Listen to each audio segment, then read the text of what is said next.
Hello, my name is Marcus. I'm the compiler of a collection of therapy quotes entitled 1001 Windmills of the Mind, a collection of advanced self-help quotes taken from what's often called the psychodynamic or the psychoanalytic perspective, which long ago, as I understand it, was referred to by some as philosophical medicine or narrative medicine. For the love of narrative medicine, to borrow a line from the singer Steve Perry, who has a song entitled For the Love of Strange Medicine. Can we borrow his song title? For the Love of Narrative Medicine. Okay, so also known as For the Love of Philosophical Medicine. And this idea of knowing ourselves has been around a long time. Nowadays we call it the talking cure. But in the past, it was called word therapy. I just found that one out. For thousands of years, word therapy. How can we use our words to help our person? The power of suggestion might be part of it. The way things are communicated, that kind of thing. So can we use words? That's part of our story. Words are simple. Words can metaphorically contain the emotion. I don't know how that works, but the word, so-called symbolization effect, means it's given meaning, given an understanding. So something unconscious goes to the consciousness. The consciousness needs the words. That's the narrative medicine. Where do we find words for things? Now, why do we need words? Okay, when the child's traumatized, that trauma took place in a time when you didn't have words. Okay, so there's the unthought known. There's a known there, but it's unthought because the child didn't reach that place of speaking yet. Okay, so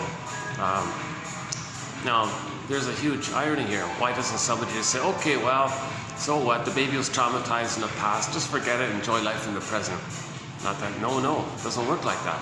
The psychic structure, the memory system, the template, the experiences that one needs to receive to be able to love life in the present is called what's called differentiation, where the child feels safe with the mother, to differentiate, to be different from that original blurredness of the two being one. So in the beginning it's all one, symbiotic, merging, meshing, enmeshment, fusion is another one. Unico mystica, one of the big mystery. Now the baby doesn't have that kind of sense of the mother being like a separate person. He's a separate person. He thinks he's just some kind of like little god or something. He doesn't even reach the place where he's a person yet. So in the beginning, the theory is in the uterus, the baby's one with everything, and his needs get automatically met. Unconditional hallucinatory omnipotence. He doesn't understand that his mother was able to meet their needs. Oh, okay, I gotta be careful here with the discretion. I'm out on the pool here. Yeah, I set up downstairs like last time, and then some fellows just sort of sat right beside me. Jesus Christ, happened again. So I came up to this place here. I did this once before, worked out okay for a bit. I just have to be careful. I'm at the pool, and I respect people's privacy. And if nobody's in this little super cute little fitness room here, and it's got AC here, I might spend a few minutes here. What an illusion! Like it looks like it looks like this is a huge fitness room, right? Oh no, that's the mirror. It's all a reflection. There's only 1, 2, 3. Yeah, there's only 3 of these running things, right? Now, it looks like there's more, right? And you got 2 of these step things, and 1 with the chair there, and you got 3 bench presses. Is that what this is? This is for the sit-ups, right? And that's 1 bench press and 2 sit-ups. Yeah. It's a cute little thing. And when they got the curtains up, you can see the view of the cities, more or less. Actually, let's move over. So that way, let me maximize privacy. Let's do it over here. I'll do some bench presses while doing this video. How does this work here? How does this thing work here? Oh, it's on like a slant kind of thing. Yeah, I want to do a little better job than I did last time. Yesterday's video was a disaster. I was sweating, got flies buzzing around me, yikes. I got a little distracted, I had to move like 20, had to move several times kind of thing. I thought, okay, I got to do a better, it motivated me, I got to do a better job here, let's be more careful here. So my hope is that this will be a stronger video from yesterday. But the video prior was good, the one prior to that one. And then prior to that, it was a weak one. And then I had two very good ones prior to those. I think it's 5 and 6, 28, 25 and 6. Those two are strong ones, I thought. So it kind of varies with my delivery, if it's going to be clear and informative with minimal anxiety. Some videos, I've got a lot of anxiety kind of thing. So I haven't been analyzed. I haven't been analyzed. And I never studied psychology, and I don't have a master's or a PhD. I'm not a doctor, midwife, doula, nutritionist, gynecologist, shrink. I haven't been analyzed. I haven't done the process. If I had the funds, I'd be on this flight tonight, playing Dan McCafferty singing "This Flight Tonight," a cover of Joni Mitchell's song, but really made popular by Dan McCafferty when he was the lead singer of Nazareth back then. This flight tonight, and because the analyst did the process, and he can accept his feelings, and he has empathy for himself, and he knows his feelings, he can hold his feelings, he's got his embodiment kind of thing. That helps you to find your embodiment, because you're trying to find your embodiment, and if you're in the presence with somebody who is embodied, it kind of pulls you up to it kind of thing. That's one theory. Plus, he has empathy, so he's not going to shame you and repeat what happened. It's a new experience kind of thing. He validates. You must have a very good reason for feeling this and saying this. You're free associates. You say what needs to come up. And when you're free, the process is called the talking here, free association. Say what comes to mind. And you want to say, you want to breathe, like you want to say it. Part of the trauma is we lose our voice. We don't know how to say it kind of thing. So you got to feel safe with somebody. Oh, now you want to say it finally kind of thing. And get back your embodiment. So this is the trauma we're talking about. This sense of embodiment, okay, it's frozen, unavailable, numb, petrified, turned to stone, metaphorically speaking. And, and then yes, we go through life with the persona, with the mask, with the unreal self, with the fake self, with the as-if self or something, some kind of scaffolding of defense mechanisms. And we can drive a car and get 10 PhDs and develop and get big muscles. You can grow physically and get 10 PhDs and lift 1,000 pounds, whatever it is. Those things can develop. But the issue is there's a split now. So our beingness is frozen. Our beingness is in a coma kind of thing. And we didn't get a chance to develop that emotional life, that inner life, didn't get a chance to develop with us. It's left behind kind of thing. So that's the trauma we're talking about, this sense of being embodied at home within, called our beingness. We're missing our beingness. And from our beingness, our pleasant, normal feelings of joy and sadness are available. That's the golden sun metaphor, or the golden ball metaphor. So while we're going through life doing all these things, we feel like something's missing. We're living the provisional life, the unlived life. When does life begin? We're doing these things, but something's missing, something's off here. Well, we're meant to feel ourselves, meant to feel embodied kind of thing. So the word of the year by the Merriam-Webster Dictionary Company last year, 2023, was authentic. So we're all born with an authentic self, okay? A sense of beingness, an embodiment, an ontological self, a sense of self. Okay? This is like a home within kind of thing. And the natural animating sensation of feeling is the joy character, So the serene, inexhaustible fullness of being. So you have your fullness of being. That's your authentic self, your true self, like that. Now, when childhood trauma, when the baby's traumatized, he does the desperate thing to put his beingness, his authentic beingness, that's mainly him actually, it's mainly meant to live from there, but he's got to sacrifice it. So he's going to hide it from his mother. He's going to hide it from himself even. So he puts his soul into cold storage, puts it in a freezer, so to speak, hides it down a tunnel, down a cavern where the light has never shone, across the land, up another mountain, down another tunnel, so it's far away kind of thing. And sometimes locked in a cage kind of thing. So it's really far from it. The metaphor is our beingness, we're detached from our beingness. That's the image.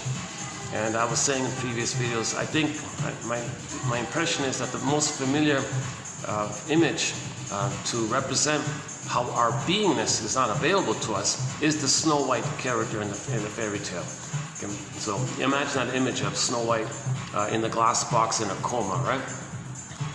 So if Snow White is our beingness, so a metaphor for our beingness, our authentic beingness, and our beingness is in a deep coma like that. To boot, it's in a glass box, so you can't even like touch it, connect it. Like, so you can kind of we see it through the glass, so we know it's there, but we can't connect with it. And yeah, it's in a coma as well. But there's the potential for the return.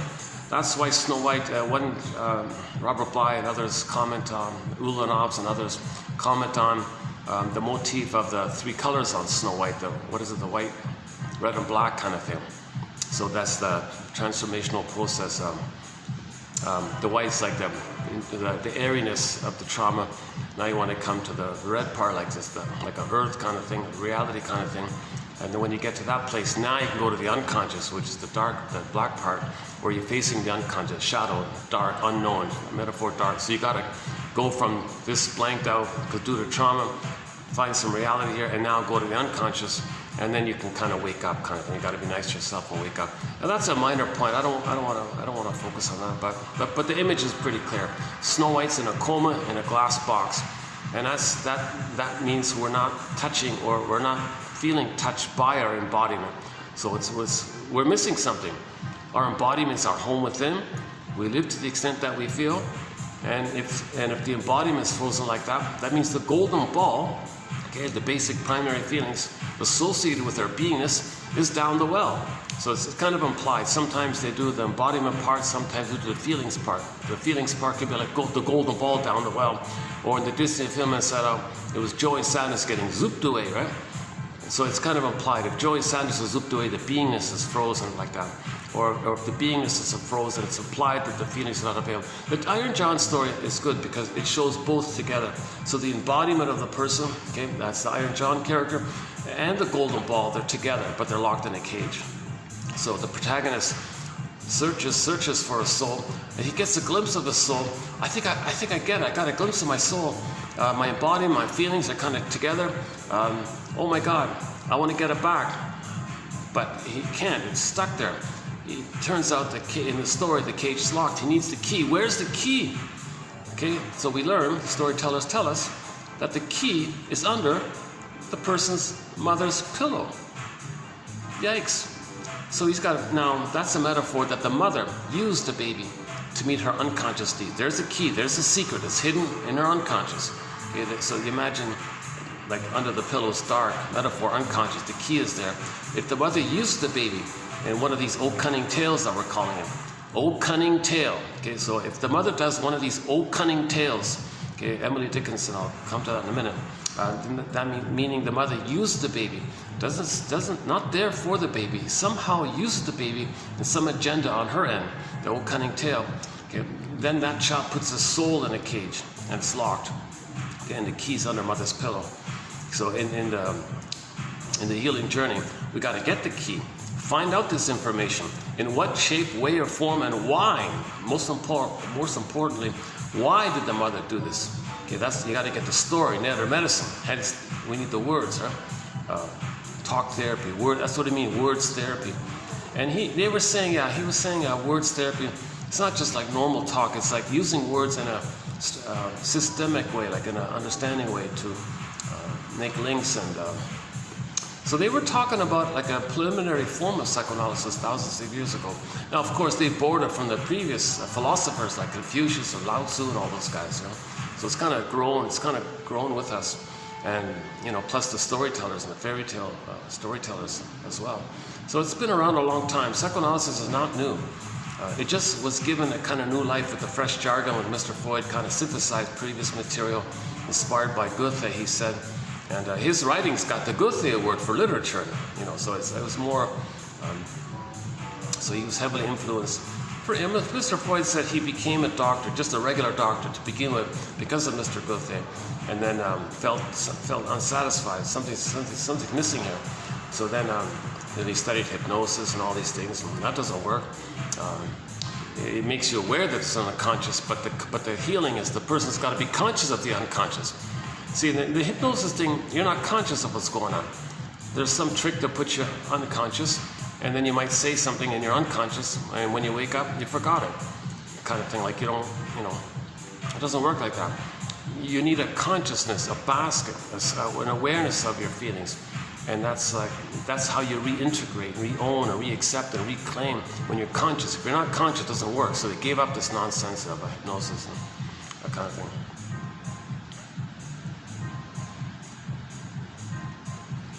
Okay, so the common image is Snow White. That's one. Another common image is Miss Kor in the Greek myth. Miss Kor, the maiden. Same idea. Miss Kor is a symbol, a personification of our authentic beingness, like Snow White. So same thing. Snow White, Miss Kor, same thing. This motif, this pattern, this message by the storytellers can take an infinite number of ways. Take something kind of innocent, take something pure, something decent, something authentic, something real. So people say a young lady or could be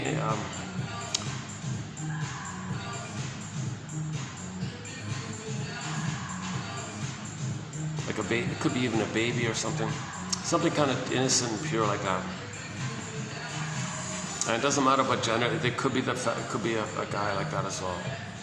Anyway, usually it's usually they call it the feminine element, the feminine principle, the moon. It's always associated with the feminine, the resting, the being.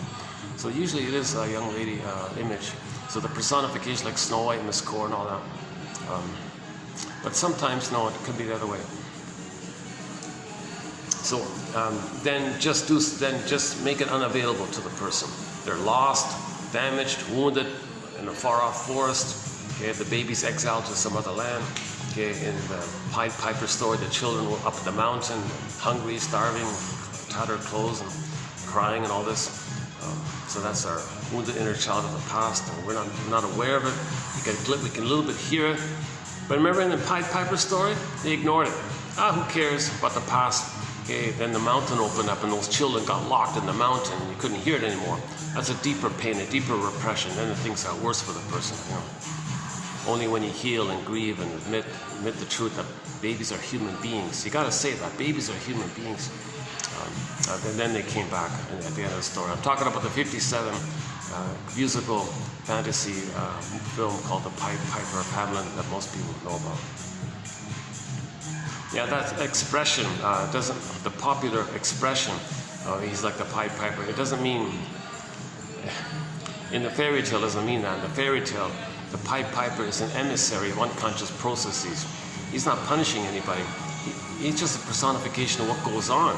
When we ignore our soul, okay, there's more repression. So the children went into the mountain. So they created the Pied Piper and let the children there. It's not punishing any person. That's just the process that takes place. It's called repression. So Miss Kor's on the field. Earthop is up. She gets pulled down. That's called repression. Okay, those children in the Pied Piper, they went to the mountain, called repression. Okay, Joy Sad is getting zooped away, repression. Snow White in a coma, repression. Okay, lost, so unavailable to us. So it's there, but we don't know it. That's why it's pressed down like that. And it's recorded in the survival brain, by the way, in a place of timelessness. That's why these characters have. There's no time in this area. Oh, what if I try this? What if I try? Oh, is that better? Oh, let's try this. Oh, why didn't I think of that earlier? It might be better. I'm sitting like on a slant that goes down. It's better to sit this way. What is a bit of a treat? I get the chance to cool off here now. Obviously, when someone comes, I'll leave soon. Oh, through the mirror reflection. Yeah, you can see a part of the city through the reflection. Is it showing up there?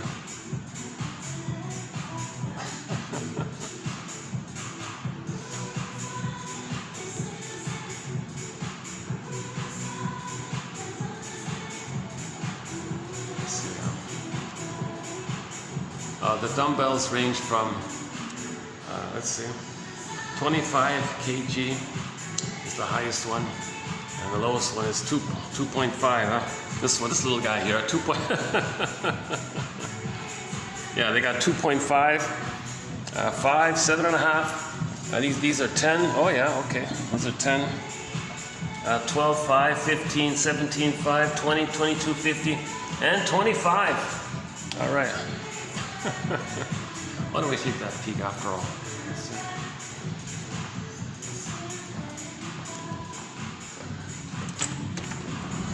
Oh boy. Oh, it's sweltering. Yikes. See, it's like 45 now. The sun is out and everything. Jesus. Yeah, there's the, oh, they left. Okay, there's the pool. Yeah, that's the sky. Is it showing up there? So that's the sort of the main, one of the main SkyTrain lines in the city. That's pointing westbound. Yeah, so there's the sun setting on the west, right? That's setting the west. So that's southbound. Basically, yeah, that road, that's pretty much southbound. That way, that way. So there's Antarctica. If you go straight that way, you'll get to Antarctica. And there's the eastbound here. And that's north, obviously. Oh, good timing. Just as I left, somebody walked in. Oh, maybe they were waiting. Oh no, they just arrived. Okay. Maybe I can stand here for a bit. Yeah, let's continue here. Yeah. Okay, so that's the issue. Our beingness, our feelings. Okay, so we feel empty, we feel numb, we feel kind of, I don't know, unreal, unalive kind of thing. So the Velveteen Rabbit stories that help here. The Velveteen Rabbit, remember the stuffed rabbit saying, what does it mean to feel real? I want to feel real. So that's metaphor. We don't really feel kind of real like that. Something's missing. I don't feel really real. Like I'm here. I know I'm here and all that, but I don't know. You've seen one tree. Somebody might say things like that. Huh? Like they feel so-called depersonalization. I don't feel fully real. Or a variation is derealization. You feel like, gee, this environment, yeah, it's there, but it doesn't feel all that. They're just not alive. That's the thing, right? So the woodcutter story. The woodcutter took a block of wood, carved out this little boy made out of wood, and it was praying, oh, please let this boy made out of wood, let him be like a real boy, like a human. Let him come alive. Again, metaphor. We don't feel fully alive and fully real. That's Joseph Campbell's conclusion of the hero's journey. That in midlife, we want to get back this sense of feeling real and alive. Okay, because and we get this hunch at midlife. It's called adult development. Around 40, people get this sense that something's missing like that. And then they begin the second journey to find, Snow White. Oh, there's Snow White. And you be nice to yourself. That's the kiss, I think. So tenderness to yourself, and then you might wake up and reunite with yourself, or get the knowledge of how the mother used her baby to comfort her. That's the key. Then you get back your embodiment. So you got to be nice to yourself, get the knowledge, get the key, and so on, right? Look for your patterns. That's understanding the communication from your unconscious to your conscious. So your unconscious is kind of like a puppet master, getting you to replay and reenact what had happened in the past that caused the freezing, that caused the problem. So because there's no time there, and because of a thing called repetition compulsion, where the person didn't get those motherly love needs met, and he still has those needs to love life in the present. He needs to be loved to get back to differentiation. The psychic structure needed to love life is having been differentiated from the mother. Now, to get differentiated psychologically, emotionally, then he knows his uniqueness and all that. And he feels embodied, and joy runs the console. He can mourn losses, sadness can run the console. And then you got feelings, so all the ethics and virtues are there. The morality is naturally there when you got your feelings. Can we lean on this? Is that okay? Oh, yeah, okay, look at that, huh?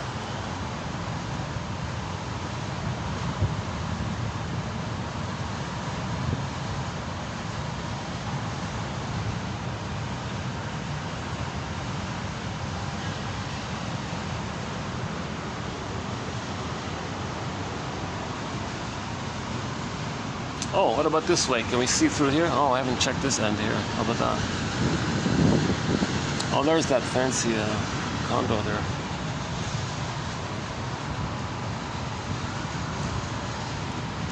Geez, if it were a little cooler, if it were just like a few degrees cooler, I could almost do the video out here, right?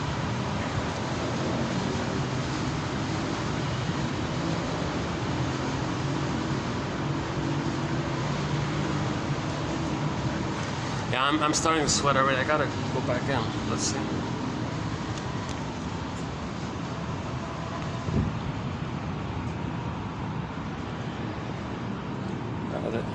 Can I go back here? Let's see. Oh, maybe.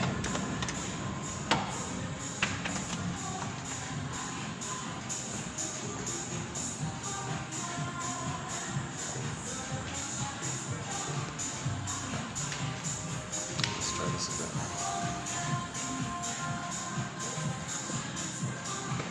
Oh, how about that? Let's try this. Oh, that's a little better. Yeah, let's try this.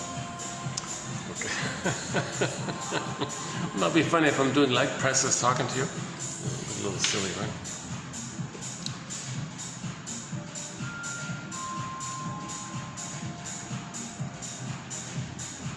Oh, the maximum with the leg presses, let's see. They got starts at 20 all the way down to 160, or 9 kg down to 72 kg. Yeah, 72 kg. Yeah, wow.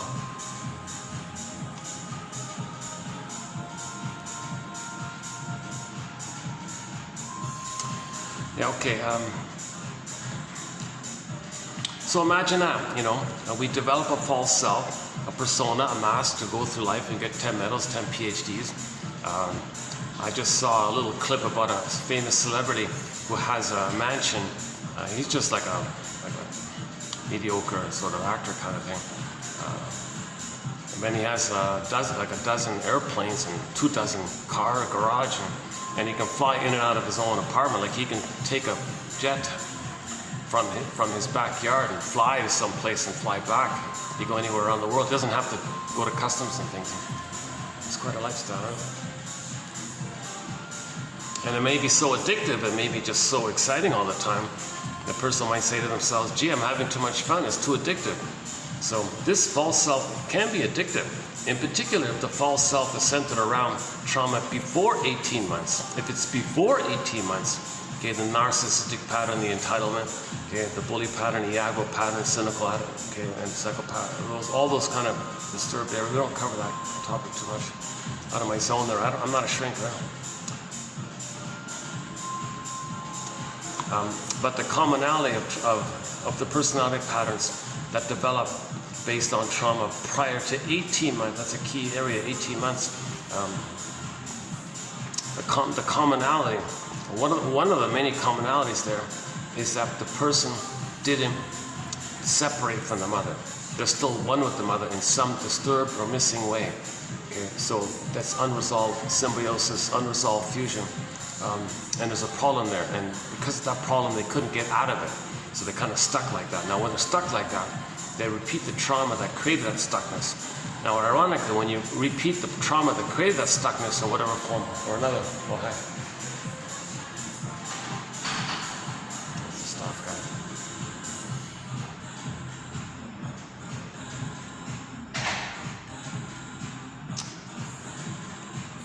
Oh, they're hyper careful. Oh my God, these guys are hyper careful. I'm still kind of newish here, but like they kind of watch every little thing. Like when I go in the elevator, the guy's in there. I go to the men's room, my guy's in there. I just stood over there, and the guy just checked the flower pot in front of me. Like, can you believe? Like they're really like on you kind of thing. I don't care. They let me do a video.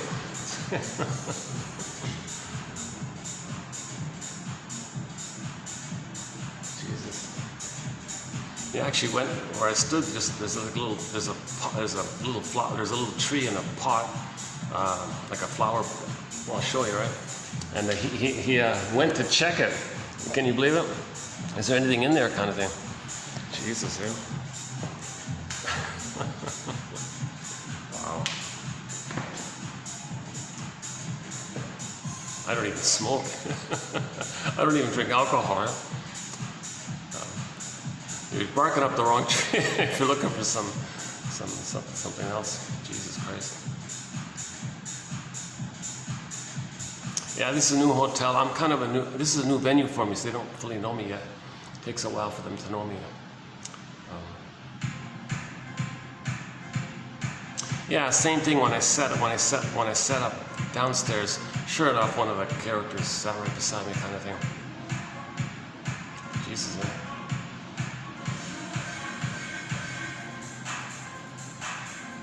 Makes me wonder about yesterday a little bit. Yeah, maybe it reminds me of yesterday. Well, we're gonna get these videos out. We gotta get these quotes out. We gotta get these quotes out. These are important. These are important quotes. They're very hard to find. That's why I say that. Many of them come from books, printed books, which haven't been digitized, and a lot of them are gone, like completely gone. You can't even get them anymore. No, seriously, they're like gone. I sometimes got like the last copy. I pay like a fair amount to get like the last book, and that was years ago. And I kept checking. Is it ever another? Nothing. So I'll get some quotes like that. And my God. Even Masterson's books have been now many quotes did come from digitized books, but those books now have been withdrawn and removed from the digital libraries. Can you believe it? Like, that's scary stuff. Well, why is that happening? This is from the soul doctors. This is the legacy of countless thousands of doctors trying to heal us. This information. This is for all of us, kind of thing. Masterson made a huge contribution. He kind of synthesized things and made object relations theory, developmental theory, kind of very clear. He called it the Masterson approach. James F. Masterson, one of our mentors.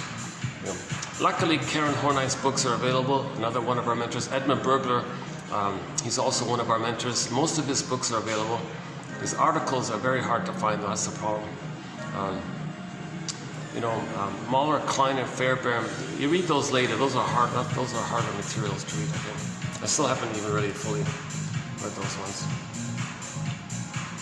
But when I find quotes, they got to be clear, easy to understand, sometimes a little fun, educational. Like, for example, tomorrow we'll do a couple of quotes on nostalgia today, and we'll continue on nostalgia in the next video. And I just found it this morning. One guy said, nostalgia is the pain of the point of no return. Is that right? Did I get that right? Nostalgia is the pain of looking back at your past, get that bittersweet past, but you can't return to it. And it's the pain that you can't go back to it. Hang on. Nostalgia is the pain of the time you can't go back to. Oh, I think I missed it. Sorry. Yeah, something to that effect.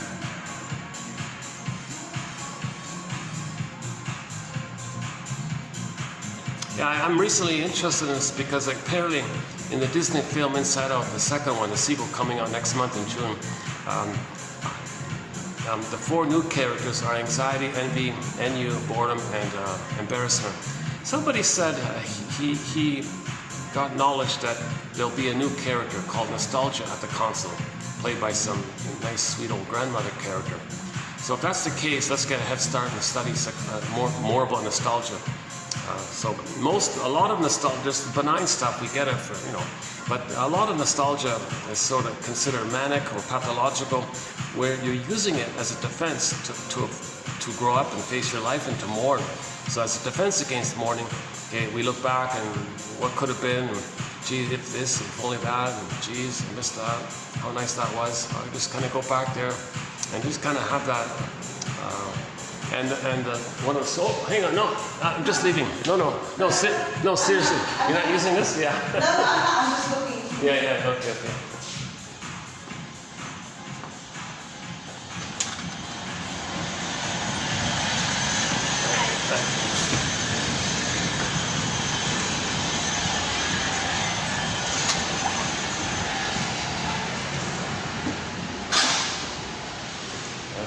Let's check downstairs.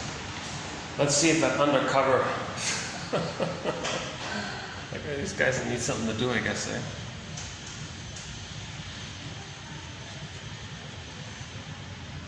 Undercover security guard, I guess. Jeez.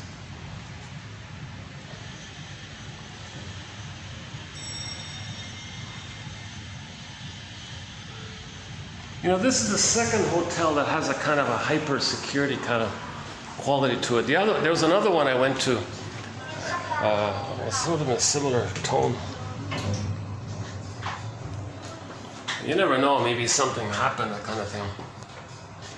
See, whenever one of the quotes from Lucy Freeman we did recently, 28:22, a very good set of quotes, 28:22, Lucy Freeman. One is a self-help exercise. Okay? The quote is, usually the things you dislike in a person are their defenses against fear. So let's say, I don't like all this constant monitoring, like checking me out endlessly, every little step okay, well, that's their defense against fear. What's their fear? Well, they don't know what's going on. If they don't know, that's a fear. So that triggers the childhood sense of not knowing where their mother is. Are they going to be safe? Go back.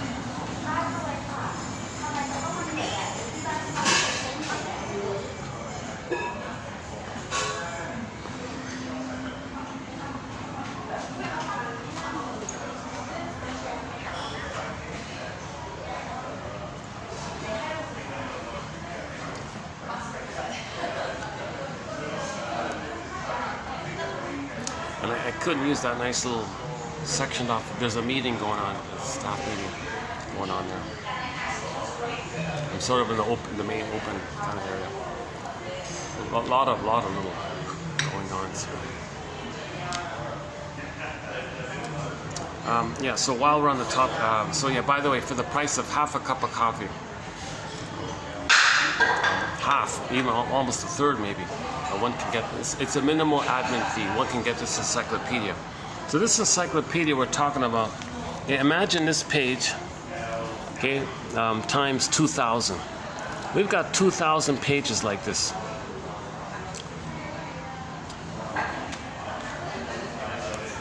And as best as these I can find these quotes to be, they fit Grice's criteria for communication.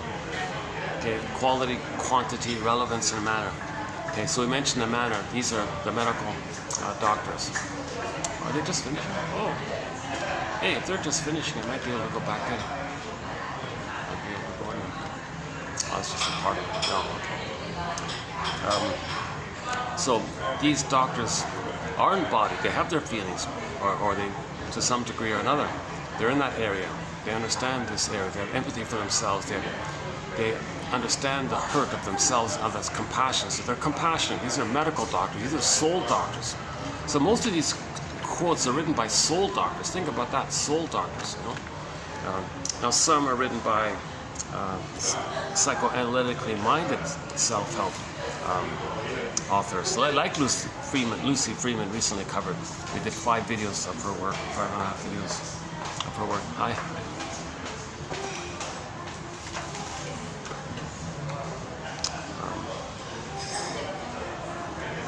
I'm tempted to go back up there. Yeah, they were just looking. They didn't want to use the fitness room, but I thought I'd give them the space anyways.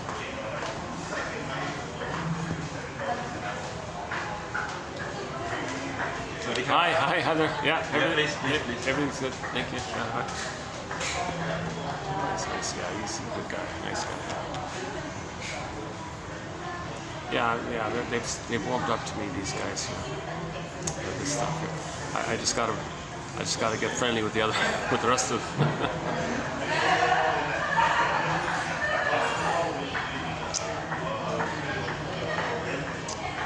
The lighting's not too great here, is it? What if I turn around like this a bit? Maybe I can do this.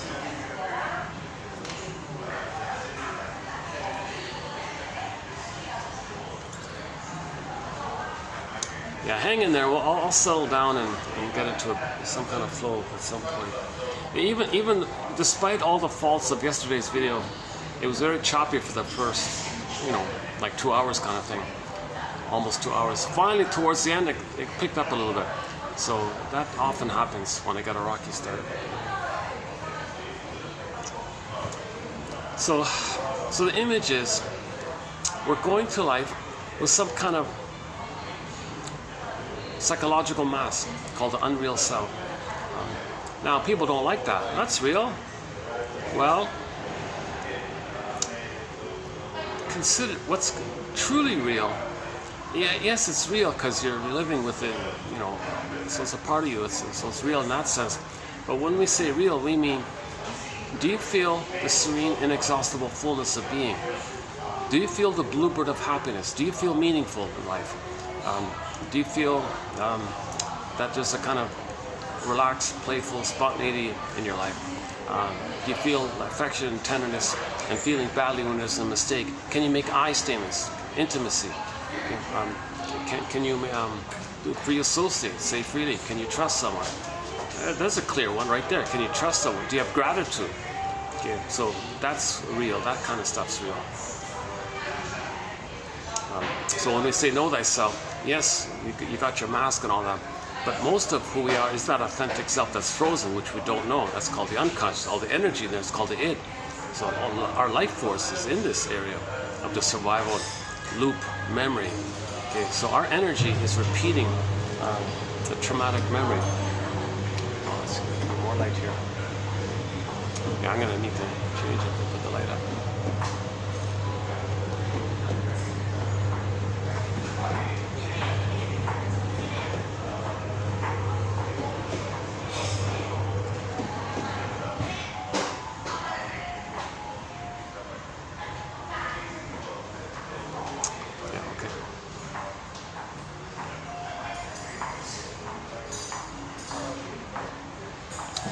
One sec, hold on a sec.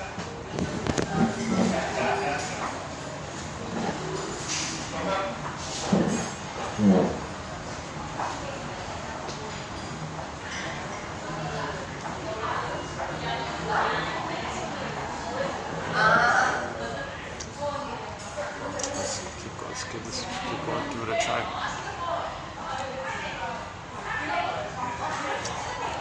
Okay, so memories are relational.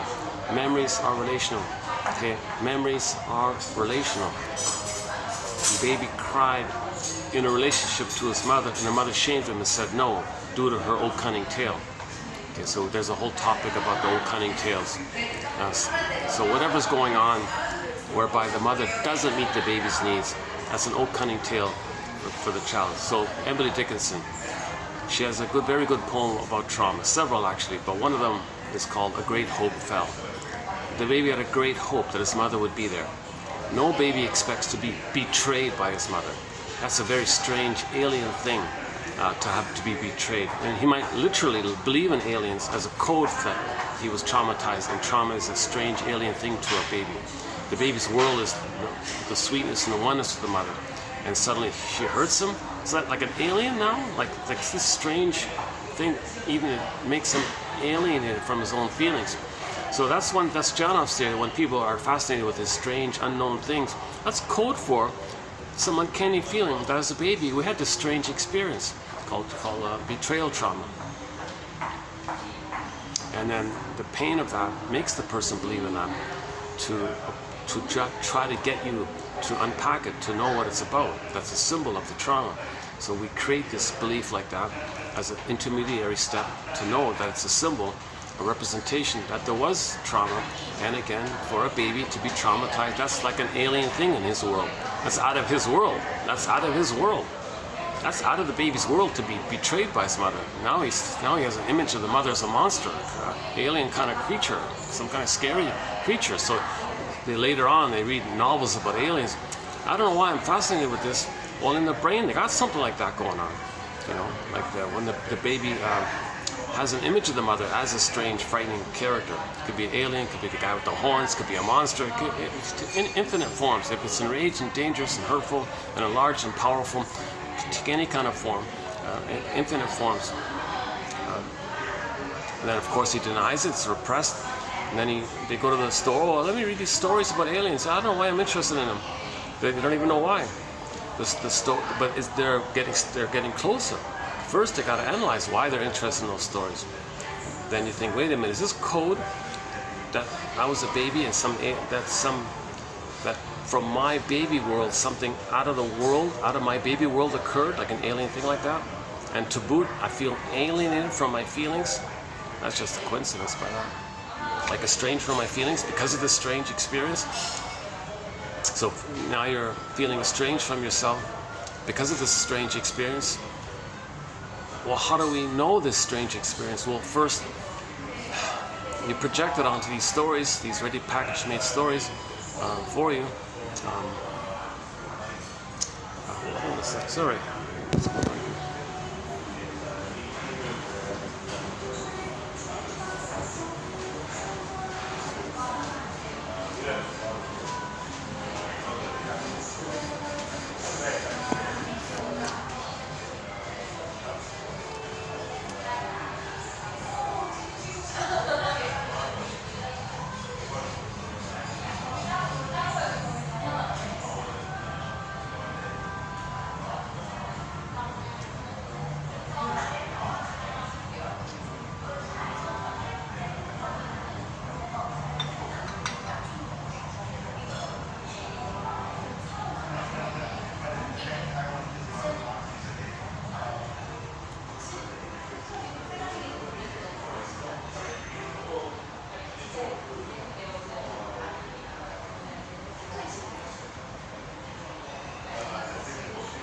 Yeah, their priority is to keep the place safe for the guests, and so I get it.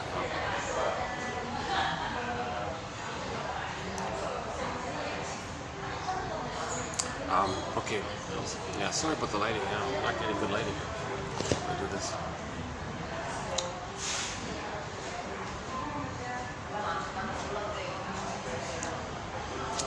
Yeah, this video is turning out to be a little rickety.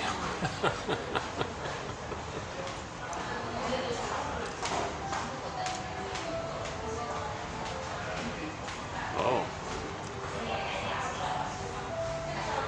Well, the food looks like my first time to see the food here. Yeah, it looks okay. I can't see it too clearly. There's a couple just sort of two tables over, but I got a little barrier between us, so that's okay.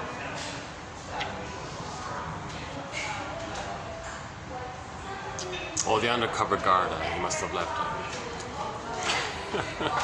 He's lonely.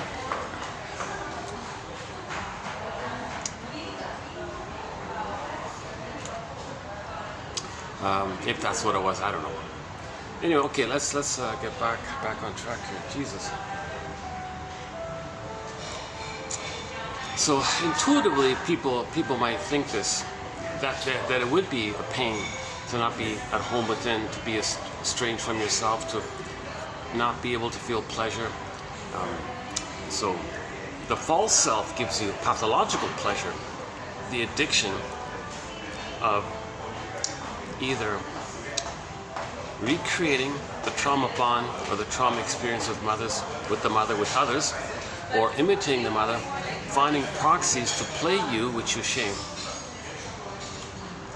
So you reenacted how the mother shamed you, you identify with the aggressor, to have an attachment, you become her when there's so much pain, then to replay that record in new situations, evocation of a proxy. So you find someone else and you assign them the role of you as a baby needing love, wanting love, crying for love. So you're replaying in the present that past because of the pain you're feeling. You recreate in the present the past because of the pain you're feeling. And you're trying to get out of the pain. The pain is to get your needs met. So you're replaying it with that sort of quote-unquote positive intention. But in trauma before 18 months, they can't play themselves. They got to find a proxy to play them. So they find someone else and see, attribute, fantasize, dream, make up. Okay, I'm going to imagine you unknowingly as me as a baby wanting love. I'm now the mother who says no to me. But since you're playing me, I'm going to say no to me, but I can't feel that pain. So I will say no to me because the way mother said no to me, due to my loyalty to her, and due to my attachment to her, and due to my effort to try to save her and mirror her so she could be seen, that maybe one day she'll change her ways and give me the love. So I'll be loyal to her. I'll imitate her. I'll mimic her because I am her now. So new situation, I'm going to keep shaming myself the way the mother shamed me. But I got to distract myself from feeling it. I got to make myself unaware of it. So I'm going to distract myself. So proxy, you play me as a baby crying for love, and I'll, in my negative humor, dark humor, put down humor, shaming her. I'll think badly about you. I'll say you're no good, you're defective, you're a fault, you're this, you're that. I'll say whatever's shaming and belittling in some way. Okay? And then that distracts me of what the re-experience of mother making me feel belittled, defective, no good, unconscious guilt. Okay? So a person feels unconscious guilt because they couldn't save the mother. So babies think they gotta save the mother. They fail. They feel guilty. They fail. It's because they're defective. Shame, got unconscious shame, unconscious guilt. So they got kind of icky feeling, shame feeling like this. So they don't want to go through life always feeling that way. They are feeling it. It goes in the body, or it gets, or it's distracted in the symptom of the personality behavior, shaming others. But the point is, okay, so let's clarify something here. Okay, when the baby's traumatized, that memory goes in the survival brain. In the survival brain, there's no time. Okay, geckos don't know time. Okay, iguanas don't know time. Salamanders, iguanas, crocodiles, alligators, all these kind of cold-blooded things, creatures, they don't know time. That's a metaphor to describe how our brain doesn't know time. Now that first part of our brain, okay, the famous triune brain, the brain with three parts, the 3-in-1 brain, we have three brains. That first part of the brain, that earliest archaic brain, brainstem, amygdala, basically, that oldest brain that we have. It kind of resembles that. It only cares about survival. So like the lizard, or like the iguana, let's use the iguana. Like the iguana, its only instinct is to survive. Okay, survival and reproduction. It's all it cares. There's no affection. There's no family. There's no love or play or the love of creativity. There's nothing like that. They don't even express their uniqueness. Although they are unique, they don't know it and they don't care. Like they're just survive and reproduce. So when the baby's traumatized, that trauma goes in that lizard brain, or that survival, let's just call it the survival brain. Okay, so now the energy, the child's life force, is now looping it around because there's no time. Okay, why is it looping around?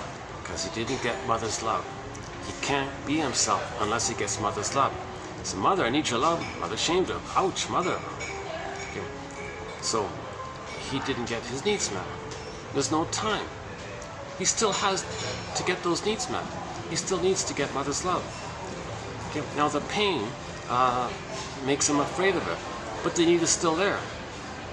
It's a huge conflict like this. So how does he deal with this?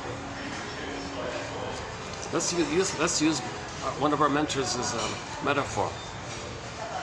Imagine this loop. Okay, let's call it the cry for love. Mother, I need your love. Mother said no. Oh, cunning tale. Mother, I need your love. Mother said no. Now there's no time. Now, mother's rejection prompts the repetition compulsion. Mother saying no prompts repeat it, makes it repeat because there's no time. See, now on another level, it is recorded and it's painful. At the same time, there's no time. While it's recorded, there's no time, like a double thing, there's no time. So yes, it understands the pain, but it's still in a place of timelessness, eternal, infinite. So that's the thing, and the child's life force is still in this timeless survival brain. Now again, crocodiles don't know time. So so you factor these things in, the not knowing time, part of the survival brain, and the organism's attempt to get mother's love. So there's still this kind of drive for healing. Okay, when we're wounded, we're trying to heal, so we're trying to get mother's love. Mother, I'm wounded. I'm trying to get your love. Mother said no. No, I'm wounded. I got to get your love. Mother said no. So it keeps going on endlessly. There's no time. It's infinite like this. So how does that work? Because there is time. He's going to go through life. So he's going to keep playing this record. Okay. Now, when he plays this record, there are two ways he can play this record. Okay, with others. So past the critical age of 3, he's going to keep on looping this around. So post age 3, he's going to see the present as a new edition of the past. He's going to see the present as the past. Okay? The present becomes the presenting past, or we transfer the past to the present.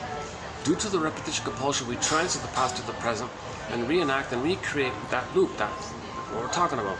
So in the present, he'll distort what he sees, just make it up what he sees, okay, and replay that cry for love. Now, if it's more benign, if the baby's traumatized post 18 months, he does it more benignly. So he plays himself, expects others, coaxes others, has impossible expectation on others, makes them reject him, because he's going to replay it. Whatever he does, he's going to be rejected the way his mother rejected him. he's replaying the record. No, because his expectation is impossible. No person post age 3 can invent a time machine, take the tube back to the nursery and change what had happened. There was a one-way ticket. Those wiring sets, it's all imprinted in. You can't, no time machines, you can't change that. So he's going to be disappointed. So if it's the clinger and the pleaser and the caretaker and the preoccupied, okay, the more benign way, they just play themselves. So they're childlike. They want someone to be a perfect parent to help them with their development.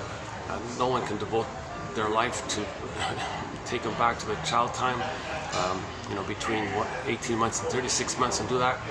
Not even a good coach or a friend. Like no one can really do that kind of thing. It doesn't work because the wiring said it was rejected. So whatever efforts the well-meaning friend tries, he's got to distort it and twist it to fit the print, to fit the blueprint. So he'll be disappointed, find fault, and frustrate the other person. Self-fulfilling prophecy. He's got to fit the script. So in the end, he'll be disappointed. Okay? Now again, when he does that, that's for him to know that the mother disappointed him. He's trying to get the story, so he's going to recreate it. So one is, after trauma, we have the unconscious hope for the fulfillment of old unfulfilled needs. So he's still has that kind of relentless hope. Martha Stark calls it relentless hope. Janoff calls it this unreal hope kind of thing. Number 2, it's meant as a communication from us to know what had happened. Our unconscious is saying to us, hey you, I'm showing you what had happened back in the nursery. I'm getting you to restage it. I'm functioning like a puppet master. You're my puppet. I'm going to get you to replay the thing. And I want you, as a puppet, to observe yourself.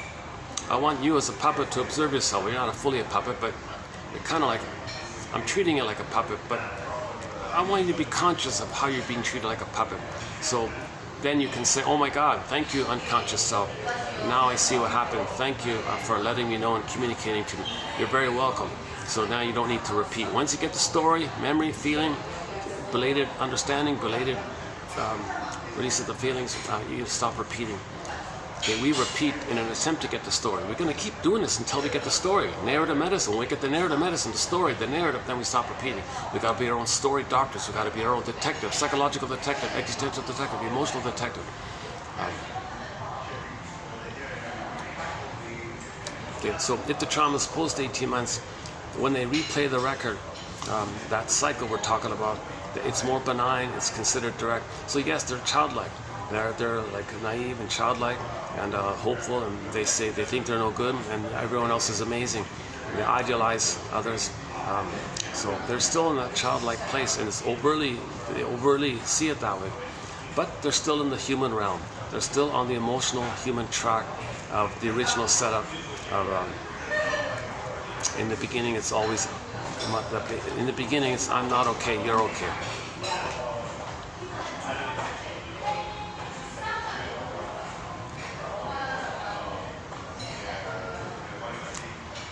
Okay, let's do that for a minute. So when the baby comes out of the uterus, assuming there was no prenatal trauma, assuming there was no birth trauma, okay, assuming everything was okay there, he's lucky if he gets that. Jesus, yikes! If he gets that, he's got a good start in life. A lot of babies are getting traumatized at birth, and they're frozen already at birth, so they're off to a rough start. So let's say for the time being he wasn't traumatized in the uterus. No prenatal trauma, no prenatal distress syndrome. Mother didn't smoke or drink and disturb his set points in the brain. Mother didn't go to a heavy metal concert, not too much caffeine, didn't drink wine. Okay, she had an appreciation that her baby inside is a human being. She had that kind of delight and welcoming attitude. So the baby was in a welcoming womb, Okay, so the universe is a friendly place for the baby. Okay, the uterus, okay, is the first universe, so the universe is a friendly place. That's a welcoming womb. Assuming he's got that. Okay, now we got a lot of anecdotes and stories in this area, so we'll talk about another time. Well, it was talked about in previous videos. Okay, then the birth. He needs a natural birth, so laboyer, okay, birth without violence, and all of the many things that mothers can do in preparation to facilitate natural birth. Okay, Klaus and Kenoko, the time sensitivity of the hormones there, and that material. Okay, the lotus birth, leave the cord, leave the placenta. and other points. So, and the position the mother can take to facilitate the birth, okay, the tailbone tilting, and maximum space in the pelvic area, and in harmony with a little bit of gravity with the contractions. So there's a whole body, we've got a whole body material about this importance of the natural birth and the things that can be done in advance to maximize the chances for that. And you don't want procedures, you don't want anesthesia and epidurals. You're going to harm a child with these things, baby with these things. So let's assume that the first memory when he's born is joy. Okay, in the Disney film, Riley got that. In the first Disney film, the first memory at the console was the golden orb rolled down the tube. That's the first memory, and we saw her bubbling and giggling and happy, and she was a happy baby when she was born. So that's great. So the mother did a great job in that story. So let's assuming that's the starting point. Okay, he came out of the uterus. He wasn't traumatized. Okay, now what? Okay, he needs a blissful oneness with the mother for the first 4 to 5 months. For the first 4 to 5 months, on average, says Margaret Mahler, one of our mentors. Okay, the dates, the month range varies. Some say 3 to 6 months. Some say 2 to 7 months. So, anyways, somewhere in that area. The baby needs an extended paradise, an extended blissful oneness to the mother. Again, now here's the problem. Oh, cunning tale. What if he doesn't get it? What if something happens there? Mother's missed a tune. Mother has the baby and says, oh,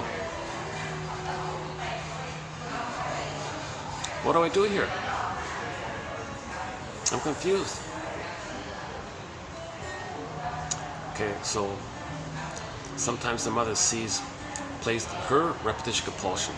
She sees, all right, baby, I'm gonna replay what happened to me. You're gonna want love, right? I'm gonna imagine that you're playing the role of me wanting love, and I'm gonna be the mother who said no to me. So I'm gonna replay what had happened to me. So baby, you cry for love. I'm gonna pretend that's me crying for love. Okay. Now I'm the mother who says no to me. So since you're playing me, I'm gonna say no to you. Oh, cunning tale. Mother, no, mother, hold the phone here. I'm not you from the nursery. She doesn't see it. She's got to replay it. Compulsion. She's got to replay. She's trying to heal from her past, so she's recreating with the fantasy that she should undo the past because she's still not timeless. She transferred her past to the present, so the baby's being in a placeholder for her drama, her psychodrama. Then part B, the mother is still angry. At the same time, on another level, the mother, while loyal to her, by shaming her own baby, she's loyal to her mother. At the same time, for herself, she really is angry at the mother. All right, baby, thank you for playing me as a baby and I shamed you.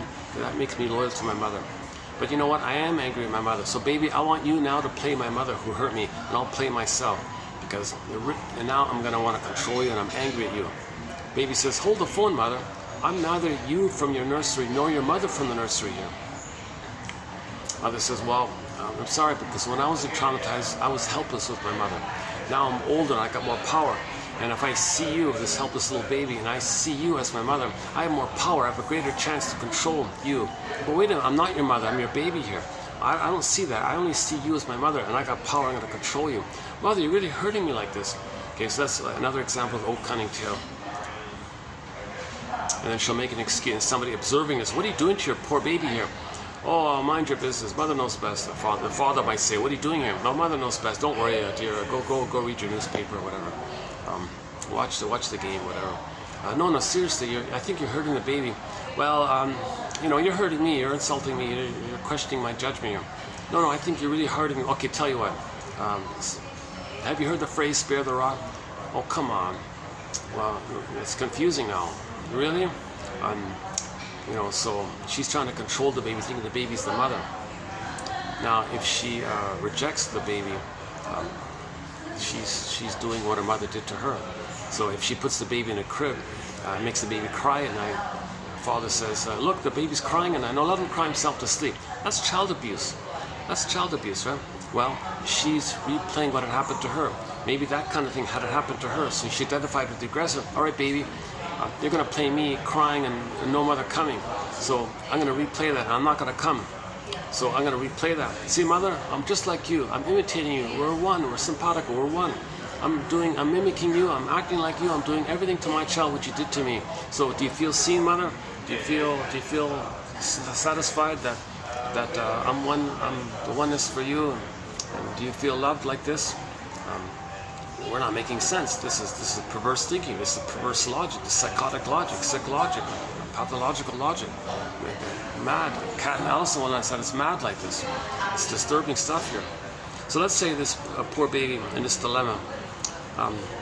He's gonna say to himself, "Yikes! I better get out of here.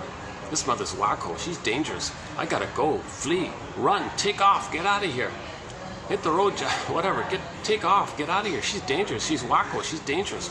She's psychotic. She thinks I'm me from the nursery. Now she thinks I'm her mother from the nursery. She's angry at her mother. She's angry at me.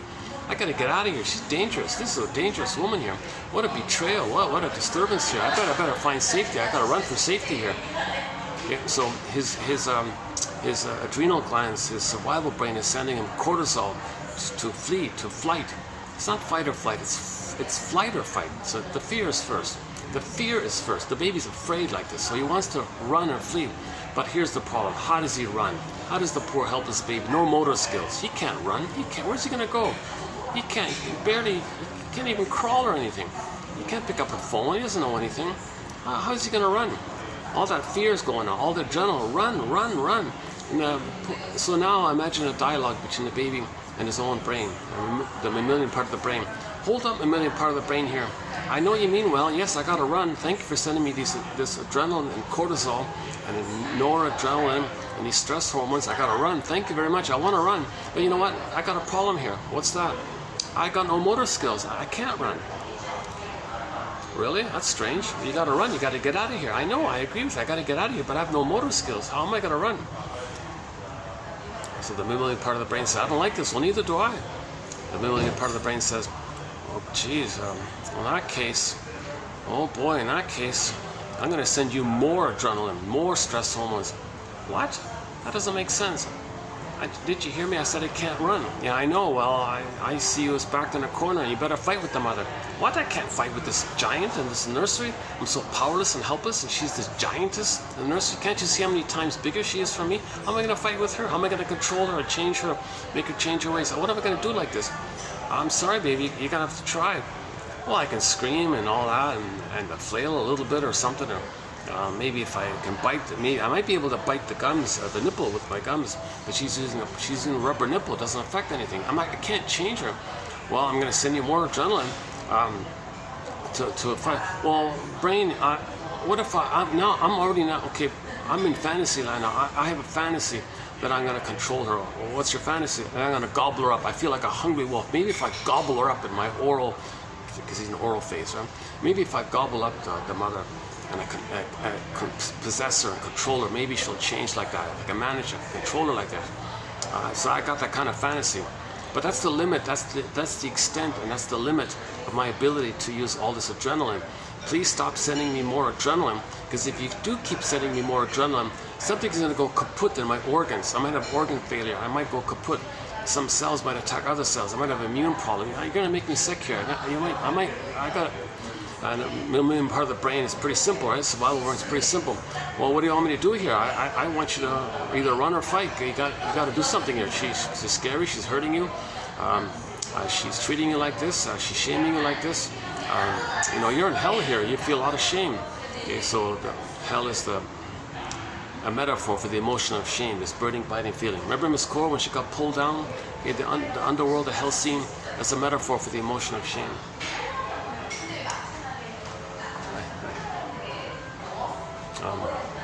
The problem, the lighting's not too great here, is it?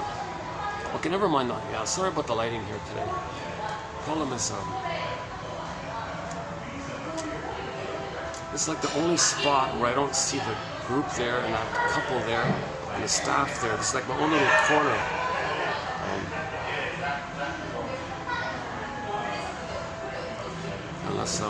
Can I turn around now? Let's see. What about here? Is that a little better? The lighting is a little better. Pretty much the same, huh? Let's go back here. Can I?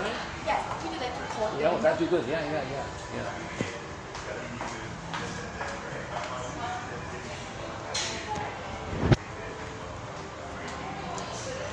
Yeah, it was closed and they lifted it, so I don't know why.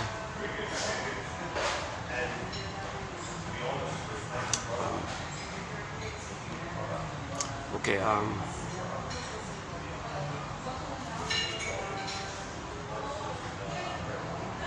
one sec, let's see. Let's just take a little break here.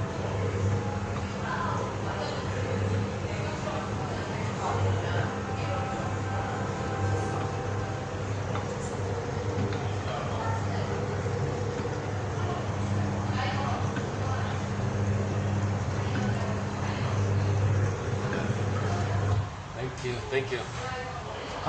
Can we do it? Does that work?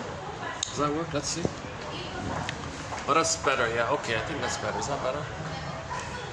No, not really.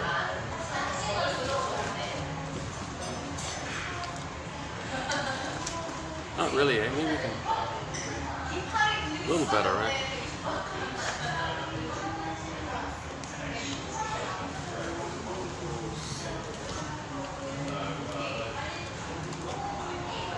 So let's go back to the baby's dialogue with his own brain. So the baby's having a conversation with his amygdala, basically. Amygdala, please stop sending me this adrenaline. I've done everything I could with it. I've used my enragement and my fantasies. I'm spacing out here. Stop it. Stop sending. I'm gonna go kaput here. So the amygdala says, well, what are you gonna do here? I'm pretty simple like this. I'm just gonna send you adrenaline. Okay, I gotta do some desperate things here. Let me trick you. What do you mean you're gonna trick me? Well, you're sending me all these stress hormones because you believe I'm in danger. That's right. What if I were to somehow trick you into thinking I'm not in danger? What do you mean? How are you gonna do that? Well, part A, let me attribute my needs and feelings to my mother. So I'm not a hungry wolf, the mother's a hungry wolf. I see. So you don't feel like a hungry wolf? You're not enraged and dangerous? The mother is, not you? That's right. I'm not it, the mother's it. Oh, okay. Fine, yeah, well, I'm still confused. Well, what do you mean you're confused, amygdala? Well, poor baby. If you now think your mother's a devouring monster that wants to eat you, so again, the baby's in the oral phase, taking him, and he's enraged. So, because of the fusion, what the baby's feeling and eating, the mother's feeling and eating from the baby's perspective.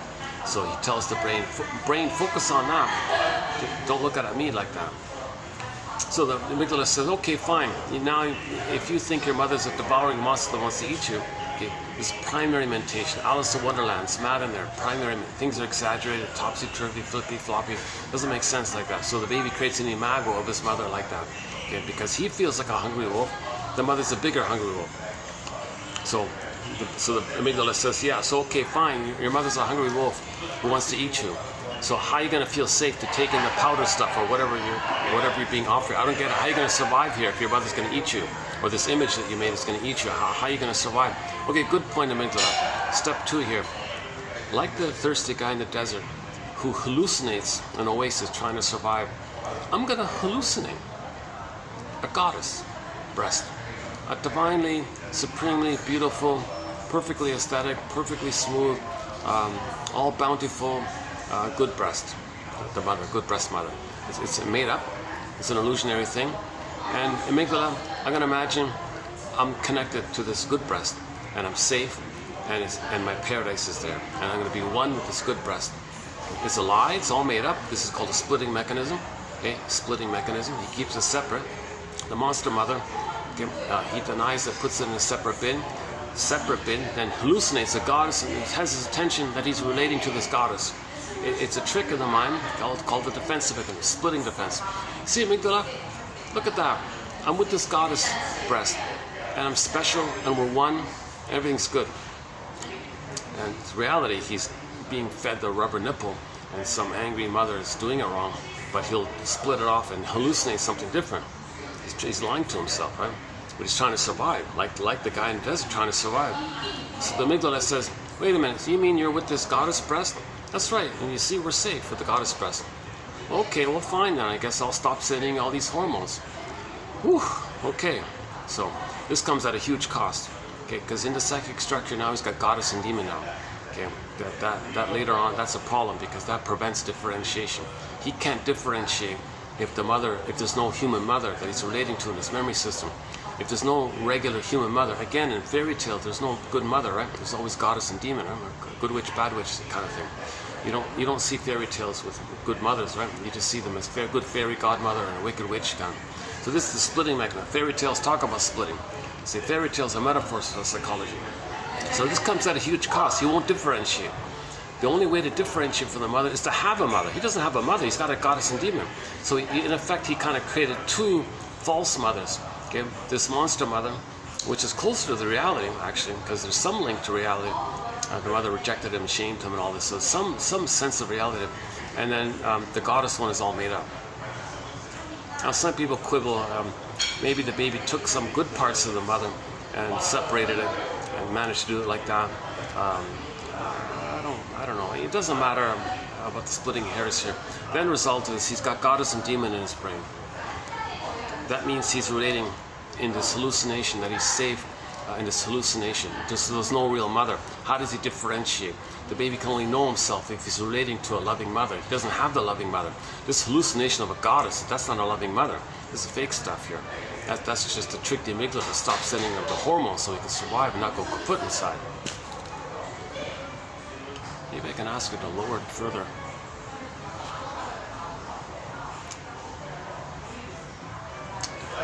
Well, and then it gets too dark in here. Yeah, she's probably...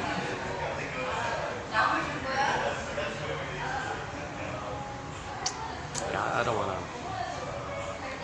I want to get along with all the stuff here.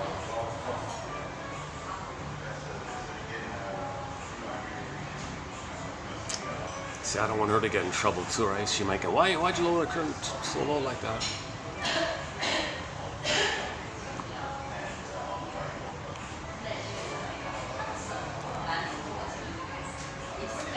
Okay, let's get back. Yeah, I'm slightly distracted by that couple near me here.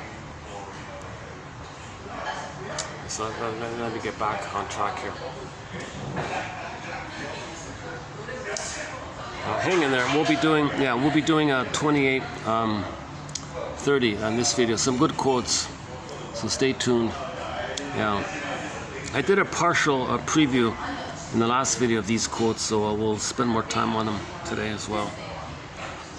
And the quotes for 28:31 are in the pipeline. They're in the works. Some good ones in there. My favorite, I think, is going to be that one. Nostalgia is the pain of the point of no of the past, which was the point of you can't go back to. Oh, jeez, I forgot already. It was kind of catchy little aphorism.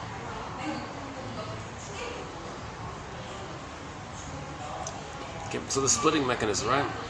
Okay, so the psychic structure needed to differentiate is relating to a whole human mother. Then he feels safe with a human mother. Then he can feel fed and developed. Then he can have a sense of self and his embodiment. He didn't get any of that. He's still in the survival mode of no mother, and he's got goddess and demon on. Okay, so now if that's the setup in his brain, the goddess and demon, it's going to lead to later on to pathological either or thinking, okay, pathological binary thinking.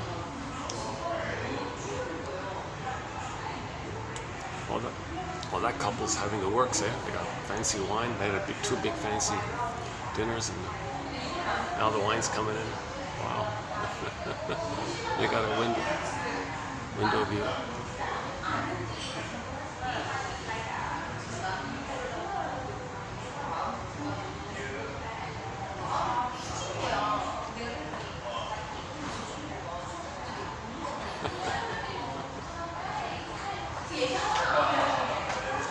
Would it be possible to lower only the one, like just this one all the way down? Oh, yes. Like just you can? Yes, and then together this down. No, just one, like only the one. No, just one and together. Oh, they're all together. Yeah, together. And is it okay to lower it a little bit more? Okay. Oh, it's a set thing. No, it's a set deal. All three got to be lowered down.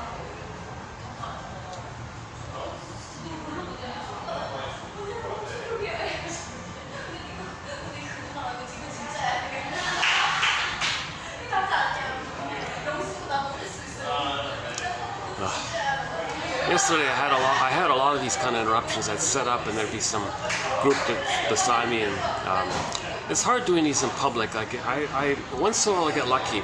Once in a while I'll get, oh, hang on a second, maybe they're finished. Let's see.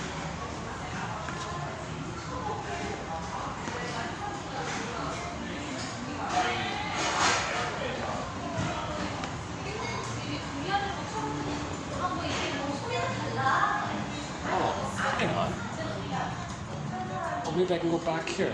Hey, let's close this. Okay, now, yeah, let me move over here. Oh my God, this is emptied out. There's a group right there. Now, give me a second. Yeah, we'll kick this back into gear here. Let me put this down here. Let's check the battery. Oh, let's check the battery.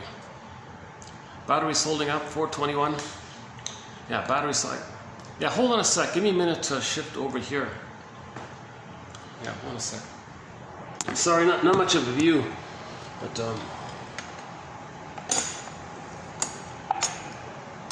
yeah, hold on a sec.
All right, let's get it back into gear here.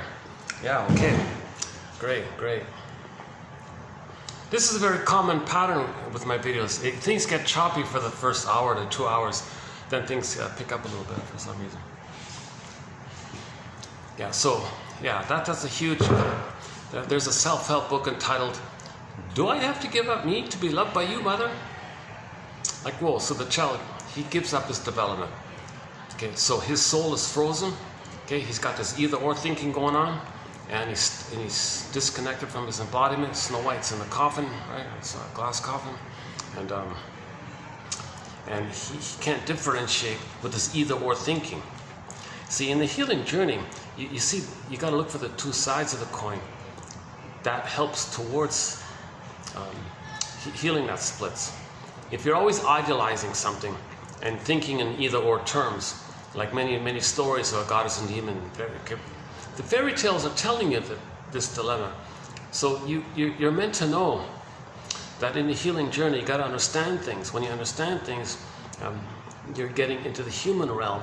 Then those images poof away, and you get a human person, or they morph into the human person. Because remember, in the unconscious, this mentation is all topsy-turvy, flippy. When you get narrative, things can flip and morph and become normal. So when in the forgiveness process, when you understand the mother as a person, okay, Bruce Springsteen, Independence Day, Toronto, YouTube, Okay, hopes and dreams didn't pan out. Startled that their people. Rosanna, dear child, the more I learned of my mother's story, the more of a person she became. So when you get in that kind of forgiveness area and get some narrative medicine, things can morph and shift in your unconscious. And then you can get a sense of self out of that sense of seeing your parents as people. Okay? Not idealizing them or not totally demonizing them, okay? Making excuses or something. So you got to resolve the splitting. So you look for the third side of the coin. Okay? Go to Route 66. Our quotes from the TV show Route 66, TQ 2599.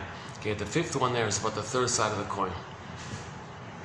Okay, and we have some recent quotes about looking for the golden mean, the middle way, the temperance, the mean, temperance, the mean. See the two sides of this thing. Once you're doing this all or nothing, either or, okay, that's your greed and your rage. You're not healing like that. You got to find the temperance, the three-dimensionality, okay, the golden mean. Understanding what's going on, you get the golden mean. So you got to include the two sides. Got to handle ambivalence. The third side of the coin holds the other two sides. It's the golden mean like that. And maybe one image is, I remember the old dimes back in Canada. They used to have like a little silver strip in the middle of it around. Well, imagine it's gold instead. You got to get the golden mean. That golden strip, that third side of the coin holds the other two sides, and it's golden like that. I don't know if there was ever any. No, I don't think there was ever gold in those coins. They used those old dimes. They used silver. I remember. So the silver mean, the golden mean, same idea. So in the healing journey, you got to address this splitting issue. Now that'll be there when the trauma is prior to 18 months. That's a real pain like that, okay? To be frozen and you get to think in either or terms. And the survival mind has all these jungle slogans in reference to either or. Useful, fine, not who cares, it's either or.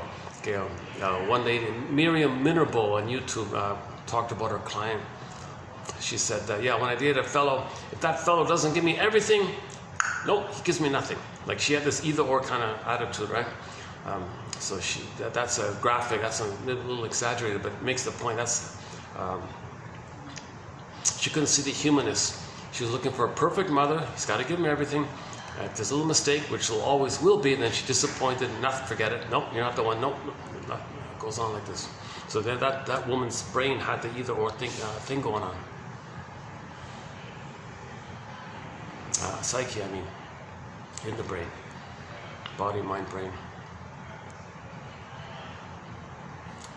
Okay. So Now, trauma before 18 months, okay, leads to the splitting mechanism. The embodiment's frozen. So, in the beginning, when the baby says, "Mother, I need your love," and she hurts him, the baby might think, "Gee, so the splitting's one thing." And the next part is, okay, he froze up his soul. Okay, the next part is, "Gee, yikes. Is there something wrong with me, Mother? Is that why you're not loving me? Am I defective or something? That's a shame." Okay, but okay, wait a minute, Mother. I need to have a good relationship with you. I need harmony with you. I need peace with you, Mother. Well, what do you need, Mother? So it's as if maybe the mother might say, "Well, baby, when I was a baby, I didn't get the blissful oneness period with my mother. I didn't get the symbiotic merging Garden of Eden, Shambhala, Shangri-La, Nirvana, Avalon period with my mother. I didn't get that. Okay, Mother, tell you what. Let me, since we're already one, I'll play the mother for you. You be the baby, I'll be the mother, and I'll feed you and nourish you and give you that symbiotic, blissful feeling." Well, it is kind of a nice feeling to be one with you, baby. Like, yeah, okay, fine. Well, I'll stay like that for you, and I'll try to feed you like that, and maybe you'll feel nourished and loved, and then you'll turn around and do me a favor and love me back so I can have myself. Again, it doesn't work like this nonsense. No baby can do that. No baby can be a mother for a traumatized mother. No baby can heal a traumatized mother. It's nonsense. But the baby's got to try. He's got to try. He's got to have an attachment. So he'll try and try. He'll fail, and then he thinks, "Yikes, I failed to save my mother. Geez, I feel guilty." There's your unconscious guilt. He couldn't save the mother. No baby can save the mother. despite his efforts to try his best. Is that because he's defective? That's the shame. Now he's got unconscious shame and unconscious guilt. So the conclusion is, in short, he feels not okay. Now again, the mother must be seen as okay. He must see the mother as a goddess in order to feed safely, to survive, even though it's a lie. So the mindset is, I'm not okay, mother's okay. So I'm not okay, you're okay. All babies begin with that theory, starting off. Normal development gets all resolved, everything's okay, I'm okay, you're okay. Hold on a second, let me make an adjustment here.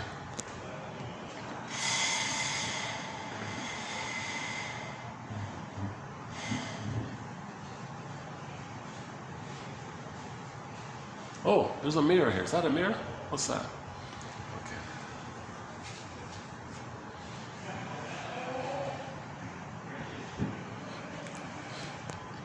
Oh yeah, it's a Friday around, so things are gonna get more busier around here, I guess. Okay. Yeah. So let's just keep it simple. All babies begin with "I'm not okay, you're okay." In the brain, in the psychics. Okay, we're talking about the intrapsychic model, the intrapsychic setup, the intrapsychic society, the blueprint, the schema, the script, the memory system, the mapping model, they call it IWM, internal working model, sorry.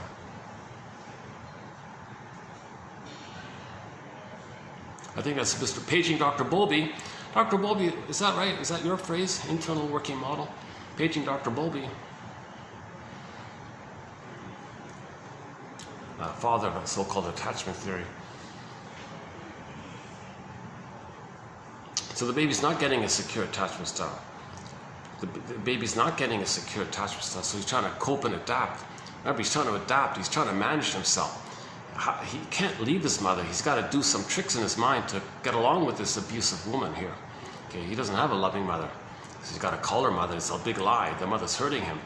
So he's got to make it up. Oh, you're a loving mother. You're the best mother in the world. He's got to make it up.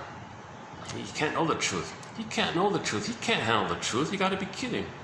If he were to admit the truth, that the mother's a monster hurting him, he'd go kaput. He couldn't know it. He's got to delude himself as a goddess. Oh, he's a goddess. The reality is that she's hurting him. That's a demon. That's a separate person. Look at that. The actual mother that's hurting him, he lies to himself. No, that's a separate thing called a monster. That's nothing to do with my mother, and it's separate. But he hallucinates a goddess, and that's a total lie, but that's his mother. What a trick like that. It's called a splitting mechanism. Can you believe it? So the baby's kind of a genius to do these tricks to cope with this abusive old cunning tale situation.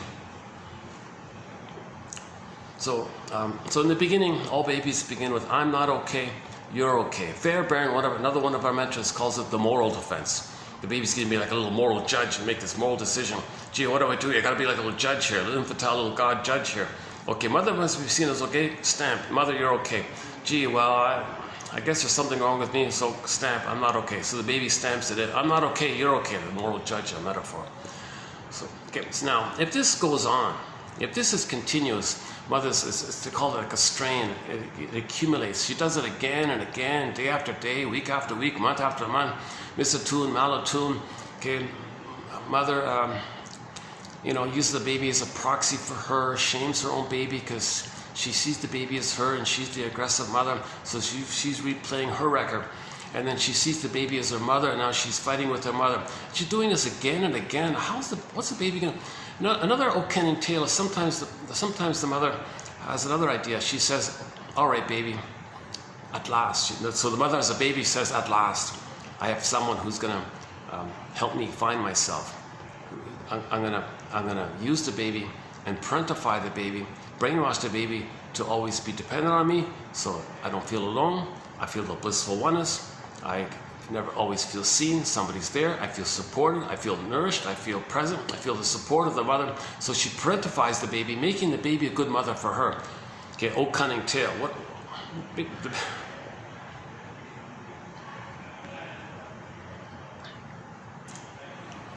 Okay, and there's a whole long list of things. Like there's a whole long list of old cunning tales.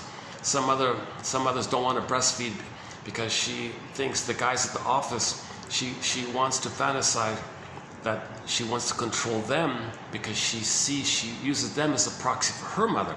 So she uses seduction as power. So the father said to his wife there, "Why aren't you breastfeeding our baby here? Yikes, what are you doing here?" "Oh no, give him the powder stuff, it's fine. The magazine said it's fine." "No, seriously, what are you doing here?" "Well, okay, fine. I go to the office and all the guys are gaga, they're goo-goo. And now I have power, I can control them." "Why do you want to control them?" "Well, I unconsciously transferred my frustrating mother onto the fellows. So now I place them as a proxy of my mother, so I want to control my mother using them as a stand-in for my mother." "Yeah, but what about our baby here?" "Yeah, don't worry about the baby." No, seriously, the baby needs a mother here." "Oh, the powder stuff's fine." So the poor baby doesn't get a loving mother if she's still in her battle with her mother and seeing her mother and the fellows in the office. That was a very disturbing quote where she didn't want to breastfeed because she liked the power of her new sexy appearance to use that to make the guys go goo goo gaga, right? And then she had power over them. Finally, she got power over the mother. She has power over the fellows in the office. She has power over the mother now. She's still not kind of struggling. And she thinks she has power over them, then they'll do what she wants and she won't be so victimized. But it's not the nursery. It doesn't work. No matter how successful she is at controlling the fellows at the office with her little jiggles or whatever she's doing, right? It's not going to correct that imprint from the nursery. No time machine. Now, she may enjoy the power of it because she's replaying the trauma disappointment. Okay? She's replaying the trauma disappointment. So she may be addicted to this power of controlling the fellows because she's addicted. Because she's replaying that battle with the mother. She's still stuck in that battle with the mother. Now, that battle with the mother, okay, it's pain and all that, but embedded within it, underneath it, there is a blissful feeling. And that's, it's powerful. It's a blissful, oceanic, amazing kind of feeling. Robert Bly jokes it's kind of like ecstasy or something. So the babies are in this blissful kind of feeling. So when people replay that trauma, they evoke up now to the present to them that blissful feeling. So now they kind of enjoy it. So that now they're addicted. That's why the little white flower, in the last video I showed you a little white flower in the bush there. Beside me there was a little white flower. Okay, it resembles the narcissus flower. On the front cover of Alexander Lowen's book called Narcissism, there's a little white flower on there. Oh yeah, these guys have the strongest coffee. Yeah, of all the places, these guys have the strongest coffee. My goodness. Last time I only drank half a cup and I was speaking a mile a minute. Slightly similar thing happening today. If I didn't have these I was here once and there was no other guests around. I did a good video, one of my better videos. When I'm not interrupted, I can just keep going and things come up. It flows, and you don't hear all my ums and ahs and oops and all these kind of stutters like that. So my anxiety is kind of like compounded when I'm a little bit interrupted all the time. So if I'm going to do at least a half-decent video, I kind of need an enclosed place and without interruptions and things, and not hearing loud conversations near me.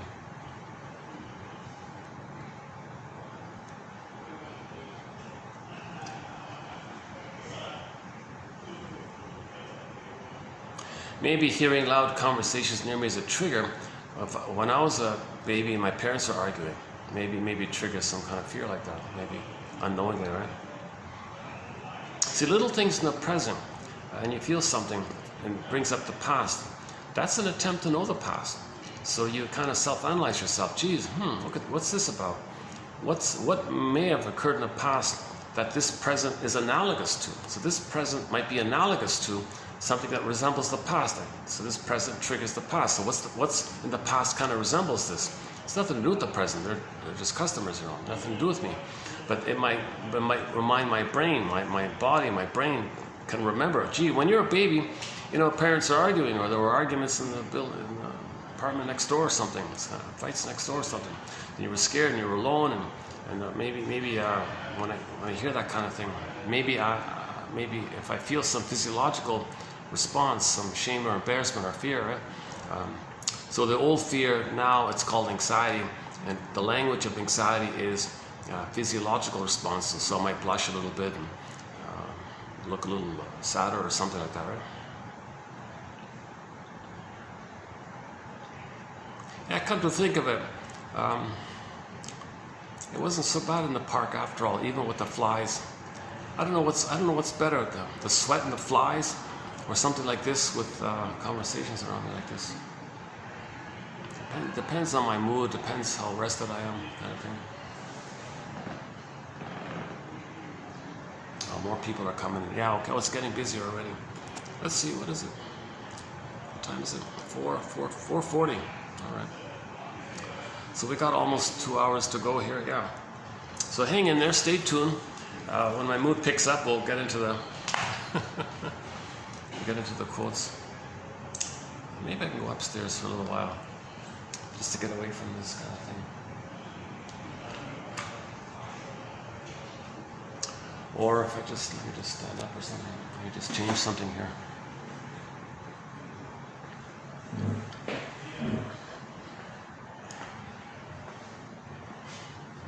Let me just stand for a bit, maybe.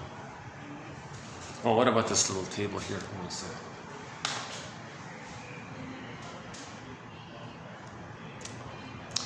Yeah,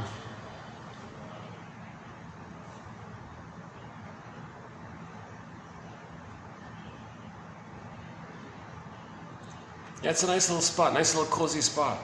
Look at that nice little table by the corner there. This is a great spot. It's a really nice little spot. There's like a little group just across from me there, right there. Yeah. Wow. Give me a minute to adjust here a little bit.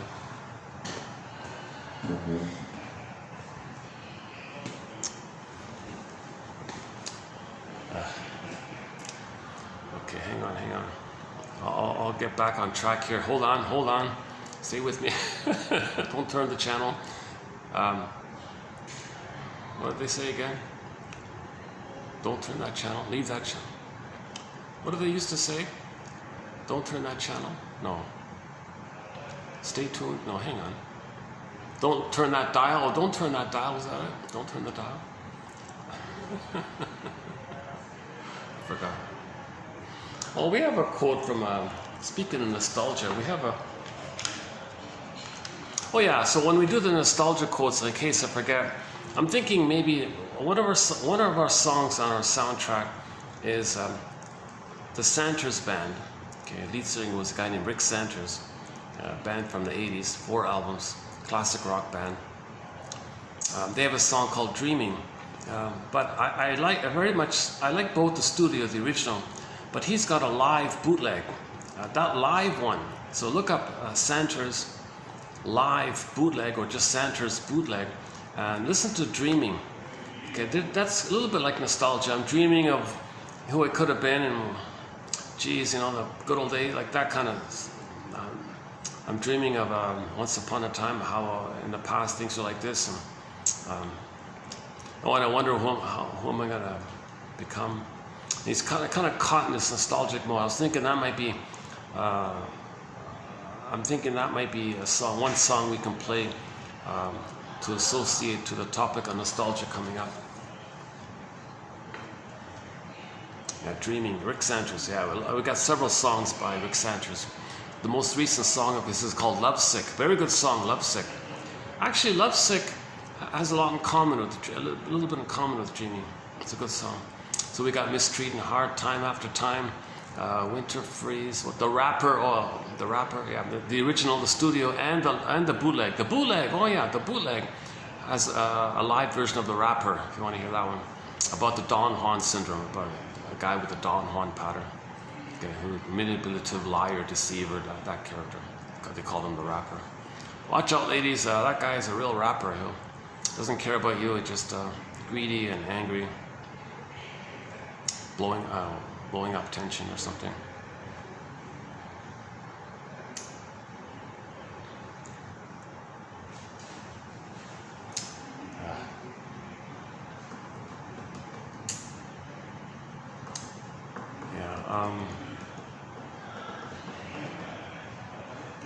Yeah, okay, let's, they're all, okay, they got all these, yeah, they're getting drunker and drunker, the little group of fellows there. Maybe they go up a little bit, maybe when the beer wears off, they'll be in a downstate. I see the little group there. They're drinking, they're guzzling the beer and all this. So they're in this jovial phase, the jocose, right? So they're excited to trick the brain to release serotonin, the concentrated sugar, right? So beer is liquid bread, right? Fermented, so it tricks the brain to release serotonin. So you kind of feel safe.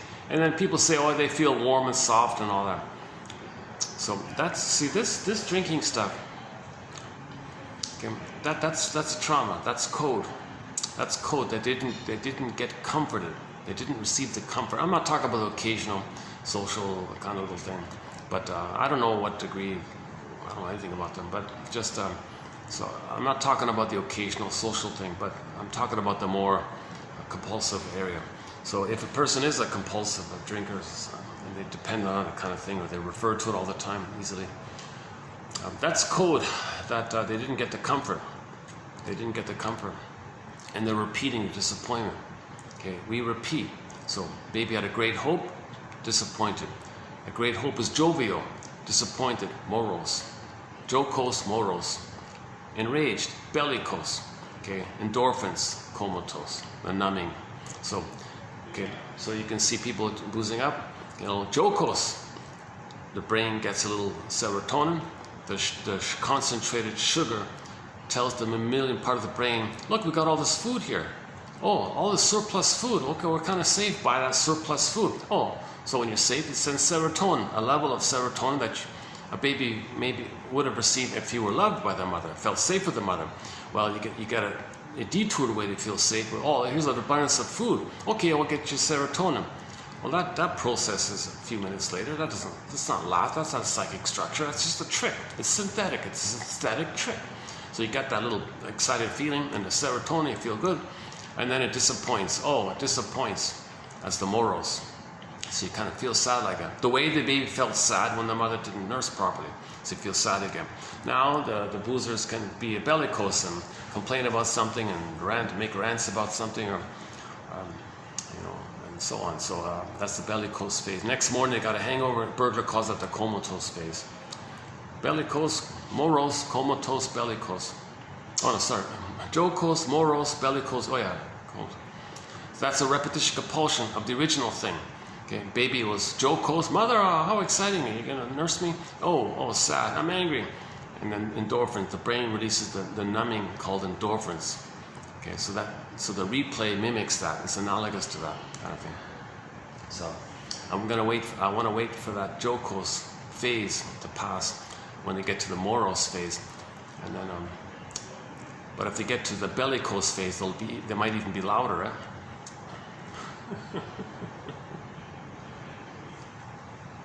Oh, they're still in the jocose. Yeah, it's calming down a little bit. It's a little bit calming down, right? So I can see them right there.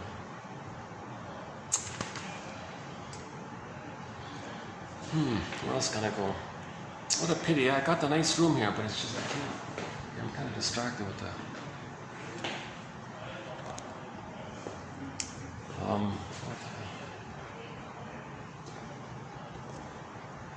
Yeah, okay, let's go upstairs for a little bit. Yeah, let's do that again.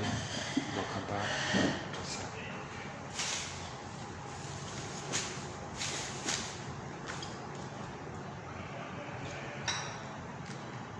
Let's do that.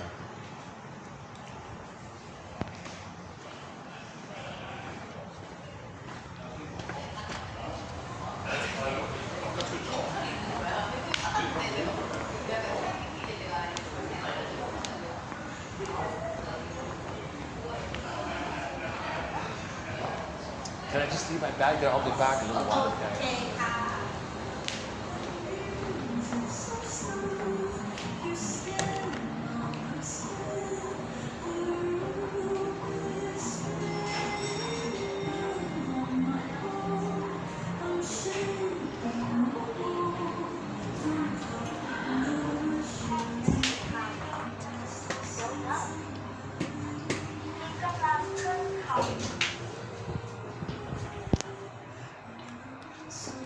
So let's go back to where we were before. All babies begin with, I'm not okay, you're okay in a psychic structure. But again, if the mother is doing it again and again, misattuned, malatuned, the strain, the strain, the strain, okay, and this goes on, if this is too much prior to 18 months of age, the child does a desperate thing, another desperate thing, okay? Defense mechanisms, these are mechanisms of the mind, maneuvers of the mind to deal with the pain with the mother. Right? So this other defense mechanism is called identification with the aggressor. Oops, what's that?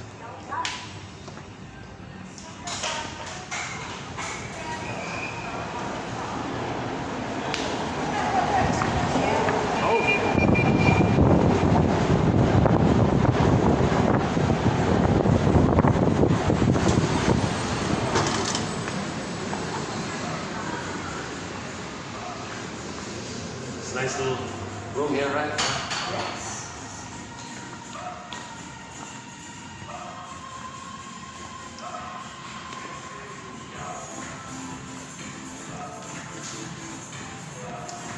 Yeah, the pool's packed. Yeah, the pool's packed. But the fitness room is empty. Yeah. Well, let me cool off here a bit. Yeah. Right? So again, up until 18 months, the mother's hurting him, shaming him, betraying him, using him. Okay, one brainwashing thing the mother does to the baby. Hey, baby, I like this oneness here. Don't have your autonomous thoughts. Okay, remember in Alice, she had to fight for the right to have her own thoughts. Okay, the mother is like that witch, like that. Okay, so the baby sees the mother like that. The mother might say, baby, I like this blissful feeling. I feel youthful. I feel supported. Don't leave me. I need you, baby. So, but the baby is having initiative. The baby wants to grow and be himself. Oh yeah, baby. That's what some mothers do. They say, if you do that, if you have that kind of initiative, you have that kind of self-autonomy like that, well, I'm going to abandon you. I'm going to leave you. Whoa, baby freaks out. No, don't leave me, mother. I'm not ready to be on my own yet. So the child says, fine, I'll stay in this blissful place because that's what you want. I'll give myself up to please you. Then she rewards this. She rewards the symbiotic regression and withdraws or punishes the child's initiative and autonomy. That deeply brainwashes the child. It's Christine Lawson says it's a little bit ironic. The mother's afraid of abandonment. So the way to get the baby to stay is to threaten to abandon the baby. You see? So these kind of cunning tales that goes on, and the rough handling, the misattunement, Rashi, maybe she is in a bad mood, she's not holding the baby gently or something. So this is a strain again and again, day after day. The child does a desperate, what do I do here, baby? The baby says, I can't experience this pain with the mother. Well, his unloved self, his no good quality, he'll say from now on, proxies can play his soul. He doesn't want a soul anymore. I mean, he doesn't want to feel it. He has it, but he doesn't want to feel it. His mother keeps hurting his soul. He feels shamed like this. So he says, from now on, fine. I'll imagine like scapegoats and proxies to be my innocence. And mother, I gotta be just like you. I'm gonna mimic you. I'm gonna imitate you. I'm gonna act like you. And that means I have some kind of, I'm not the passive victim anymore. I'll be just like you. That distracts me of being abused by you if I become just like you. But the problem with that is he gives himself up, so his development is kind of really more deeply frozen. Okay, and then he identifies with the aggressor. So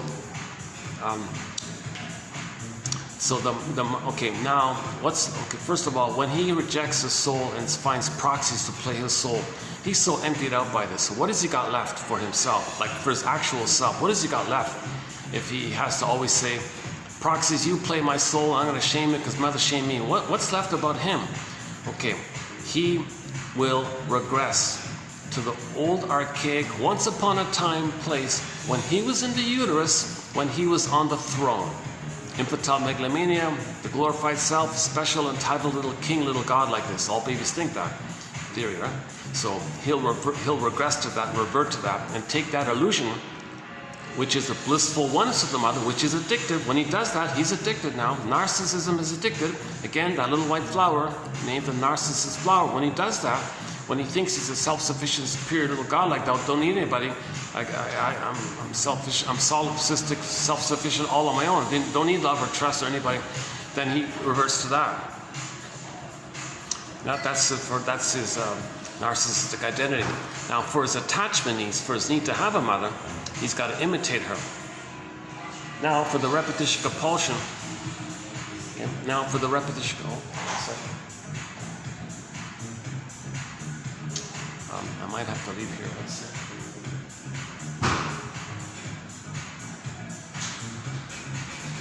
Okay.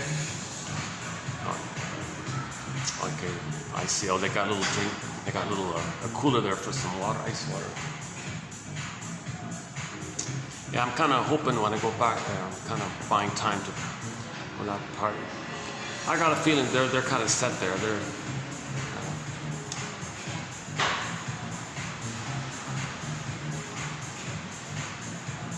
Oh, I wonder if she's doing the same thing that the other one was doing, just checking new things.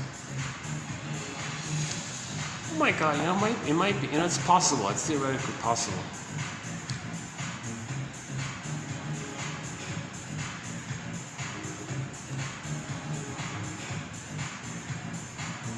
Jesus Christ, I would like to come to this place more regularly, but if there's all this sort of infantile nonsense going on, Jesus. Let's see, let's just stay here. Okay.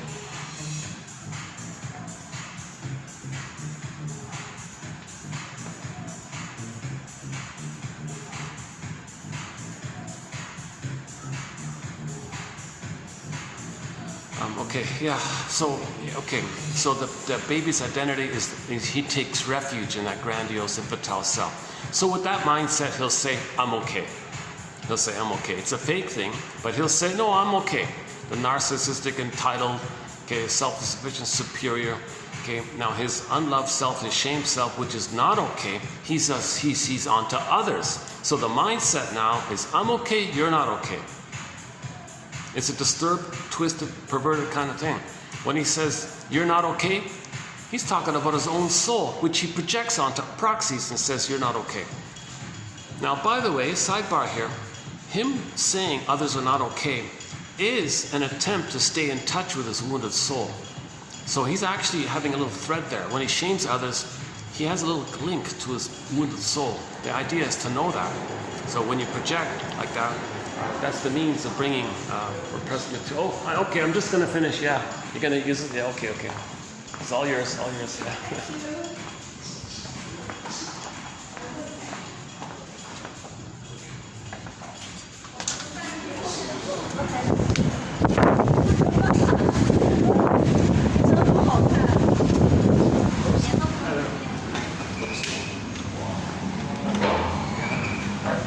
Oh, no, take the next one, it's okay.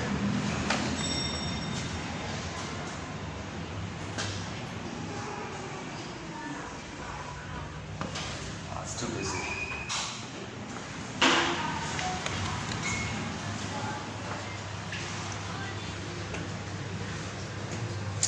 Problem, there's no other.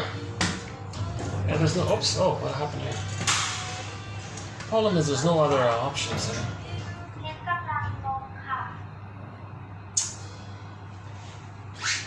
Yeah, I've only got that's the only other choice. There's no other. I'm not allowed to use the events room, so that's out.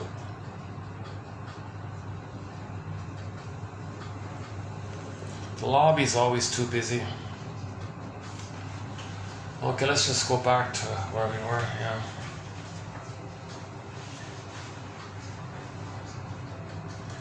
Let's hope those boozers are in the Morose phase and they're all mellowed out.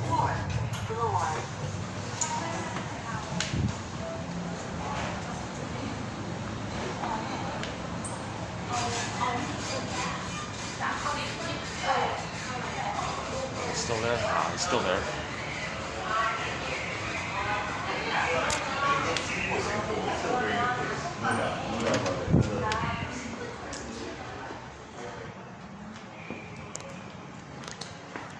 boozers are still there, loud, obnoxious. Oh, they're excited. They're excited. Okay, let's try to keep going here. That's too bad, yeah. So I've had this happen so many times, so when it does happen, I'm kind of like a little sensitized already to it, kind of thing. I think there's a childhood memory in me that I don't remember of somebody shouting around me, either my parents or the neighbors in the next building, next apartment or something, or there must have been some kind of intensity and anger around me as a baby or as an infant. I don't remember it. But sometimes when I hear that kind of thing, I don't know why, I feel that. See, the body records these things. The mind kind of has like a register of it, but the body, the emotions, the physiology. So, yeah. If something in the present reminds you of the past, okay, there's old fears. When those old fears are coming up, okay, the language of those old fears coming up is called anxiety, and the language of anxiety is physiological responses, so blushing and being anxious apprehension, that kind of neurotic worry or something, irrational worry, right? It's irrational worry, like why am I feeling fear over some benign customers near me? That's irrational stuff. I'm dealing with past stuff. See, these things bring up old past feelings. And it doesn't look like they're going to leave. They've settled in. They're clearly in a groove. I want to get into a groove here. Let's see if I can get myself into a groove here. Yikes. Okay. Let me find my groove here. So speaking of grooves, yeah, okay, let's do the record then. Let's do the record. Okay, so again, if the mother does the strain again and again and again, okay, he says his soul onto others, onto proxies, they're not okay. Reverts to the time of the uterus when he was on the throne, little king, infantile god, infantile megalomania, narcissism, glorified, idealized, special, chosen, entitled, all for him, everything's for him, everything's about him, and he thinks like that. Well, I'm okay, and you're not okay. Again, the you, the other, okay, he projects his wounded soul into others. He felt ashamed and no good, but to not feel it, he projects it onto others and says, so the mindset is, I'm okay, you're not okay. Okay, now this is when trauma is before 18 months. If the child manages to hold on to not make that crossover, right? That identification with the aggressor, to deal with the you-know-who, right? So that deal with the you-know-who, because one of the version of the imago that the baby makes is the guy with the horns. So he identifies with that. That's the deal, and you live forever, and you got that power. See, when you identify with the aggressor, you got that power, and you live forever. That's the deal. That's the Faust thing. Again, literature and Ibsen and Goethe, these are all metaphors for psychology. Now, if the child can get enough nourishment from the mother post 18 months, he's a little better off, so to speak. No, he is a little better off by this theory, because he doesn't need to cross over. He doesn't identify with the aggressor. He can stay himself. So his mindset will be the original. He's on track. So he stays in that place of I'm not okay, you're okay. So these are the clingers and the pleasers and the caretakers serving others. Oh, you're amazing. How can I help you? How can I please you? What can I do? I'm no good. And you're amazing. And you're still in that place of the baby trying to save the mother. Oh, well, let me save you. What do you need? How can I serve you? Okay. So you're a little bit in that kind of the clinger or pleaser. They're sort of more childlike, but they're in the human childlike. The stingers rejected that. See, they find proxies to play the humanness and reject it. They want to play infantile God. So the stingers, so the trauma prior to 18 months leads to one of the many stinger personality patterns. Okay, the various narcissistic types, right? The cookie cutter exhibitionistic one that we know about, the voyeur one, underappreciated one, the voyeur one. So Masterson calls it the closet one. I think voyeur is way better. But if you want information about the voyeur narcissistic pattern, read Masterson's material about what he calls the closet narcissistic pattern, but he means the voyeur. His terminology is not clear when he says closet. He means the voyeur. Okay, so the way he describes it, I think I'm calling it the voyeur for my own clarity. Okay, you got the turtle one. Okay, like schizoid. Okay. They have a narcissistic pride in not needing anybody, and they're detached and avoiding attachment style. The schizoidal turtle one. The clinging vine narcissistic one. Okay, well that resembles the BPD.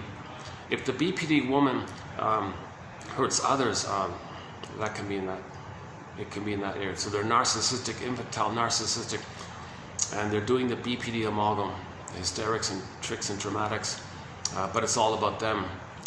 So they're angry at others. Okay, it's a little bit like the bully pattern. Oh, the bully pattern also is in that area. Iago pattern. He's just the envious guy who spreads rumors against others because he wants to see what's out damaged because he was damaged. Identifies with the envy breast. So to have a mother, he's got to hate goodness because originally he thought his mother hated his goodness. Envy means hatred of the good. So he believes mother took away his goodness. He identifies with her. Whenever there's any kind of goodness, he wants to see it damaged. The way his mother damaged him, that's his loyalty to the mother, and he's addicted. He's got schadenfreude, he's gleeful, he's excited, he's giddy, because he's in that blissful oneness with the mother. And the Iago trick is they use proxies to do their bidding, and they hide behind various layers and all this, so you can't trace it to them. So they're really giddy and they're safe and they're schizoid at the same time. So Iago, okay, the famous Iago, he spreads rumors against others and gets others against themselves. So the goodness in A and the goodness in B. Hey, Mr. B, A said this about you. Hey, Mr. A, B said this about you. Oh, and A and B are fighting with each other. He's giddy, laughing, having a champagne, and see, mother, you see all this goodness between A and B? They're damaging it. It's being damaged. Well, that's what you did to me, and I'm safe. You see, and you got some pleasure when you damaged me, and I'm you now. See, we're one. That's the Iago is a very complicated one of our threads here, and so on and so on. And there are a few other stinger personality patterns. The commonalities we're calling them the stinger personality patterns versus the clinger personality patterns. The commonality with the stinger personality patterns, they don't make I statements, so they can't make anything authentic. Okay, they're in survival anxiety all the time. Okay, their slogans are jungle slogans. Okay, either we're thinking useful or not, who cares? Okay, and they can't apologize or have empathy because they're in the place of emotionally of fighting with the rubber nipple. Come on, mother, be loving here. You're rejecting me. You're not attuned to me, and I feel like you're this rubber monster now. Like I'm scared. So they're in survival anxiety. So later on, if you say to somebody with distinct personality patterns, gee, what you said or did, that was hurtful, they shrug their shoulder, they haven't a clue what you're talking about. It's kind of like asking a one-day-old baby who bit his mother's nipple, hey, baby, mother's in pain by what you did. You think he's going to care to understand? The baby's trying to survive himself. He didn't reach the place of differentiation, hence empathy. He didn't get enough love to have empathy for others. If you say to a distinct personality pattern, to free associate, oh no, they're not going to be vulnerable because once upon a time they were vulnerable. Look what happened. So they can't make I statements. They can't be vulnerable and share. Lack of intimacy. And this, as a defense against, to keep down the tenderness and authenticity, there's the so-called sexualization defense. Now you got problems in that area. That's a whole other new realm that we kind of recently touched on. So in the future we'll pick up. Oh, they quieted it down. Oh, they're still there. I'm kind of hoping they'll, move on. Kind of. Okay, at least they've toned it down a bit. I can still hear them. They're not doing anything wrong. This is me. This is about me, right? I have anxiety, so that I'm trying to face this. I have been analyzed, so. That's the awkward thing about these videos. You see my anxiety. I haven't been analyzed. I'm not a shrink, so keep that in mind. So I'm trying to learn this material. So that's why sometimes I'm repetitive and all this.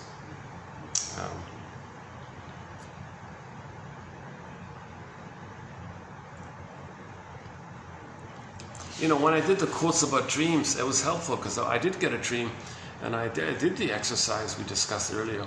And I thought, okay, yeah, that's helpful. It's helpful. These quotes can be helpful. Sometimes they can help. It gives you encouragement. It connects you with yourself. You want to be more connected with yourself, okay? And then you're more whole. Hence, you're in the area moving towards healing. So that's the direction you want to go in. If you don't go towards healing, then the split continues. Then you become a bitter curmudgeon late in life. We'll talk about that later.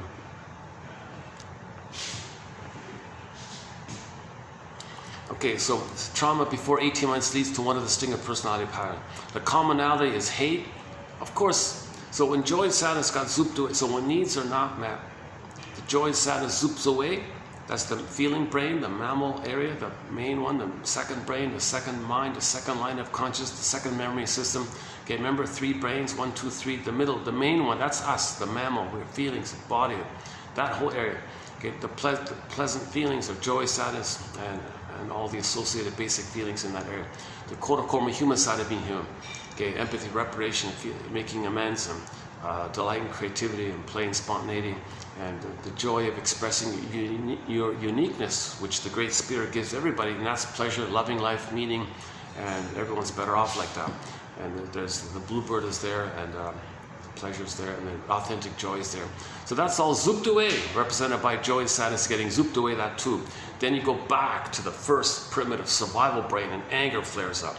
And now fear flares up, but he's easily pushed aside by anger. Step aside, fear, I'm going to take it. So anger's in command kind of thing. And he's enraged, and he only cares about survival.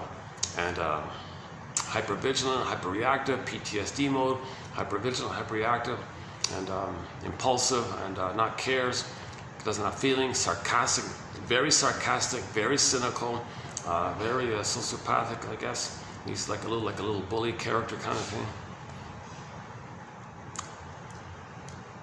So in the Disney film, we saw when joy and sadness zooped away, anger was running the console. That's a pitiful life to always live with this enragement at what mother did and not loving life in the present. So luckily, at the end of the film, joy and sadness came back. Okay, first sadness had to be there to mourn the loss, then joy can come back, then everything's good. So we want to get joy and sadness back, right? So when Miss Core got pulled down, she came back up. It was called Persephone. Odysseus, that huge gap with the Odyssey, he got back home, inner home. Ithaca's an inner home, psychic house, soul castle, inner home, embodiment. Ithaca, okay, so when Odysseus was looking for home all the time, I'm looking for home, I want to go home. So he's talking about his connection to his embodiment home, his inner home. So he got back there, a little delay, feelings came back. Joy and sadness came back to the console. Okay, in Iron John, he got the key, released the Iron John, the golden ball. So it does work. We can be reunited with ourselves. We can't get back our embodiment. Okay, so that's what all these, we need like a catcher's mitt, some knowledge, and then and the feelings can come back according to nature. You don't control the healing. You just create the conditions for the healing to take effect. So psychoanalysis looks for an egg in a basket that's missing. Don't look for the egg. Just weave the basket. The egg will come on its own accord. And then in the egg, in one story, the firebird appears. Okay, the protagonist hops on the back of the firebird, rides the firebird. Metaphor, the emotional knowing. So the firebird, the vibrant flames and vibrancy and aliveness and the bright flames of the firebird, the golds and the reds and the yellows and all this, oranges, and there's the firebird like that. So when the protagonist rides the firebird, the imagery, the emotionalities, the feelings are coming back. You're getting back your emotional body. You're getting your embodiment, the feelings. But first, you got to get the basket. So these quotes are helping us to weave a basket. These are like threads to weave a basket, or a catcher's mitt so we can catch the ball.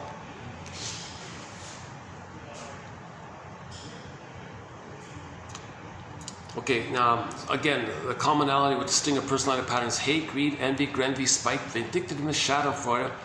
Okay, the constant pursuit of the infantile megalomania status, so you have to shame others for that. So their humor, it's mostly seen in their humor, dark humor, put down humor, shaming humor, because others are holding their soul and they got to shame it. That's their loyalty to the mother who had shamed them. and they're in a gleeful state because they got the blissful oneness of the mother. So now they're addicted to shaming others. They're addicted to hate. They're addicted to greed. They're addicted to envy. Okay? And now, of course, the splitting is there, so they don't have differentiation. They don't have differentiation. They have this illusionary thing that they're little gods. So there's no embodiment. They kind of feel empty underneath it all, right? Despite the lies and dreams and addiction, they feel empty. So there's no embodiment. So if there are losses in life, how do they acknowledge a loss and feel sad if there's no identity to hold it? I feel there for am. There's no amness, so there's no feelings in that positive area. So what do they do when there are losses? Well, denial, contempt, sour grapes. Didn't eat them anyways. That's called pyrrhic victory. So they maintain the infantile megalomania when they shame others. Didn't eat them. They're no good. Didn't eat them. They're no good. So they might have been useful to them in some way because they had somebody around to shame, so it was an attachment like that. Okay. So when they lose them, well, they need to just find another one. They don't care, they don't feel, they don't apologize, they don't matter. Their attitude is this entitled little God all the time. Okay. So the more traumatized the baby is, the more they're going to go through life thinking that they're superior. Put it that way. It's a compensating. As a simple way of saying, Adler's simplified way of saying is, the more traumatized the baby is, the more he's going to compensate with some kind of superior elitist attitude or something. So now the issue of them becoming curmudgeons is mainly, I think, since they don't have an authentic self, so they don't have sadness there, and there are losses. Each future loss in their life triggers all the old unprocessed losses. So all the pain around not having an identity to more losses is coming up again. Another loss. All those accumulated unprocessed losses flare up. Another loss. So it has a snowballing effect. Each future loss triggers all the previous past unprocessed losses. So it has an accumulative snowballing effect like that. So then they become more and more OCD, more and more controlling. Now they want to control where the spoon should be, where should the cup be, where should the salt and pepper shakers. They want to micro-control every little thing. Because if something doesn't go their way kind of thing, it might be like a loss. That triggers all the previous losses. So this OCD micro-picking thing, that's the kindling effect. Now there's a kindling effect. Like littler and littler things, as they get older and older, can trigger that snowballing effect. So that's why they become a bitter, stingy, grumpy, scrouchy, scroogey, grumpy curmudgeon late in life. And the people are on eggshells around them. And, one quote was, the guy was in a nursing home. He acted like he was in a nursery, that the poor cleaning lady did one little thing he didn't like, and he raged because, so that's the curmudgeon like that. Not an elder, not generative, not giving, not sharing. Okay. In 2822, there's a very good quote by Freeman. She quoted her shrink, a guy named John Thurot. Sidebar here. John Thurot, we know nothing about him. No articles, no books. But he was her shrink in the 1951 book called Fight Against Fears. So we recently completed some quotes by Lucy Freeman. She's a little bit famous for her first book called Fight Against Fears, her best book. Instant bestseller, million copies sold instantly overnight. She was well known and all this. So she was a journalist. She's not a shrink. She was a journalist who went to the shrink. Her shrink turned out to be, we later learned, was John Thurot. And I thought, there's a lot of great quotes because she's quoting him and she's making copious notes of what he says to her, and she reported in that book, Fight Against Fears. And so here's the kind of thing we're talking about. There's only one copy of Fight Against Fears I could find. And she saved the Thurot quotes in her book, which we now have in our collection here. Like, what if that Lucy Freeman book wasn't around, gets withdrawn, and we can't find it? That means all of the work, the hard work by this Thurot guy, is basically lost, because there's no articles or books about it. We don't even know of his existence. I only learned of his existence by her reporting what he said to her in that book. Yikes. And so we got those nice Thurot quotes. So go to 28, 22, 3, 4, 5, and 6. Those mainly in there. In particular, 22, 28, 22, and 23. Most of those, what you read there, is from Thurot. How did I get on that? How did I get on that sidebar here? Oh, good. I like it when it's quiet like this. Oh, okay. I feel a little relief. I feel like my tension in my body calms down a little. I can relax a little bit. When while they're talking, I'm a little tenser. I notice in my body. It's my anxiety. Jesus. Well, that's the busiest I've seen that pool so far. My God, it was packed in there. Yeah, my goodness.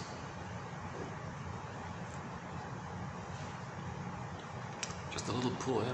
It's funny. It's a funny little thing. You're on the pool on the 32nd floor. You're in a little pool, and while you're in the pool, you got the whole, like most of the city. You can see most of the city. Right? I've never done that. Yeah, it must be a strange feeling. Huh?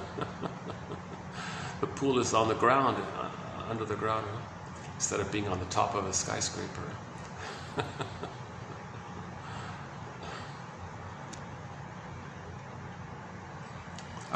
So the curmudgeon, he's not an elder. Huh?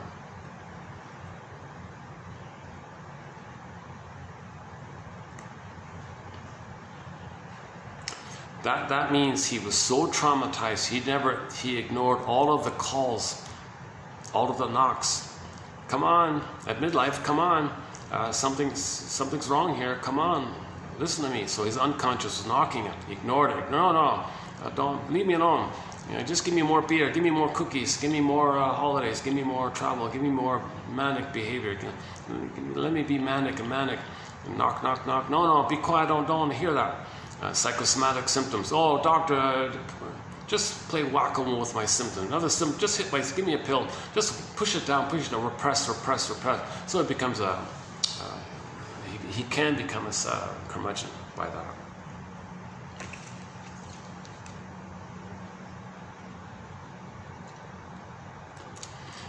But another commonality with the sting of personality patterns is there's a huge need to scapegoat hunger. So if two buddies have the sting of personality pattern, they got a lot of tension amongst themselves. Remember, the tension is because they don't feel. If you feel, you're okay. You're relaxed and easygoing if you feel. If you don't feel, you got the pain of the tension. The pressure cooker, steam, got to blow off steam all the time. Got to blow off steam. The pressure cooker comes up, blow off steam. So you're always beating the pillow kind of thing. You're not healing when you're just beating the pillow or saying negative things about others or being sarcastic all the time, being cynical your whole life. It's not healing, being cynical. You can have 20 lifetimes being a cynic. It doesn't heal.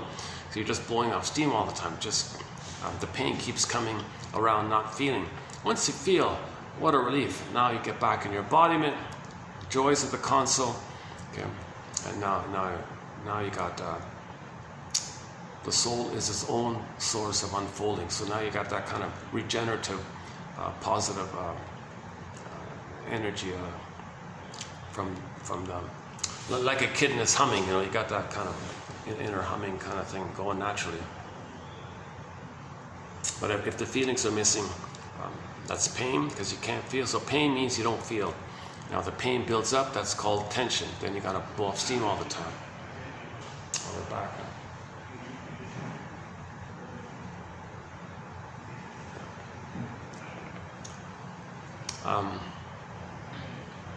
It's fun. Another thing about sometimes I'll have some loud groups near me, and I'm okay. I can deal with it.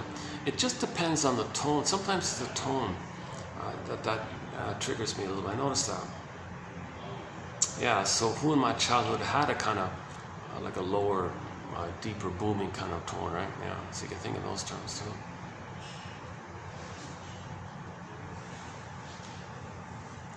So either a parent was angry or the neighbors were angry or something.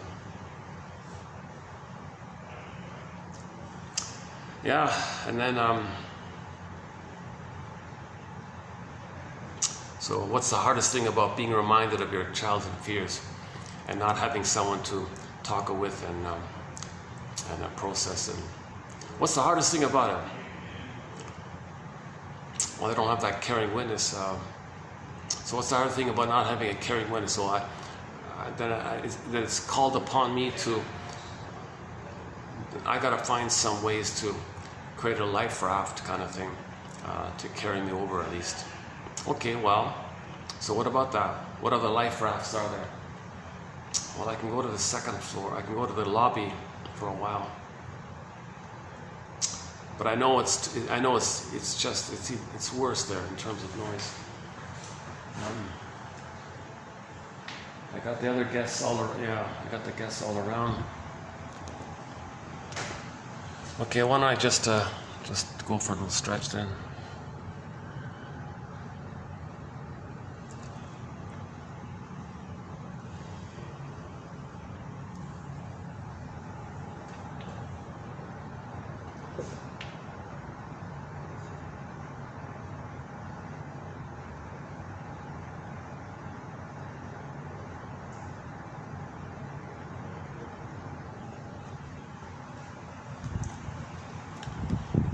Well, you know it's the present, it's not the past, right?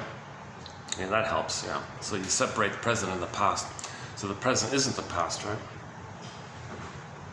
So be a little bit more reasonable like that. Yeah, so if the stingers are, let's say the two stingers are just buddies, a lot of tension, and their goal is to take turns playing big shot with each other. You feel infantile, God, I'll feel it. You get a turn playing big shot, I get a turn playing big shot, and that's the utilitarian attitude there.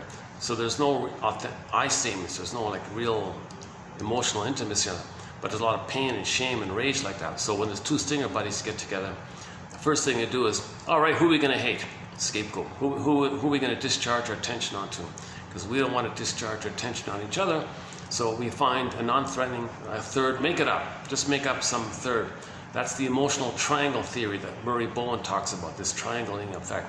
So you create a third, make it up, just hallucinate, lie, it doesn't matter. They'll invent an identity for their psychological need to blow off steam and get attention.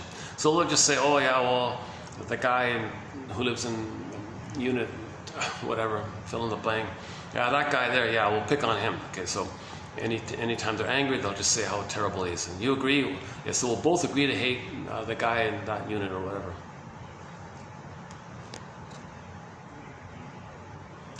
Okay, so now that they established a scapegoat, then they can take turns playing big shot.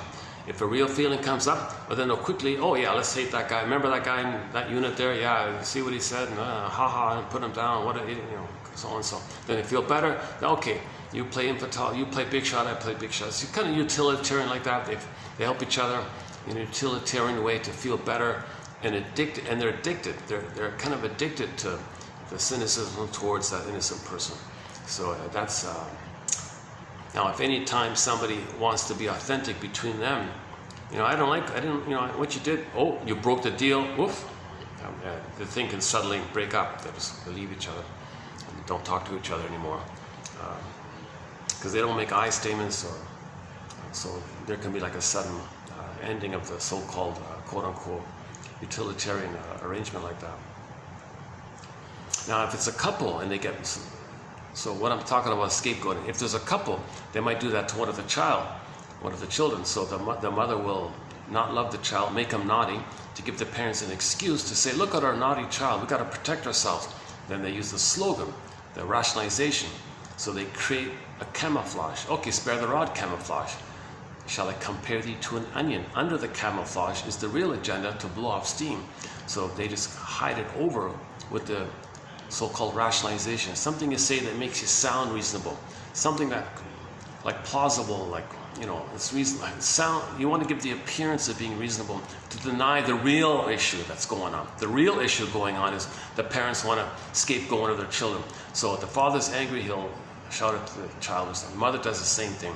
Then the parents can get along with each other. Now the child goes along with this because he wants to keep his parents together, because he might be in that place. I gotta save them. I'm no good and they're good. I gotta save them. So he will go along with this to please his parents, keep them together like this. So they might scapegoat one of the children, again, in this emotional triangle phenomenon. So the mother sets it up by not loving the baby.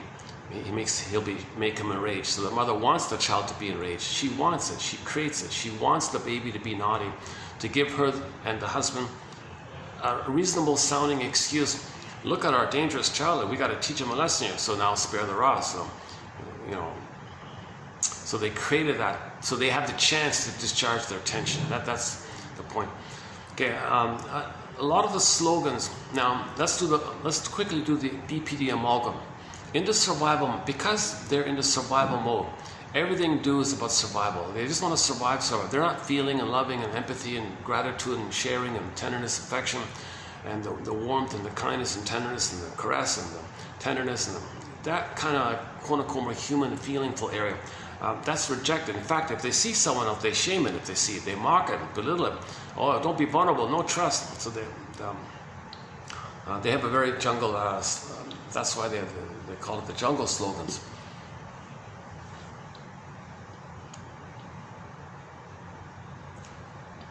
So one of their jungle slogans is, well, my greedy, your greed. Because they identify with the hungry wolf, they think, if I'm not going to be like the greedy, hungry wolf, then my mother's going to eat me. Whoa. They project that. At the same time, they project that wolf image onto everybody and think everybody's like that. My greedy, your greed.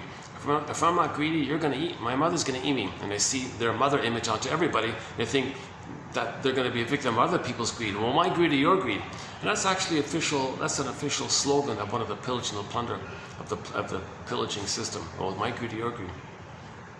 Nonsense. Not all babies are traumatized prior to 18 months. Not all babies are traumatized and identify with the aggressor. Not all babies are extremely narcissistic and don't have empathy or feelings for others. That's nonsense. A lot, yes, a lot do. Okay, toxic masculinity area, men and women, bully patterns, really cold kind of characters, and people. Another jungle slogan: don't care. Useful, fine. Not who cares. Like, just either or mentality. Like that woman. If the man doesn't give me everything, he gives me nothing. So they have these either or kind of things, because they're in survival anxiety. Now the BPD amalgam, what takes place in the mind is a psychic setup in the mind where the mind does another survival tactic. Psychotically neurotic, intermingling with neurotically psychotic, creates this poof, a little amalgam, something in the mind called the BPD amalgam. This allows the person, that amalgam allows the person to play House of Mirrors, Hall of Mirrors. Now you catch me if you can, now you see me, now you don't, in terms of what's real. So they can't, they have an uncanny ability to not lie, flip, twist, blame, accuse. You said this, I didn't say this. What's wrong with you? Make you feel bad for the bad thing they did. Be rude, but act like the victim. They can't be authentic. They can't make an I statement. They can't free associate. So if you point out something to them, that BPD amalgam is quicksilver. They'll use any kind of trick in that area. So you said that, no, you said that. Or they'll act like you said what they said. That confuses people, another trick. Or they'll act like that they just said what you said. That confuses people. Or you point out something that was hurtful. What are you talking about? I'm just surviving. Or the contradiction in their statement. The first part of your sentence was this. The other part of the sentence was the opposite. Don't you see the contradiction? What are you talking about? In every moment I'm surviving. The first part I'm saying that, I'm surviving. Next part, I'm in that timeless now, I'm surviving. So every moment is just like survival. So they don't care about any kind of links like that. Because in the unconscious, everything is true for that moment because no time. So there's no like real, it's mad in there. Alice in Wonderland, up is down, left is right. So things are topsy-turvy. So if you think something's real, you look in the mirror, it's over there. You look there, it's over there. You can't catch them. It's quicksilver. Like they can't admit a feeling or admit a truth. So they're pathological liars, constant liars, of course. But you got to think of it in terms of they're trying to survive with the mother. Mother's hurting him. Got to lie. Got to dodge. Got to flip. Got to blame. So they have this amazing ability to do this double thinking, flip flopping. Okay. So they'll excuse their rationalizations and excuses are infinite. They can make up any kind of lie. They love equivocation. They love when things are vague, so they can flip and twist. Oh, you meant that? Ha ha! It was that. Oh, you thought they hedged. Oh, you thought that. They can twist it. No, they meant that. You thought. There's no good faith. Like they exploit any kind of trust on your end. So they're just trying to survive. Now, when they're shaming you and want to control you, well, that's the baby wanting to control the mother. So they can use the BPD amalgam for survival from the mother or to control the mother. So that's the sting of personality patterns. You know, it's like Jesus. They're just always in survival mode, right? So their Snow White is still in the coffin. Their embodiment, Miss Core, is still in the underworld, and they're still not survival. Mother, change your ways. I'm trying to survive with you, Mother. I'm not going to trust you, but I got to fight with you. Oh, Mother, you think this is me? No, I'm over there. No, I'm over there. You're not going to hurt me again, Mother. No, Mother, you're not going to hurt me again, Mother. I'm flipping, twisting, flaming, so they can do this duplicity, huge ability to duplicity. Helmut Kaiser says, yeah, first things first, duplicity analysis, plus their cry for symbiosis, their cry for merging. So if they control the other, they think they can merge and be one with that person, thinking in the fantasy. It's the mother in the past, not making sense. Kristen Wilson says, if you're not in your body, you're not making sense. Nothing on the outside can take you back in a time machine and change what had happened. Oh, hang on. Is that one of them? No, false alarm. I thought maybe they were going to leave. I'm really hoping that noisy group here can leave. I don't know, something about it. I don't know, something about the tone of voice of one of them has that little triggering effect on me.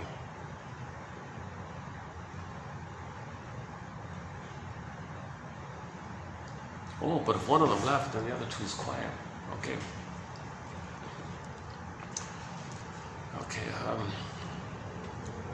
Yeah, I don't like trying to do a video while I'm struggling with some annoying thing on the side of me like that. Sometimes that happens. Ironically, you know, it's funny, ironically, that, I'm confused about this. Because yesterday I didn't want to do a video and I made some mistakes and I was sweating a lot and the flies came in. And geez, what an embarrassing video. But I was outdoors at the same time mostly, and the fun of the fresh environment. I found some new spots as well yesterday.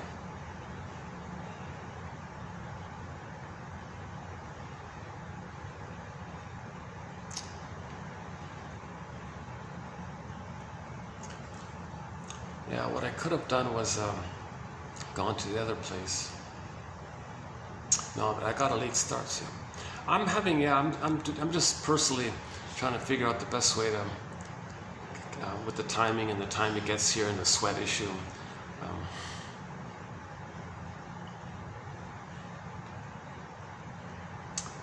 So I'm tolerating the ambivalence. So there's an ambiguity here. I'm kind of like making the best of my limited choices, kind of thing. But the great news is the quotes are available. These 10,000 quotes, they're available. You got them. We got them. Like that, like those John Thurrott quotes, thanks to Freeman saving him. We got them here. And if later that Freeman book disappears, well, we saved the best parts of it in our collection. So I feel valuable. I feel something's valuable here. It's an encyclopedia, 10,000 of the greatest quotes from psychoanalysis. Many of them are very hard to find, and I got a possible sense that in the future they'll be even harder to find. Because I'm saying that because a lot of books, good books, are being withdrawn, unavailable, removed, unavailable. Okay, withdrawn. What is it? What do they keep saying? Withdrawn, removed, or unavailable. It's saying, Jesus Christ.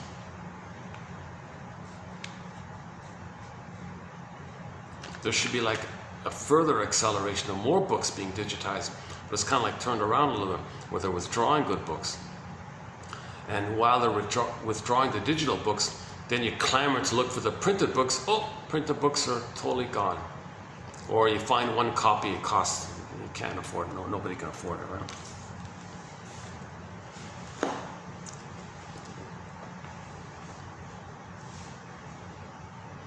I would highly recommend anybody to get this encyclopedia while it's kind of easily available. Just a minimal admin fee, you know. I think everybody over 40, everybody in midlife can benefit from this. Just read for 10 minutes, you'll get a little encouragement, kind of thing.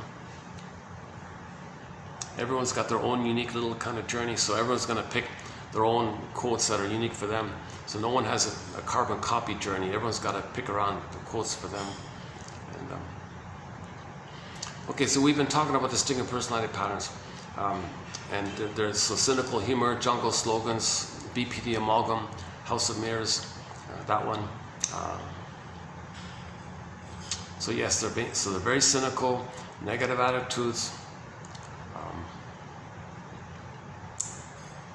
They don't care about anything, lack of empathy.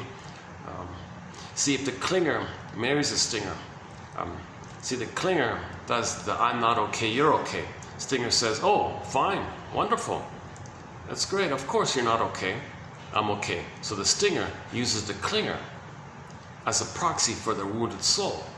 Wonderful, now I got a chance to shame my own soul. You clinger, you're gonna hold my soul, I'm gonna shame it, damage it, hate it, and all because it's done to them. They're married to mom. They're imitating their mother, doing it to them. So they need somebody as a placeholder for their wounded soul so they can shame and damage it. The clingers keep saying, ouch, ouch, but that makes sense because I'm not okay, you're okay. So the clingers are distorting the present to fit their template. I'm not okay, you're okay. Stingers love that arrangement. Yes, of course I'm okay, you're not okay. And Klinger says, yeah, so I'll try to save you, Stinger, I'll try to heal you, I'll try to fix you. Oh, I don't care. They don't care about that. They just love the opportunity to have somebody around to shame, damage, control, hurt, and belittle, mock, whatever. And they're just addicted to shaming. It's emotional sadism. They're addicted to the pleasure of hurting their nice caretaking partner. The clinger says, oh, this is very painful, but that makes sense because I'm not okay and they're good. Now finally it takes, so the mechanism, by the way, is called sweet lemons. They keep saying to themselves, no, they're not bitter, they're sweet. They lie to fit the template. But it does take the clingers 6 to 7 years on average to finally wake up and say, oh my God, I can't believe it. All this time I've been giving everything for them, helping them, serving them so that we can be a team, we can grow together. And they hated me all the time. And they mocked it and talked badly about me behind my back or whatever. And they wanted to damage me, and because they're just married to mom, treating me the way the mother treated them, and they're just addicted to being one with the mother. And he's narcissistic flower. He's addicted to shaming me and rejecting me. And I'm trying to save them. They're shaming me. They're mocking me. Or helping them. They're hurting me. They're hating me while I'm trying to help them. They're like surprised. So they finally leave and write a self-help book entitled Codependent No More. Codependent No More. Okay, and they'll play all the survival songs. Gloria Gaynor's I Will Survive. Okay, so we do the Glee cover of Gloria Gaynor's I Will Survive / Destiny's Child Survivor. A very good song by the Glee cast, the I Will Survive / Survivor. We also include April Wine's song, Won't Walk Down That Road No More. I'm not going to do that again. And they're surprised. They didn't know this. They don't remember narcissism. They passed the narcissistic phase, right? They passed it. Like they're out of that infantile megalomania. They're still in that in-between place of wanting support to find their unique, to find their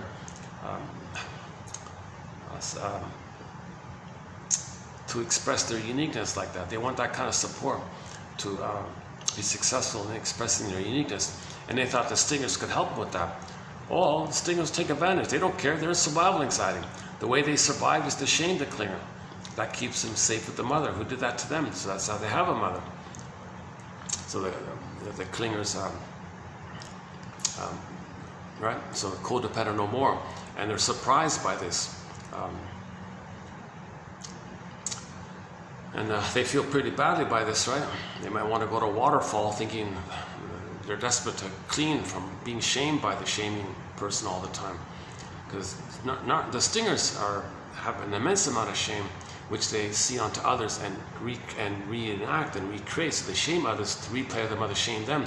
So the clinger is they experienced this for 6 to 7 years, didn't know it, because they denied it. They denied, but they really were hated and shamed by the stinger. So finally the clinger leaves, and the stinger says, who cares, didn't need you anyways. So they do a Pyrrhic victory. They can't admit the loss.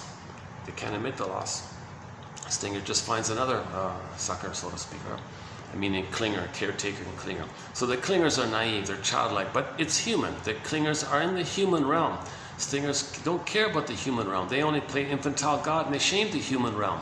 They hate the human realm. They want to play infantile God all the time, psychologically speaking. So the clingers believe in all this.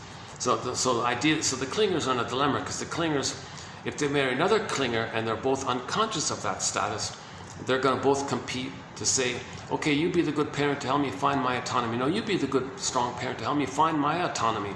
They're kind of competing like that, so it doesn't work. But if they're conscious and make I statements together and know their developmental fixation, they can grow together if they're conscious. If they're conscious of the thing, they can grow together. So they might go to workshops together, read self-help books together, go to therapy together. They will do it. They can make I statements. The clingers can make I statements. They can grow together because they're on the developmental track of so they're still on the I'm not okay, you're okay, getting to I'm okay, you're okay. Stingers, it's derailed. Their emotional developmental track is flipped and derailed. They see their no goodness onto others. Like it's twisted like that, and so that's why it's derailed. They're not on the track. They can only get on track when they own those things. All those awful things they're saying about others, they gotta say, oh gee, my mother shamed me like that? Oh my God, that's a harder work. That they got more work to do. They gotta face the painful truth that the mother, didn't hold them and nurse them and these kinds of things. Stingers have actually more work to do, but they're not inclined to bother because they're too addicted. It's too addictive to be a narcissist. It's too addictive. It's too alluring. It's just too exciting. It's just, why bother? I'm just in this blissful kind of heavenly, addicted, excited to self-superior, self-sufficient status like this. I just need someone to shame and damage. I just feel addicted. So they don't bother with the healing journey. They don't bother usually. Why? They just have excuses. It's okay, fine. They become curmudgeons, and if they have resources, they can still take it to the end like that. So they don't. And Snow White is frozen the whole time. That's the story of Narcissus. Echo became a statue, and Echo stayed a statue. At least in the Peer Gynt story, at the end of the story, Peer Gynt questioned it. Finally, Peer Gynt questioned it. He said to his soul, Solvik. So what Echo was for Narcissus, Solvik was for Peer Gynt. The Ibsen story, Peer Gynt. And Peer Gynt said, hey, Solvik, my soul, where have you been all my life? She said, are you kidding me? I've been around all the time. You just ignored me.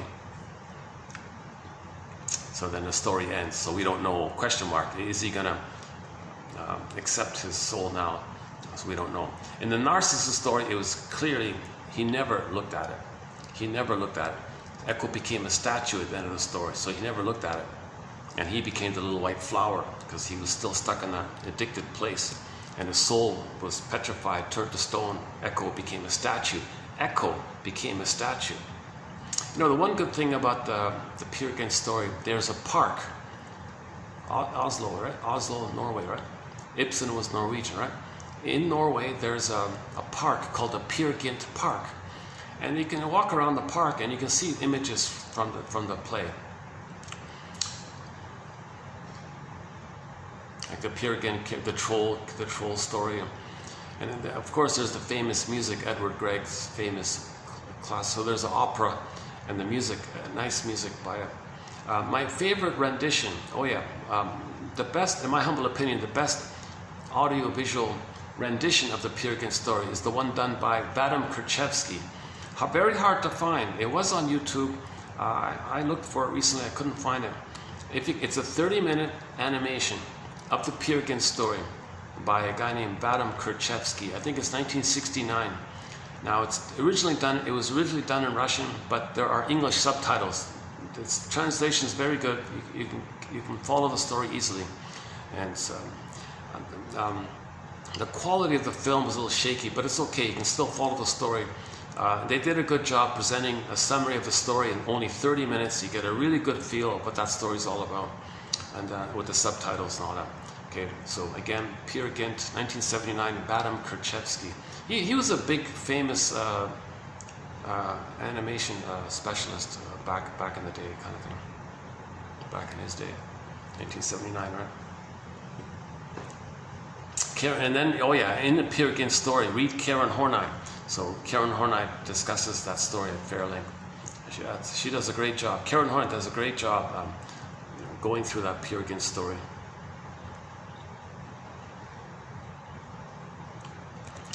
funny about Robert Bly, he's from Norway and all this, his family was from there. He kind of avoided it, but he talked about it in a veiled way by talking about the Peter Pan syndrome. He calls it the swan boy, flying around like the Peter Pan, the swan, like the...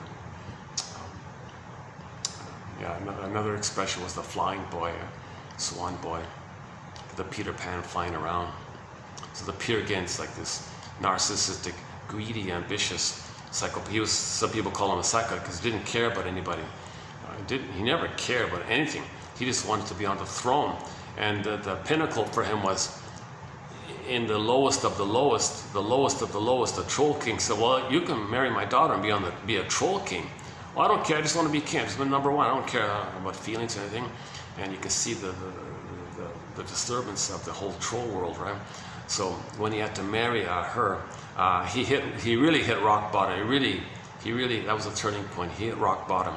That this idea of being an infantile god, that his soul is going to be like that, this ugly character they created.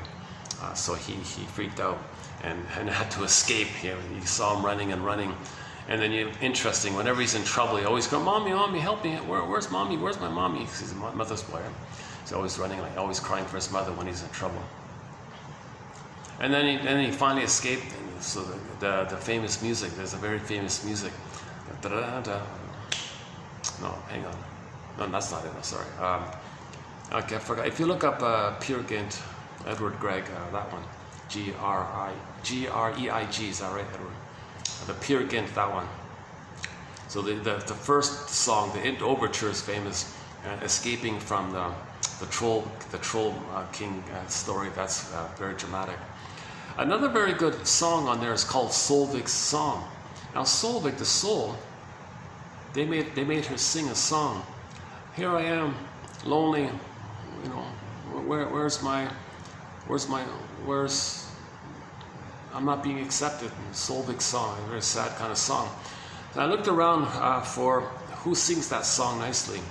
My favorite rendition of the song called Solveig's Song is done by Elisabeth Gruner, I'm not sure how you pronounce her name, a German opera singer back in the 50s. So that's on our soundtrack.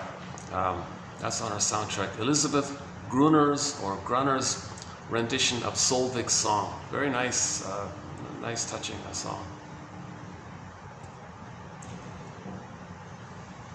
So at least she was given a voice.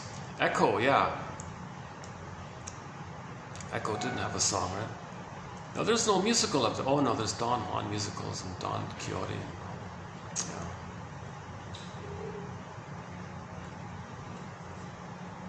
See, when Narcissus looks into the pool of water and he sees himself and he's blissed out like that, wow, it's amazing. He's in love with himself. That's all he sees. That's the solipsism. It's only about him. Everything's about him. He only sees him. Forget about his feelings. His feelings was repressed. Okay, Solveig was repressed, disassociated, flying off in the corner. And he ignored it. Remember, Solveig was hello, hello, or whatever, repeats what he says. Ignored it. He always ignored his soul. It was like the soul was there. He ignored it. He brushed away. Leave me alone. I don't listen to you. I don't care. I just want to see myself. It's only about me. I don't care about my feelings. So then that's why the storyteller said Solveig became a statue. He became the little white flower.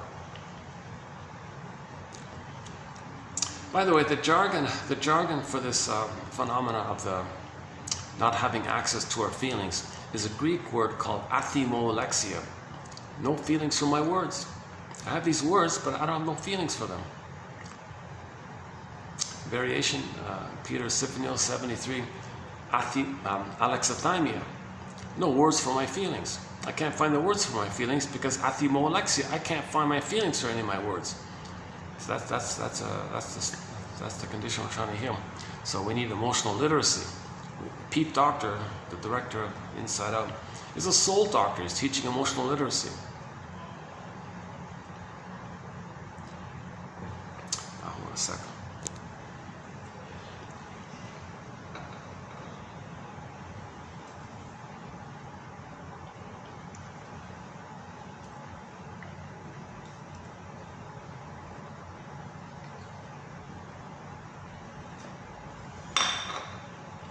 Okay, once again, for the price of half a cup of coffee, one can get this encyclopedia. The link is below.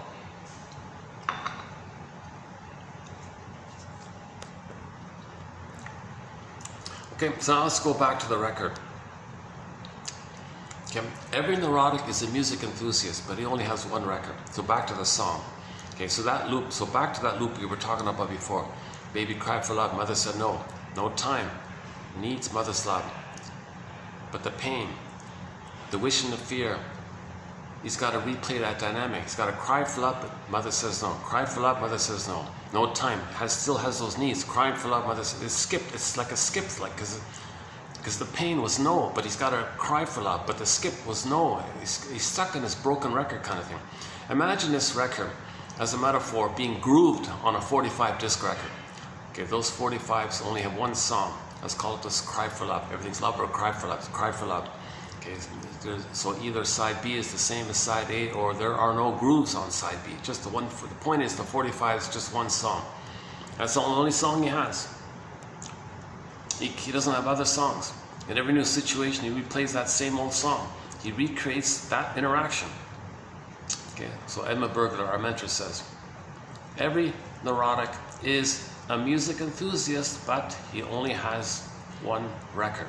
He carries this the one that we're talking about, the 45. He carries it with him everywhere he goes.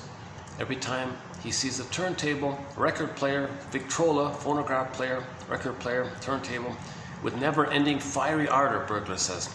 He runs to the turntable, okay, puts the plug in, puts the record on it, puts the power switch on, gently picks up the needle, puts it over to the beginning. You can hear the crackles and the scratches, and he plays that same old tune. New situation, same old tune. New job, new place, new environment, new whatever, new interaction, new project, whatever he's dealing with. Every new situation, he plays that same tune.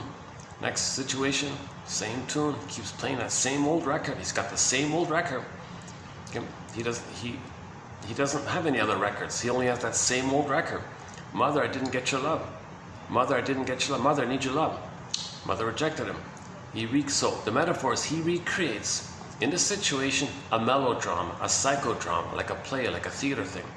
And he's going to stage that old scene with the mother in the present. So the present's just being used as a placeholder to represent the past. So now there are two ways he can recreate that scene in the present. Okay. The stinger way and the clinger way.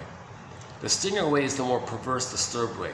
So in the new situation, he finds proxies to play him. Hey, you're going to play me as a baby crying for love. I play the mother who says no to me.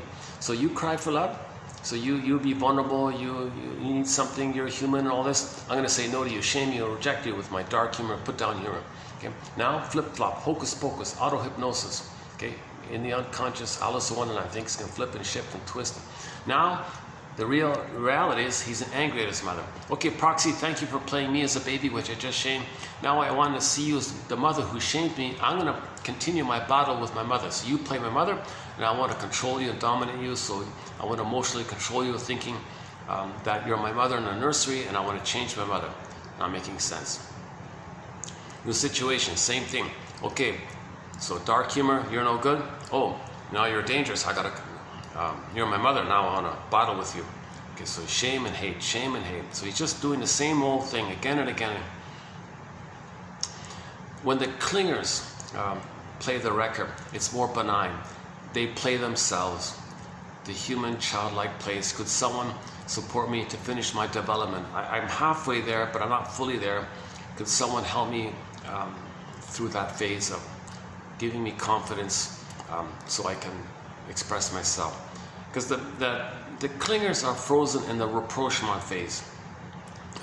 In the rapprochement phase, the fifth part of the secure attachment style, the final part, the child discovers his environment, returns to his mother for emotional refueling. Sometimes she does creative improv, she sometimes does communicative matching, giving the baby the message, you can be yourself and you don't lose me. I'm here. So the child gets the message that he can be himself and he doesn't lose his mother. Some mothers rebuff the baby. Some mothers freak out and say, wait a minute, you're becoming too autonomous, you don't need me, I don't like this. Oh, you found something.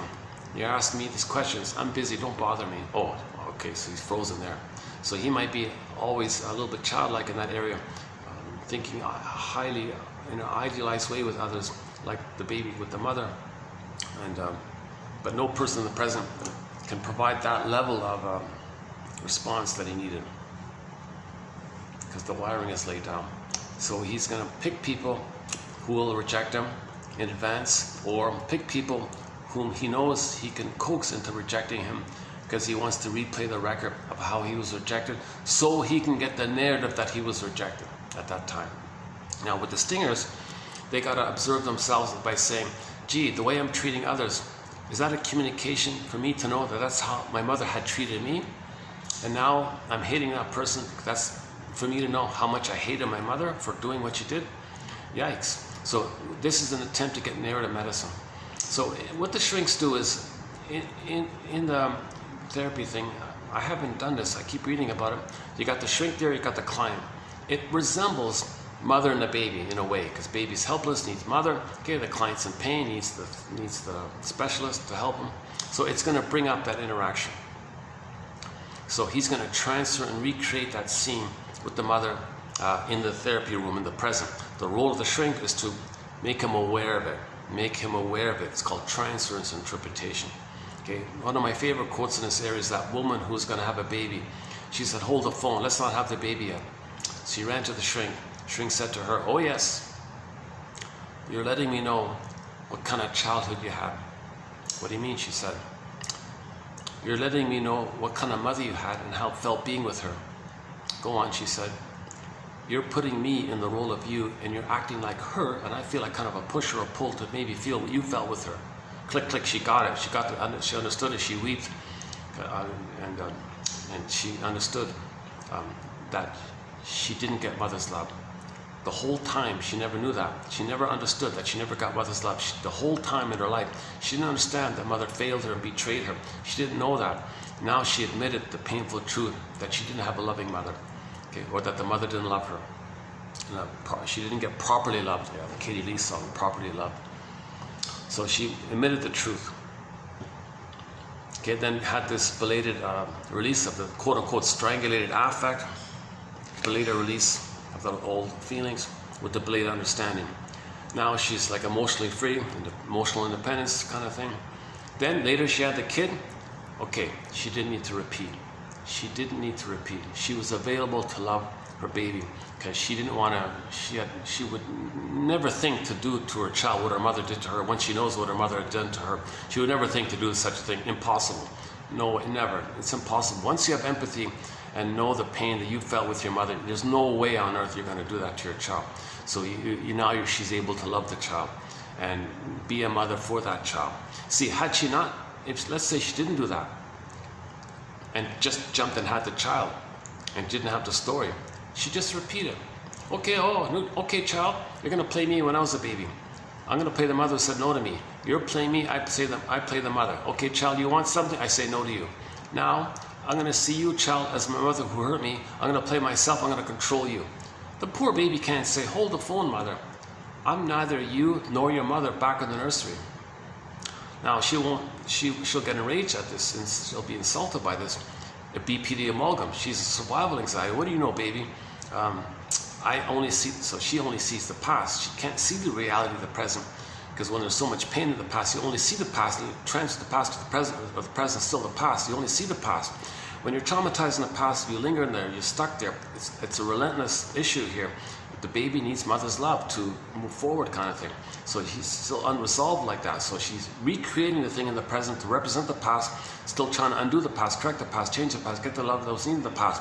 Now, when we realize this is impossible, okay, it's that when we realize, okay, so Janoff's line is, post-trauma, we have the unconscious hope for the fulfillment of old unfulfilled needs. Okay, so when we finally realize this is nonsense, or this is communication, then Janoff's line is, part B is, it's the death of unreal hope.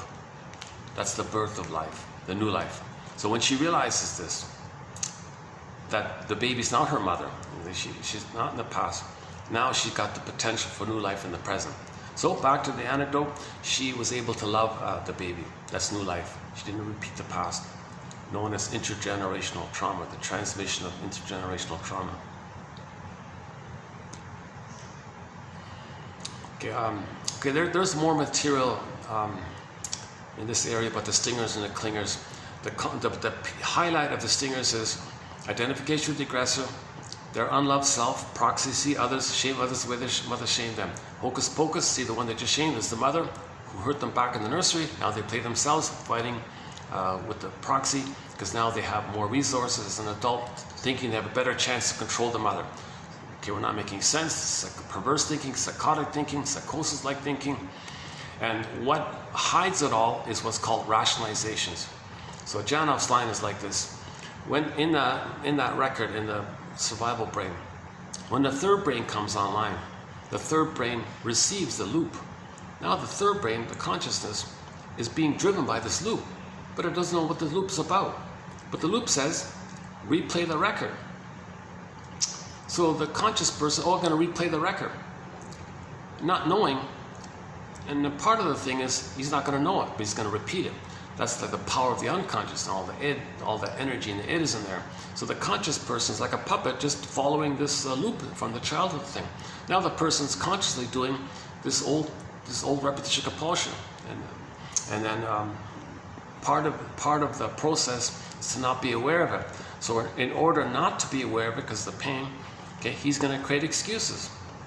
He'll just make up something that sounds reasonable. The jargon is rationalization. Give the appearance of being reasonable. So now he's a master of propaganda, lies, advertising slogans, advertising tricks, rhetorics, propaganda tricks, PR tricks, lies, flip-flop. He's a master at that because he doesn't want to, that's a defense against the pain. He can't feel the pain of what happens. So he's got to lie, twist, and blame. So the way to lie is to, well, confuse people with a few crumbs of truth. Then you can get away with all these lies. Or like give it like a half-truth. That'll create a lot of lies around it. Like he's the master of this immense survival anxiety. So the person's third reasonable brain is kind of co-opted, so to speak, to engage in this loop. So we got to do duplicity analysis. We got to confront our rationalization, confront our BS. People say, and then okay, oh my God. So you're layering it down. So back to Miss Freeman here in TQ 2822. She was a journalist and she had all these why questions. She was a very famous, skillful journalist and all this. And she went to the shrink. Shrink said to her, "Oh, you're very good with all these why questions. Your life is filled with whys, but never the one why. That's the root of it all." Really? I thought I was very good asking all these why questions. You're saying I'm missing the most important why question that's at the root of it all? Well, I'm a journalist. I want to know I'm a truth seeker. I want to know what this root why is. Okay, Shrink said, "Why didn't my mother love me when I was a child?" Then she understood that, she grieved, and her symptom went away. Because she went in because she had a symptom. It was psychosomatic. When she mourned and realized that she didn't get the positive mother. Her mother was on stage all the time, a famous Broadway thing and all this. So the mother was never around. Oh, the mother gave her money and all this. Okay, here's a check, here's a gift, here's diamonds, here's necklaces. She was like a billionaire kind of case scenario. So she got all this material. Children don't need that kind of presence. Children need maternal presence. So the line is, children need your presence, not your presence. So she got like the material presence, but not maternal presence.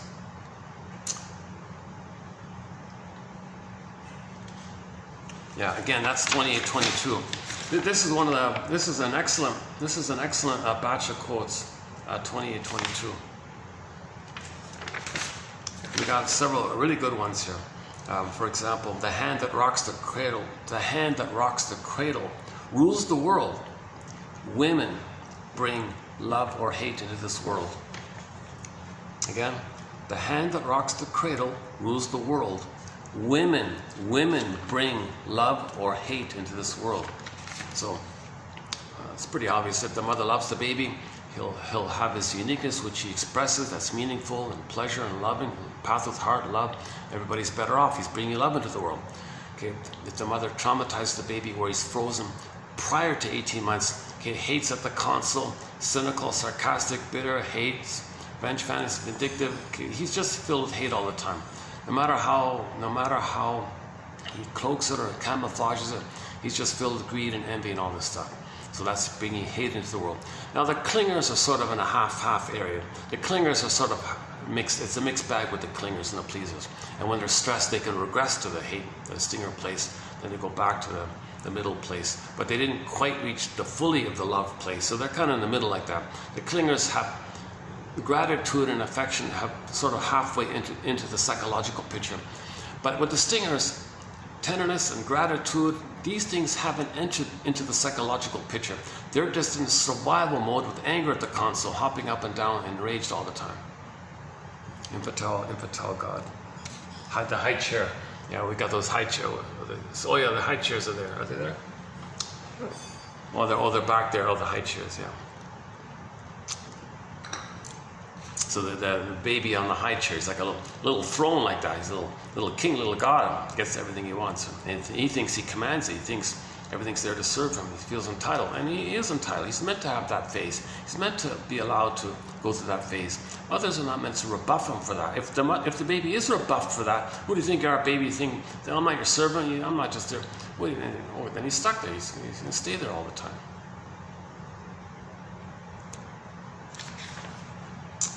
Psychological infant, someone said. If I can't say to myself, quote, my mother had her serious limitations, perhaps even her arrested development, and that's the way it was. If I can't say that to myself, I will continue to fill in the blank. So we got a self-help exercise here. The second one here, it's a closed exercise, fill in the blank exercise. If I can't say to myself, quote, my mother had her serious limitations, perhaps even her trauma and arrested development, and being an emotional infant. And that's the way it was. Well, if I can't say that to myself, I will continue to. Okay, same with the father, or you can say it like with the parents. Know thyself, know the child within us as well as the adult we have become. A neurotic. A neurotic is one who matures intellectually and physically, but not emotionally. See, there's the famous split. With the false self, as you're getting older, the gap is wider and wider. There's a pain that increases. See, then you're gulping for cookies and ice cream to numb and trick the brain to send you serotonin and endorphins and painkillers like in your brain like that. So because as you're getting older, the gap, you want to narrow the gap. You want to close the gap to a point where you're embodied with you feel more whole and healed like that. You don't want that kind of split between the real self and the fake self, you know. Even though the fake self might be charming and might look really nice or whatever, it might look sweet or something, but that's just a defense against the pain of the real self. What must I do? Shrink said, face yourself. You must stop running away from yourself. What do you mean, face myself? See yourself as you really are. I like this albatross quote. Anxiety was my unseen albatross. Anxiety was my unseen albatross. I couldn't see it or touch it, but only feel it as it touched me. It created the feeling of being driven, not knowing why I did things, but only that I must do them. And these are from the third cot guy. No one's ever heard of him. I never heard of him. Jeepers. I looked it up. Nothing. No references. Nobody even talked about him. Just one reference. So he did exist. Like it wasn't totally made up by the scene. It seems like this back in the 40s. Right? So here's an excellent shrink from the 40s. I got no record of it. Thanks to Freeman. She said that these are from Thurman. Thurrott, Thurrott, John.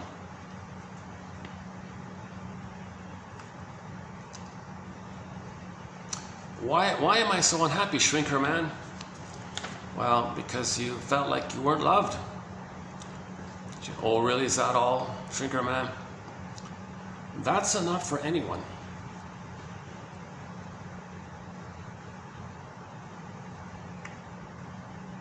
You lived with people who had the glint of anxiety in their eyes and promissory notes of love in their pockets.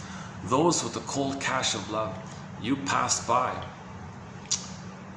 Yeah, that's true. I had been too busy solidifying defenses to give much thought to love. Sublimation is nature's way of protecting the person from too much pain. Oh yeah, work wasn't my only defense. No sluggard eye when it came to self-preservation. Like a chameleon, I too possessed protective coloration. See, that's the BPD amalgam, the chameleon. The survival brain, the chameleon brain, the BPD amalgam. Flip, twist, change colors all the time. Anxiety is the physiological reaction to the old infantile fears being triggered up. Yeah.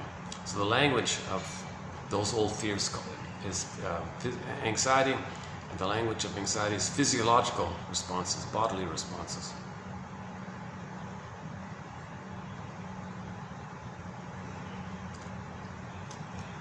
To my unfortunate husband, I transferred many childhood feelings of anger.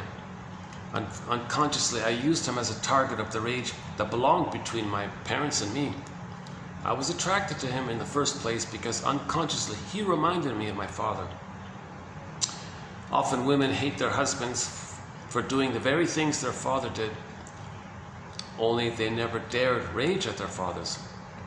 Instead, they will say, quote, my husband's terrible, and then sigh, oh, if only he were like my father.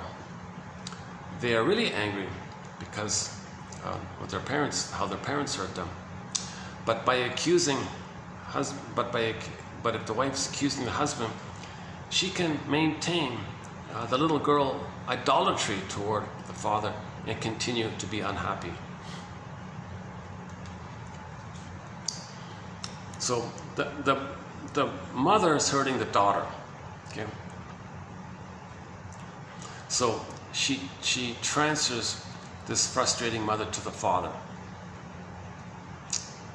So really hates the father, really hates the mother. So continues her hate for the mother, transfers to the father, to the husband for the father. Now, the father standing in for the mother, she was passive with the parents, mother and father. But she's got to idealize one of them, so she idealizes the father. And stays the good little girl, but is really enraged at the father, i.e. the mother, standing in. She transfers and displaces the rage of the mother to the father. So she raised the father, not knowing she's really enraged at the mother. So has the husband to continue this nonsense. But now she's older. Now she's stronger. Now she's an adult. Now she has a chance to fight with the father, i.e. standing in for the mother. So now she's enraged at the husband, okay, really the mother, but chooses him because he reminds her of the parents. Now she says, gee, I wish I could be the little girl without the anger. Why can't you be like my father or mother?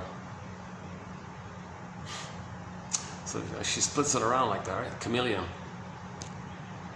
So she's attracted to someone who reminds him of the parents because now she wants to fight with the parents. But she misses the nostalgia of not needing to express the anger at the parents and stay in the delusion of the nostalgia of the good little, of the lie that the parents are wonderful. That's back to the pathological nostalgia.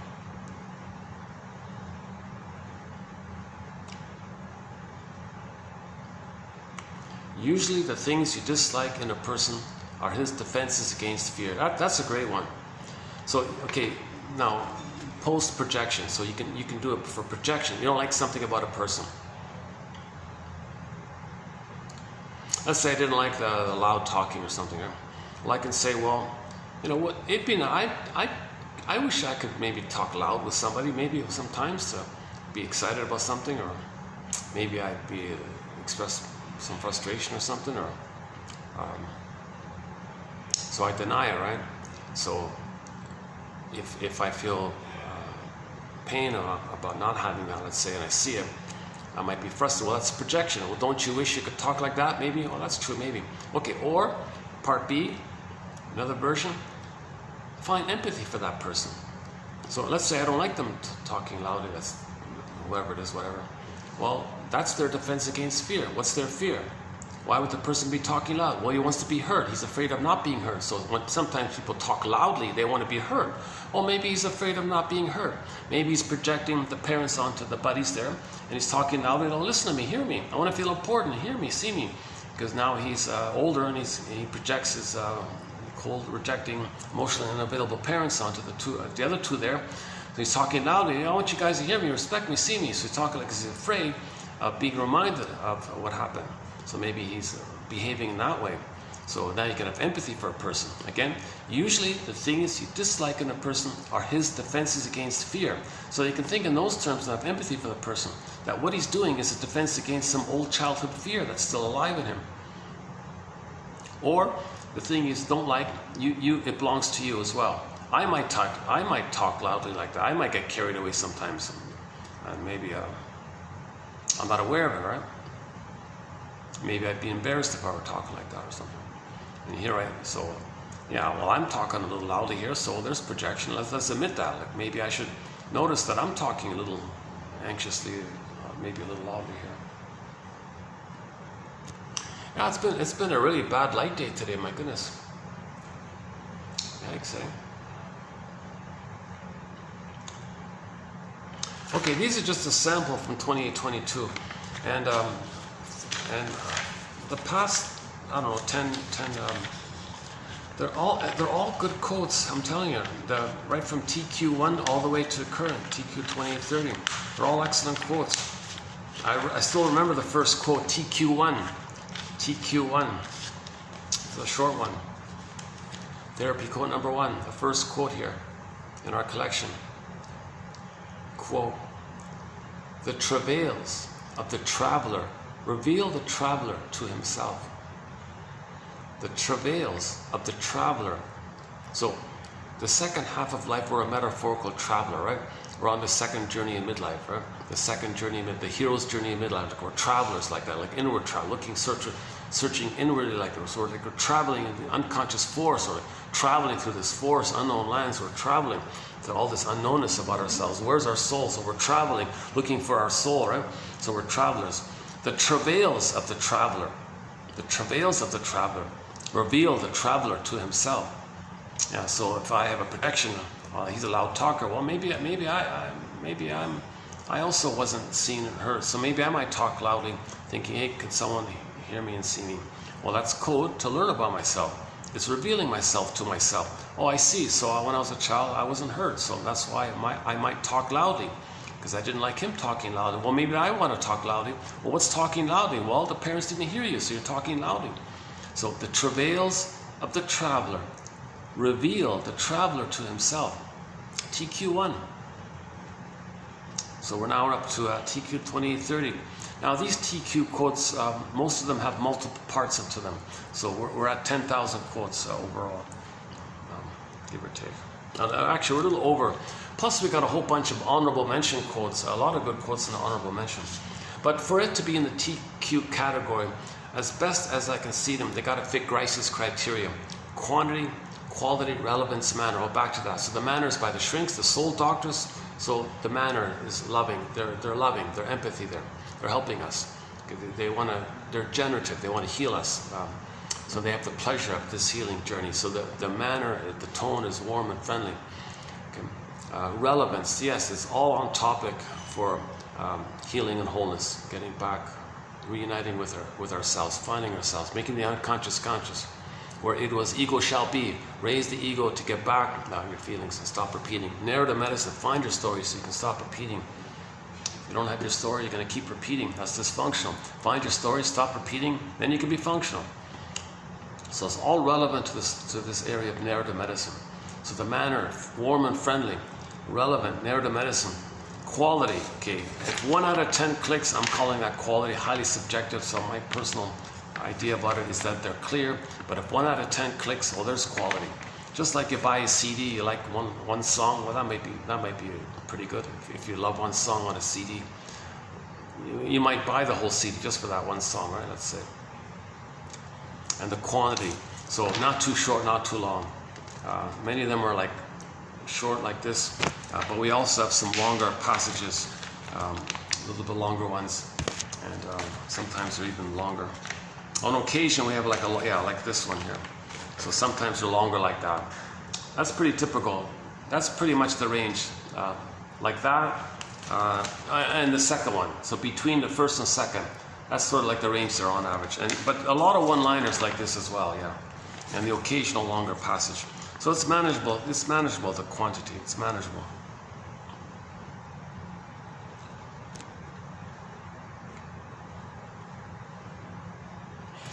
And again, at midlife, this hunch comes up. This pain that we're feeling, that we don't know, that because we repress the purpose of the false self is to make us unaware of the pain of the trauma. So we have a scaffolding of defense mechanisms. Again, defense mechanisms means things we do to make us unaware of the pain of being traumatized. So we're always unaware of them. But the body bears the burden. It may lead to a symptom. If you get a symptom, it's revealing it. It's telling it to you. There's trauma. If somebody gets a psychosomatic symptom, there it is. There it is. Okay. See, when the baby's crying and screaming to the mother squelched it. It went inward to the body. So it reveals and conceals. So originally it was overt. You could see it. Baby's crying, angry. Mother squelched it. The feeling's got to go somewhere. It goes inward to an organ. Get a psychosomatic symptom. Now it's kind of concealed because you don't hear it and see it, but it's in the symptoms. So you do see it. It is revealed and concealed. So it's an emotional issue. Okay, Capek says, yeah, consider the psychosomatic symptom as a continuation of the cry and the scream to the mother. Just went underground, covertly, and it's quiet like that. The image is conversion. Water to ice, feelings to psychosomatic symptom. So that's one way a person can know that at midlife something's wrong, that there was trauma. Sometimes the defense mechanisms, the metaphorical sponge, can't do it anymore. Then suddenly a person at midlife might have a nervous breakdown. The delayed onset of PTSD. So the baby did have trauma, but there was no PTSD symptoms because the personality masked it all the time with these tricks and flips and twists, and they managed to keep it buried like that. But sometimes it just comes up all of a sudden. So suddenly at midlife, the person unknowingly has PTSD. They say to themselves, wait a minute, and there wasn't any kind of earthquake shock, kind of, why do I have PTSD? They go through the checklist, tick, tick, tick, my goodness. Where does this come from? Well, you had the trauma. You had the trauma. The onset of the onset of the symptoms was delayed due to the personality. But at midlife, that personality can't absorb it anymore. The sponge can't hold it anymore. Can't hold anymore. The sponge can't take any more water, or the sponge dries out. Berger says. That's another way we know that something's off here. Okay, so either the psychosomatic symptom, or the PTSD, or all these Freudian slips. You're making all these mistakes. Or you might say some rude thing to somebody, because that's all the rage of the hurt of the trauma. It's kind of blurping out like that. Woodman's metaphor is that in the unconscious, like a forest. In the forest, unconscious, there might be some ponds and frogs like that, and frogs might leap out like that. So you're talking to somebody and burp, you said some rude thing. Well, that's from your unconscious, kind of like a frog leaping out. So that's one example. So you're saying you're suddenly saying these rude things to people or something. What's with these Freudian slips like that? I really feel angry or something? Now, it's not about the person at present. It's just you felt safe with them, and now you're using them as an accidental therapist to communicate your rage and your trauma. You're just unaware of it all. Well, the Freudian slip's telling you, there was trauma like that. If you're doing that, right? Or more commonly, it's just a hunch. The person just says, gee, where's pleasure? I feel like I'm missing the pleasure. Another common one is they don't more losses. They had a loss. They feel something strange here. Why do I act like it didn't matter? I just pretend like nothing happened. You're in huge denial. Huge denial. Well, that's a sign that they don't have sadness available at the console. And a few other hunches. Usually people say things, I feel like I'm living the provisional life, the unlived life. When does life begin kind of thing? Life's not supposed to be a dress rehearsal. So then the person goes on the second journey of midlife, the hero's journey of midlife. Okay? The travails of the traveler.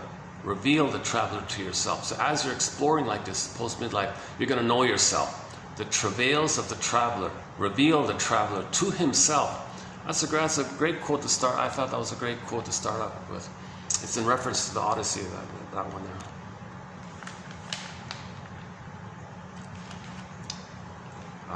The dinner crowd might start coming in. 6:30. Let's jump into today's quotes here. Let's see. Okay, just one. Just two couples over there. Okay, I think we're okay for a little while. You know, sometimes I notice sometimes people don't want to use the restaurant, hotel restaurant. They want to go out to some place, right? Okay, let's begin with TQ 2830.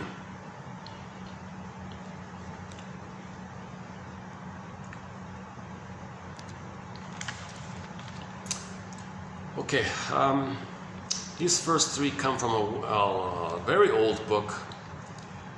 We don't have any quotes from this Mr. Hall guy. Is it Marty Hall, something like that? He's the guy, I think he's the guy that invited Freud and Jung and Ferenczi to come over on the ship and all this. So he's sort of like an important figure in those days, in the 1920s or whatever. So I don't have many, this is the first time I'm quoting in this guy, I think. So he was talking about blind spots. Blind spots invite us to self-improvement. What we don't know about ourselves, well, that's like an invitation for self-improvement. Come on, self-improvement here. If you own what you don't know about yourself, you're improving. Okay, like the dialogue with your double self. Okay, so all that of us that we don't know, repressed, denied, your authentic self, your feelings, your trauma, everything, your damaged ego, everything, who you'd be had you been loved, all that gold and all that missing treasure and gold. Okay, you bundle it up, create a character to represent it. That's called the double self, the secret self, the second self, the shadow self. Okay, it's the one who walks with me, who's not like me, who is me. Someone's living my life. I know nothing about him. Okay, it's much more than the alter ego. It's way much more. So the Auto Rank has an essay called The Double. So yeah, so literature people sometimes did interpretive literature. They were like shrinks a little bit, right? So good literature, it helps you to know yourself. A lot of literature is just escapism, just get you away from your life. Just fantasize some revenge fantasy, romance fantasy. Just get you away, just some package thing, just twist and just rework the same kind of things. So that's just getting away from your problems of your life, just engage in some kind of fantasy or something. But some literature, like Ibsen and Goethe and all these guys, they're trying to help you, they're trying to be interpretive. So Otto Rank is in that category with this essay called The Double. So he based it on a thing called The Student of Prague, a play, an old play called The Student of Prague. So just basically a guy bumps into some other guy. Okay, sorry, this is a metaphysical science fiction kind of thing. Fantasy, science fiction, metaphysical, whatever. So in the play, the guy bumps into some other guy. That other guy was his double self, a made-up imaginary character to embody and represent and show everything about the first person that he doesn't know. Now he's meant to befriend the double self, dialogue with that double self, because that's him. That double self is him that he doesn't know about. Now if he dialogues with him, he gets to know himself. When he knows himself more, okay, then he's more connected with himself. Then he's more whole, hence healed, healing and wholeness. But in that story, he didn't get the message. And he argued with that double self. And he hurt the double self. And he was hurt on the tombstone and said, here's a guy that never got to know himself. So the moral of the story was, you want to dialogue with your double self. Okay. So in the Phantom of the Opera, she does that. Okay. Basement, unconscious, metaphor, unconscious, scary dude, not a separate character. That's a personification of her double self, her trauma, her rage, her hurt, her wisdom, and all that stuff. So she dialogue with the phantom dude, scary dude. That's her. That's her. That character is her. A part of her that she doesn't know. The main life force part of her that she doesn't. So when she dialogue with the phantom dude, okay, she's learning about herself. So she's reconnecting with herself. So she's more whole, hence more healed. So when she's back on stage, consciousness on stage, in her interpersonal life, since she's more connected with herself, she made more sense. That's why she was a better singer. Okay, that uncertain feeling. Okay, a young lady had a symptom, went to the shrink. Yeah, well, this is a communication from your stranger within. I'm going to introduce you to him to you. Would you like to meet your unknown self, the stranger within? And she joked and said, no, I'm afraid of strangers. Okay. So the next scene, she met some tortured artist guy. Same idea. She befriended the tortured artist guy. And the whole film was about her befriending this character. Sure enough, at the end of the film, when she learned from him and listened to him and accepted him, befriended him, and so on and so forth, then at the end of the story, her symptom went away. their symptom went away. Because when you own yourself, reconnect with yourself, your physiology sorts itself out and your symptom goes away.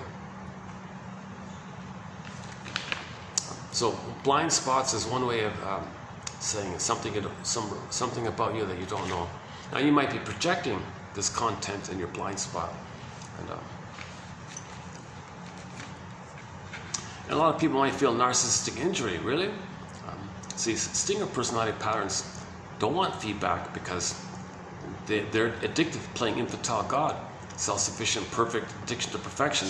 They don't want the feedback because they got to face the truth. They didn't reach that place of curiosity and flexibility to learn about themselves. So they don't want feedback. So they'll live with the blind spot their whole life if they have to, kind of thing. Now clingers and pleasers, they're begging, please tell me my blind spots. I want to heal here. They want to heal. They're eager to heal. They're desperate. They know they're wounded. They're trying to heal. So either way, blind spots invite us to self-improvement. So you want to get to a place where you might say to yourself, quote, gee, you know, I don't have the experience, I haven't the experience, nor the understanding, nor the wisdom to solve this problem at this time. So you're dealing with something, and you know you have a blind spot about yourself. So that's a little humility there. Right? Blind spots may result. Oh, do I get better lighting? Oh my goodness, I can get better lighting this way, right? Oh, why did I do that? Hold on a sec.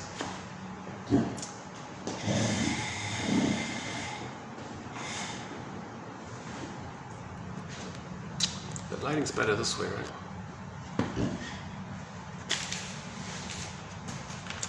Okay, blind spots may result from too limited a field of personal activity. Yeah, your life is too restricted or something, right? You're doing the same kind of routine all the time. So that'll reinforce the blind spot. And sometimes this limitation is even held to be a virtue. Oh yeah. So there's your rationalization. It's a virtue to do the same routine over and over again and not think outside the box or something. There was an opinion long ago that in order to be loyal, we have to reject self-knowledge. We have to reject any ideas outside the group fantasy that one day we'll be reunited with the good breast. And if somebody appears to be an other, that's the mother. We hate the other because mother means mother, and you hate the mother, so you hate the other. So you want to maintain the fantasy that one day you'll be reunited with the breast mother. So if you see an other, so part of prejudice is, okay, you put a dash between the M and the O in the word mother. M and the O in the word mother, that little dash there. So you see somebody you might think is other, different language or something like that, different whatever. Grew up in a different place or whatever. Speaks a different language. You might think, oh, that's like an other. Wait a minute. Mother. They hate the mother because the mother didn't love them to have a self. Now, if you accept the other, that means you got to accept the mother. Now, to accept the mother, that means she loved you to have a self, but the mother didn't give you the love to have the self. So you hate the mother. So if the other links you to the mother, you hate the other. So you people don't want the other. They don't want. They're bothered. They're triggered by seeing other because they're triggered of the hate towards the mother. And at the same time, they want to maintain some blurred fantasy that they'll imagine that one day they'll be reunited with the good ideal breast mother. So all those with that condition will unite to say, well, we don't want to see other because we want to maintain a utopian fantasy that one day we'll be in a blissful, symbiotic, prelapsarian place with the mother. So you reject knowledge about the other because that means you got to admit the mother failed you. See, if you learn from the other, you're going to be triggered that the mother didn't love you. If you accept something about the other, that means it's going to bring it up, kind of thing. Yeah, so they made a certain virtue out of avoiding self-knowledge.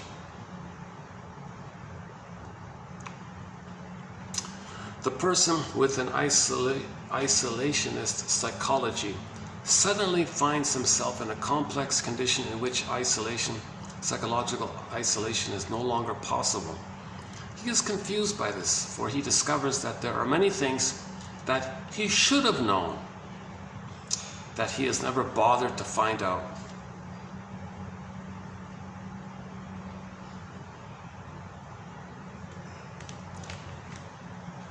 Yeah, like I'm learning things myself that I should have learned in high school. Like, yikes, I'm learning things now that I should have learned back in high school. Like the comic psychoanalysis, I think all high school kids should get that on graduation. Here's the comic psychoanalysis. 1955, there was a comic put out, Psychoanalysis.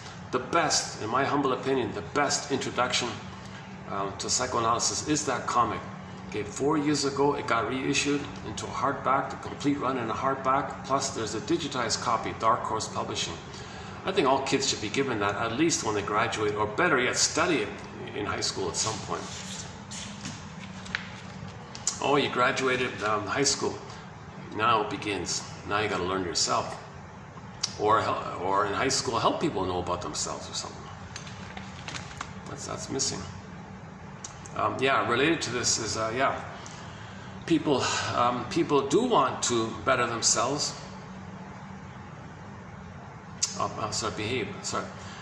People do want to behave better, more nobly, more generously, less selfishly. But to do so requires effort, an effort that cannot be put forth because the feelings and ideas that would make that effort possible are not a large enough part of the emotional and ideational nourishment of the average person being to make such effort possible in his everyday life. Yeah, so these two guys, these two characters here, they're saying high school kids are not getting any self-awareness. So they don't have enough nourishment in that area. So they go through life acting selfishly. Give people in high school some clues that there is such a thing as emotional literacy. Make all kids watch Inside Out, the Disney film Inside Out, and teach them specifically the two groupings of feelings, joy and sadness for the feeling self, needs unmet, zooped away, back to the primitive place of the survival brain of joy, anger. Disgust was mainly about distaste and dissmell, mostly in that film. And when joy and sadness were zooped away, anger's at the console. What a pitiful state. Survival anxiety, impulsive, reactive, and all this. Missing the joy of life.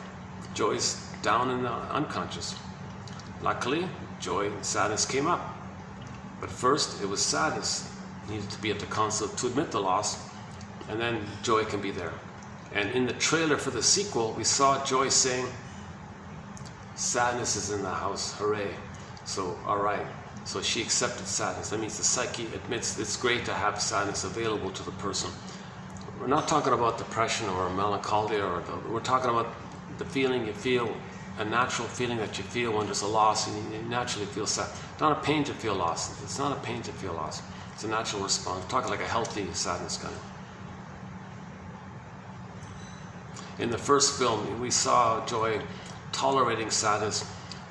Here's sadness. Here's a circle. You stand there, and you keep it all to yourself like that. And she pushed her toe in the circle, like she kind of rejected it, but no, that didn't work. Oh, sadness, you got to run the console. I get it now. You got to run the console. Oh my God, I didn't know this. So in the second film, hooray, sadness is in the house. That was the line. Sadness is in the house. And in this Inside Out 2, according to the trailer, joy and sadness, like in the first film, got zooped down. See, in the first film, joy and sadness got zooped down, and fear and anger's at the console, right? Mainly. In the second film, same thing, joy and sadness get zooped down, but this time, fear and anger get zooped down. And disgust shame also got zooped down. So what's at the console? Because now she's older. Anxiety, boredom from when the baby's not breastfed, there's going to be boredom called NU. Now, anxiety, we see the image of anxiety, the gaping mouth, the wide gaping mouth, that's oral trauma in the baby teeth. That's a sign of it. Okay. And the greed of the oral greed is that when in the trailer, Riley dumped her good friends, greedily wanting to associate with the cooler kids. So she didn't care. She dumped her friends greedily, saying, no, I want more prestigious friends. I want more wiser friends. She was greedy like that. Okay, so that's the oral greed. Now, when the baby has oral greed, that means they identify with the envy breast. So envy's at the console. So you got oral greed, oral rage. Okay, but the rage part is the envy. It's going to be the envy. No, the rage is sarcasm. Yeah, so we see sarcasm in the unconscious. Envy's at the console. Okay. Now, anxiety means all of the old fears with the mother are coming up again. So she says, anxiety says in the trailer, I prepare for the future. Now I'm going to be more ready. Originally, as a baby, the baby was passive, helpless, wasn't ready for this. Caught off blindsided, right? Totally off guard like that. Now you're a little older and you're going to get that experience. You're going to be more ready, so you're more prepared for the future.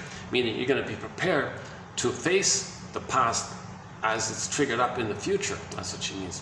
So she's always anxious like that. Okay, that bad thing's going to happen again. I'm more prepared, more prepared. So that's anxiety like that.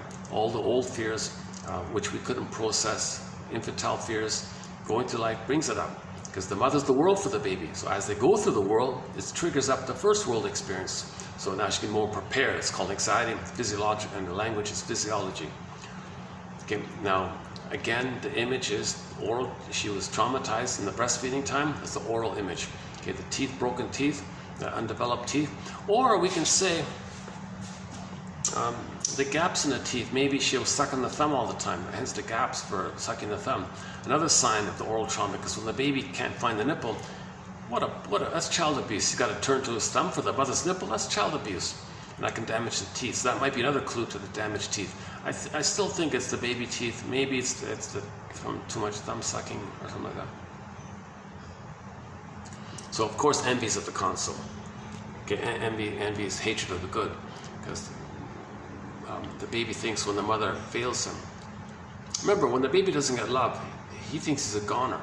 He's terrified. Creates an image as the envy monster witch breast.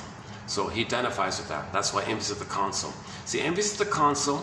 Linked underneath is the anger, and linked underneath the anger is the sarcasm, the really hurtful, hard. You see it in the trailer, the real, extremely contemptuous attitude of the sarcasm. So envy, hate, sarcasm are kind of lined up like that. That's like the evil witch, basically. And joy and sadness in the glass. When they're in the glass box, like Snow White. So you got Snow White and the evil witch, but they're not using fairy tale. They're putting words to our emotions. They're naming our emotions. It's kind of an evolution for us to do that with narrative medicine, putting words to things. We got to interpret these images and put words to them. So we're putting words to fairy tales, in other words. So it is a fairy tale in a way, but we're just putting words to it by describing the emotions. Okay, anxiety is the console because fear is in the bottle, and all old fear. So the link is like that. Anxiety at the console because the old fear is going to come up. The old fears, because she's 13 now. She got in school. You can't show your fear, but you're going to be reminded of the fears when it comes up in anxiety. Okay, again, anger. Maybe in school you can't show anger. You might get punished, so she suppresses her anger. In the clip there, oh, we are suppressed emotions. So the anger is in the bottle. So that leaks out. I thought it was going to be passive aggressiveness, but they didn't do that. They chose envy, wise choice, because the oral trauma means envy. So envy's at the console for anger at the bottle. So anxiety links to the fear. Anxiety on the console links to the fear in the unconscious. Envy at the console links to the anger in the unconscious. Okay, now joy's in the unconscious. So on the surface, they put boredom there. So if joy's at the console, you're not bored, obviously. So if joy's in the bottle, then the person might feel bored. Now boredom is linked to the oral trauma, the missing breast. So when the baby he had hope for the mother's breast, but didn't know what it is. He was hopeful. It didn't happen. So he ends up with the bored feelings. That's called ennui. So they got the ennui character, meaning boredom. And the other character was the shame, disgust character. So on the surface, it's embarrassment. So when she's triggered of not saving the mother, feeling shame, something reminds her of being defected or not perfect or something, the physiology of the shame will be embarrassment. So embarrassment was blushing all the time, sweaty hands and all this. So we got anxiety, boredom, envy, and embarrassment at the console as the surface linkages to the bottled up 5 from the first film. Now somebody said maybe nostalgia is going to appear for the sadness character. See, I think anxiety is playing double duty. Anxiety is for the fear of the trauma with the mother. But anxiety in the bottle means if the person is going to try to admit any kind of loss, it's going to bring up the fear around the loss of identity needed to have sadness at the console. So anxiety is going to also represent sadness in the bottle. So that's fine, they can do it that way. Because sadness is linked to identity, so they won't feel sadness. So in the sequel, if Riley's supposed to admit some kind of loss, there'll be a lot of fear because you got to get your identity first to feel loss. Or the one guy said they're going to put nostalgia on there. So as a defense against the fear of not having sadness available, as a defense against the pain of trying to feel sad, they might zoom back to nostalgic fantasies. Oh gee, I wish I could be in this place that's gone, but I want to there, and wouldn't it be nice if that? And you're tracing back to something imaginary that was blissful. So you're ultimately tracing back to the blissful oneness of the mother, and whatever, or something in the past that can link you to the blissful oneness or possible blissful oneness of the mother. So you make it up. Oh, it was nice that my favorite restaurant when I was at that age. I wish that was a good time like that. And you might exaggerate a little bit. Or it could have been better or something, and you're imagining this better version. Well, you're trying to recreate the fantasy of being in the blissful oneness of the mother, the prelapsarian state, he called it.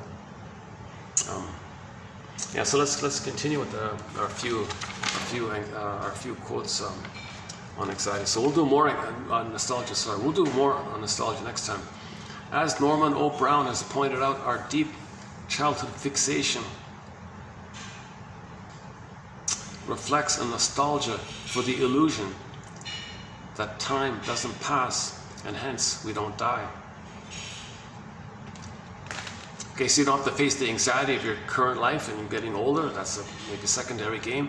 If you, in your imagining, you're in this past place and you're in a blissful oneness, well, there's no time in that place. So it's a regression. It's back to the blissful time with the mother, or something that can link it back like that. Nostalgia is a defense against mourning. It keeps the lost mother there. So you didn't lose the mother. Nostalgia meets the emotional needs of displaced persons, providing guidance into the future by recalling ideals of the past. Recalling ideals of the past. So these people, like the migrants who lost their homes, right? They're trying to survive. Well, they might think back to their childhood times and make it ideal, and make it an ideal past to deal with the pain of the loss of their homes. His middle-aged nostalgia is clearly a defense against the growing awareness of time limitation, the narcissistic aspect of which is suggested by the warm feelings of timelessness, fusion, gratification which accompany the nostalgia. Again, what's up? His middle-aged narcissist, so a guy at midlife, okay. He doesn't want to admit that he's getting older.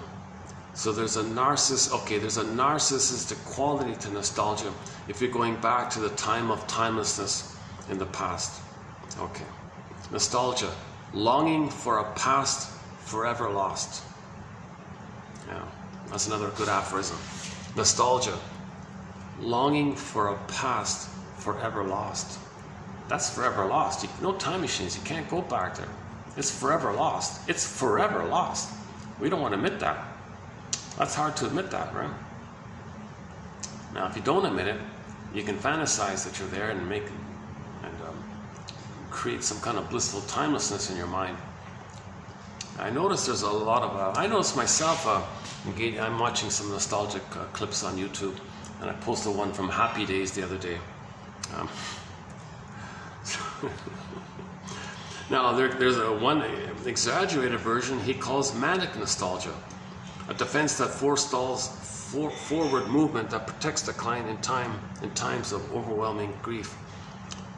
So the more pain you feel in your life, the more manically you might revert to nostalgia. So a person can spend a whole day on YouTube watching old clips of their favorite childhood shows or something. Watching shows like Happy Days or whatever.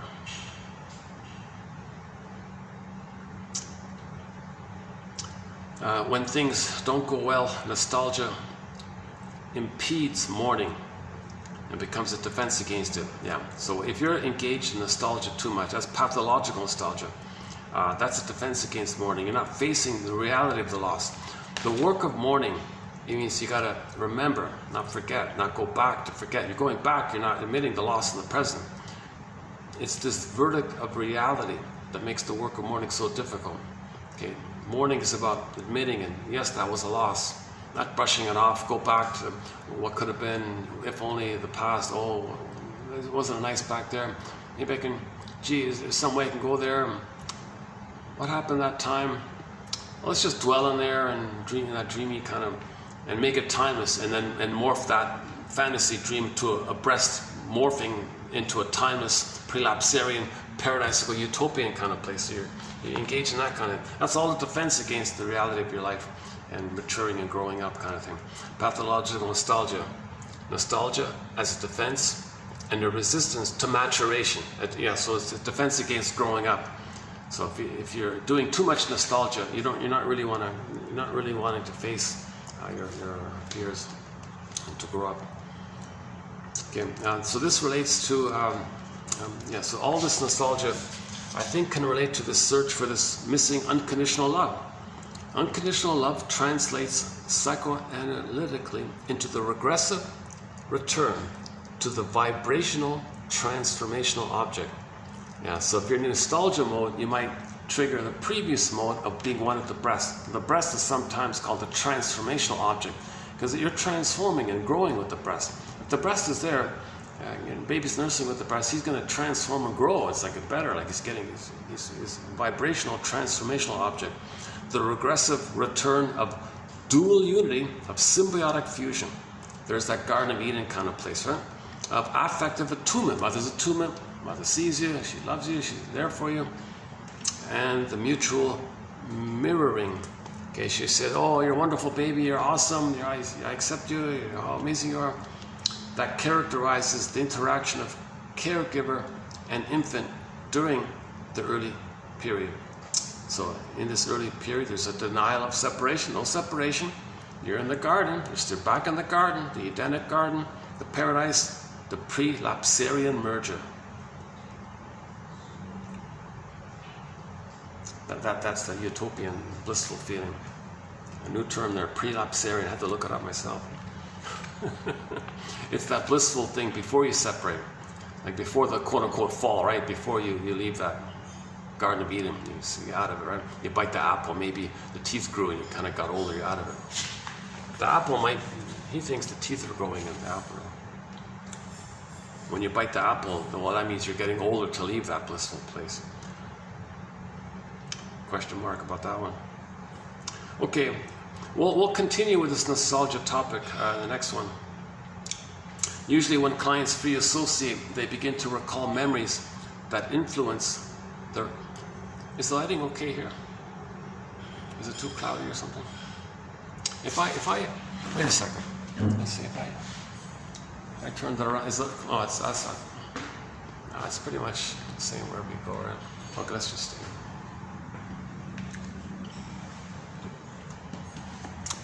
Okay, okay, so free association, say what comes to mind. Usually when clients free associate, they begin to recall memories that influence their current functioning. That's a good one. The memories that influence your present, how the past is influencing your present, that's what you want to do. That's the technique of therapy. Free associate, say what comes to mind. Now stingers don't do it. They got the amalgam going. No, I can't do it. Survival. Say what's true. I can't survive. No. Flip, twist, blade, make a joke. So they might make some cynical joke or something, or attack you, or you don't know what you're doing. It's all psychobabble nonsense. So it's defense against. They're in survival mode.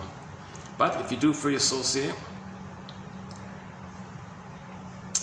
it'll bring up how the past memories are influencing the current behavior.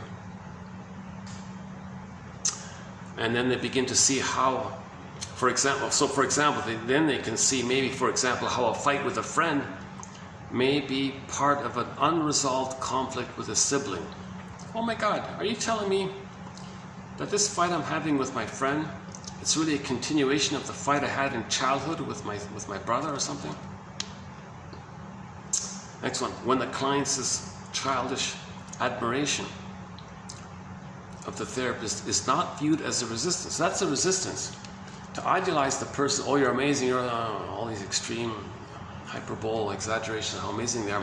You see a lot of that. There's a lot of that flattery, extreme flattery, right? That's the splitting. If you're doing that, you're not seeing them as a person. You're just coming from the template of either or goddess and demon thing. Okay, when the client's childish admiration of the therapist is not viewed as a resistance. So engaging in the splitting, you're not healing, you're not facing them. If you're still replaying that script of either or, then you're not facing it, you're just acting it out. You're just coming from there. That's called acting out. You're acting out your defense. So you're still using that old defense with either or. So it's a resistance. Then the client will never achieve much autonomy, self-confidence, or self-esteem. He will still remain psychologically tied to the parent, and he will remain a psychological child tied to the parent. Yeah, so this is loyalty to the parent. So dysfunction means you're loyal to the parent. You're still loyal to the parent, okay? Because you're still trying to save them, protect them, and you can't admit that she hurt you. So you're loyal as a defense. NTR, negative therapeutic reaction. So you're doing things should get better. Wait a minute, why is it things are not getting better? Why is the client sabotaging their therapy? Or why are they sabotaging something good? They got a chance for something good. They destroy it all the time. Well, what's with this? Why is this? That's called NTR. When you expect something should be better, but there's a setback, so to speak. All right. There are many clients who cannot tolerate the idea of feeling better and enjoying a happy life, a productive life. When these clients succeed at something, they worry so much that maybe they hurt someone. So if they can cross that hump and do become successful, now they're worrying, did I hurt my mother? Did I hurt my father? Was I disloyal to my parents? Is my parents going to be hurt by this if I'm successful? You know, they needed me to keep them together, and if I'm separate, if I'm happy, I'm not around, are they going to fall apart, my parents? NTR, so you're afraid of that, so you sabotage to be loyal to the parents. It's an immense guilt there like that. Most people are aware of physiological accompaniments to various emotions. Okay, so yeah. So most people are aware of physiological accompaniments to various emotions. For example, if somebody's angry, he might notice that he's breathing quickly, sweating, perspiring. That caught my attention because I kind of sweat easily. I'm thinking, am I unconsciously angry? I don't even know about it. I don't even know it, but do I perspire easily? Does that mean somehow I'm unknowingly angry as a child within? I have no clue to it, but it comes out in the physiology of excessive sweating. I thought it was just anxiety, but the anxiety is going to be angry at the same time, right? Anyways, but if a person is angry, they're probably going to notice the loud voice or something physically related to it. Maybe they're tenser, or maybe they're more alert, or maybe they change their body posture, I don't know, something like that. For example, another example of the link between physiological and the emotions is if somebody's not having love in their life. That can actually lead to a heart condition, he says here. Or like a divorce. Like a broken heart can lead to a heart condition. In other words, the mind and body are intimately connected.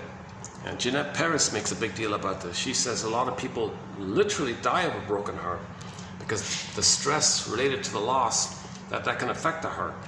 So if people do have love in their life their heart condition might be better. The mysterious link between mind and body. And some people have the theory that your psychosomatic symptoms linked to specifically different organs. Anger might cause kidney problems and so on. Usually sufferers from, or emotional eaters, have omnipotent fantasies. When they are on a up mode or some up feeling, they feel on top of the world. Okay, so when the baby's one with the mother, he feels like a little king, little god, right? If that's missing, he looks to trick the brain to give him that feeling that he would have got. So if he takes a cookie or some ice cream or a cigarette or a beer or wine or whatever, it tricks the brain to give him that. So he's getting back that infantile, narcissistic kind of place. And in the process of doing it, he feels important.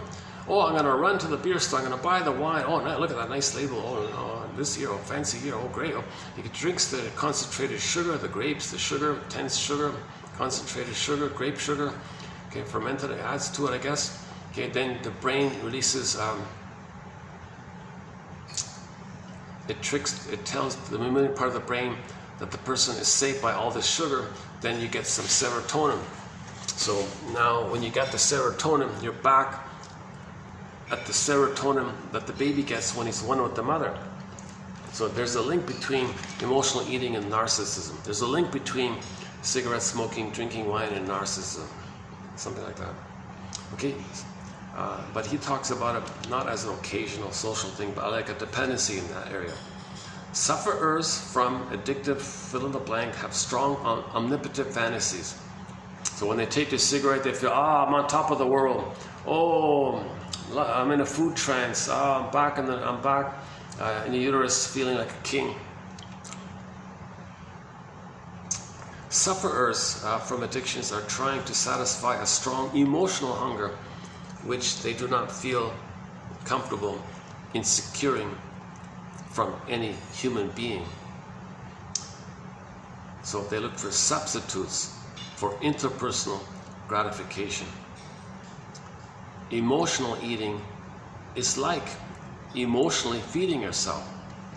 So the emotional feeder doesn't feel confident that he can get comfort and friendship or something. He doesn't know how to do it or uncomfortable about it. So he emotionally feeds himself with emotional eating. So comfort foods, dependency on too much comfort foods, you're trying to symbolically satisfy an emotional hunger, a love hunger. Okay, mother didn't give love to the baby, so he'll use sweets to stand in for mother's sweetness. The baby didn't get mother's sweetness, so they turn to actual sweets because of the trickery in the brain, and so they link it like that. Or the stimulating fluid, the breast milk, stimulating, loving fluid. Well, the wine and the beer, symbolic for that. Doesn't work, repetition compulsion. So you're omnipotently trying to give yourself the emotional feeding yourself. So you're doing it for yourself, in other words. And you feel apart. I don't need the mother, I can do it myself. Disappointed. There is a transference to these substances. So we transfer mother onto the ice cream and the cookies, etc. Now, these cookies and pints of ice cream, of course, they're not people. But nevertheless, due to the transference, it's a relationship just the same, he said. That's a funny one, right? Well, how are you doing, pint of ice cream? I missed you, I haven't seen you in a long time. Long time no see. Like you have like a relationship, because the pint of ice cream is the missing mother. Defenses are utilized to protect the client against anxiety, but they are not strong enough to bind the anxiety. As a result, symptoms such as obsessions, compulsions, phobias, etc. erupt. A symptom is a compromise formation expressing in disguised form the person's unmet needs and feelings. So just a variation of the same thing. Your psychosomatic symptoms represent in disguised form your unmet needs for love and your rage around it. So psychosomatic symptoms means you needed love from the mother, you didn't get it, and you were enraged, and that goes in the body. So psychosomatic symptoms, if you translate them, you translate it. What does it mean? What does this psychosomatic symptom mean? Translation. As a baby, you needed mother's comfort and love, you didn't get it, and you were enraged. That rage goes into the organ. Some organ, you get a symptom. Reveals and conceals. Go one last one here. I saved the most difficult one for the end here. From a psychoanalytic point of view, okay, I'm not going to do this one. This is really out of my zone here. Okay, if the person is rude or something, that's a defense against being vulnerable. See, if anybody's rude or crude or ugly or something, they're trying to not be in touch with their tenderness, with their vulnerability. That's part of it. Yeah, let's save that. Let's update that for another time. But the earlier version of that complication is there a link? So we see a lot of LGBT propaganda all over the place, and I heard a podcast where the guy.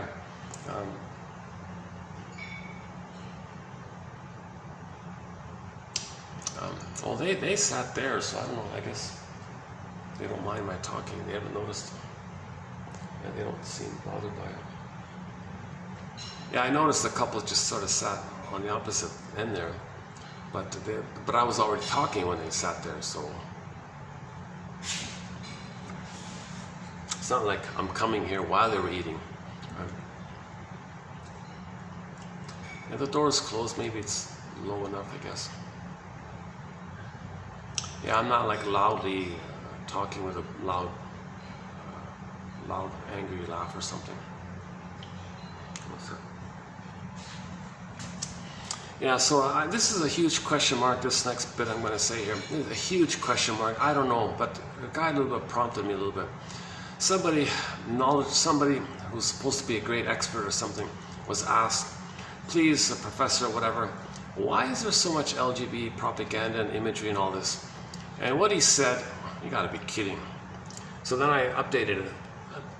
Why not make a question? At least just turn it into some kind of question. So the question is there a possible link? Is there a link? Maybe not, I don't know. But let's just start somewhere. Is there a link between all this LGBT imagery, this kind of soft LGBT pornography kind of imagery that we see a lot of? Okay, it's been going on for a long, long time, for decades now, right? Bombarded with it, and teachers are complaining, I don't want to show my kids this stuff, and she got fired or something, and a real aggressive drive like this. Okay, and so is there a link between this imagery and all this that we're seeing all the time and prejudice? Because prejudice is needed to pillage. So is there a link between LGBT propaganda and plundering and pillaging? That's quite a stretch. How do you make a link like that?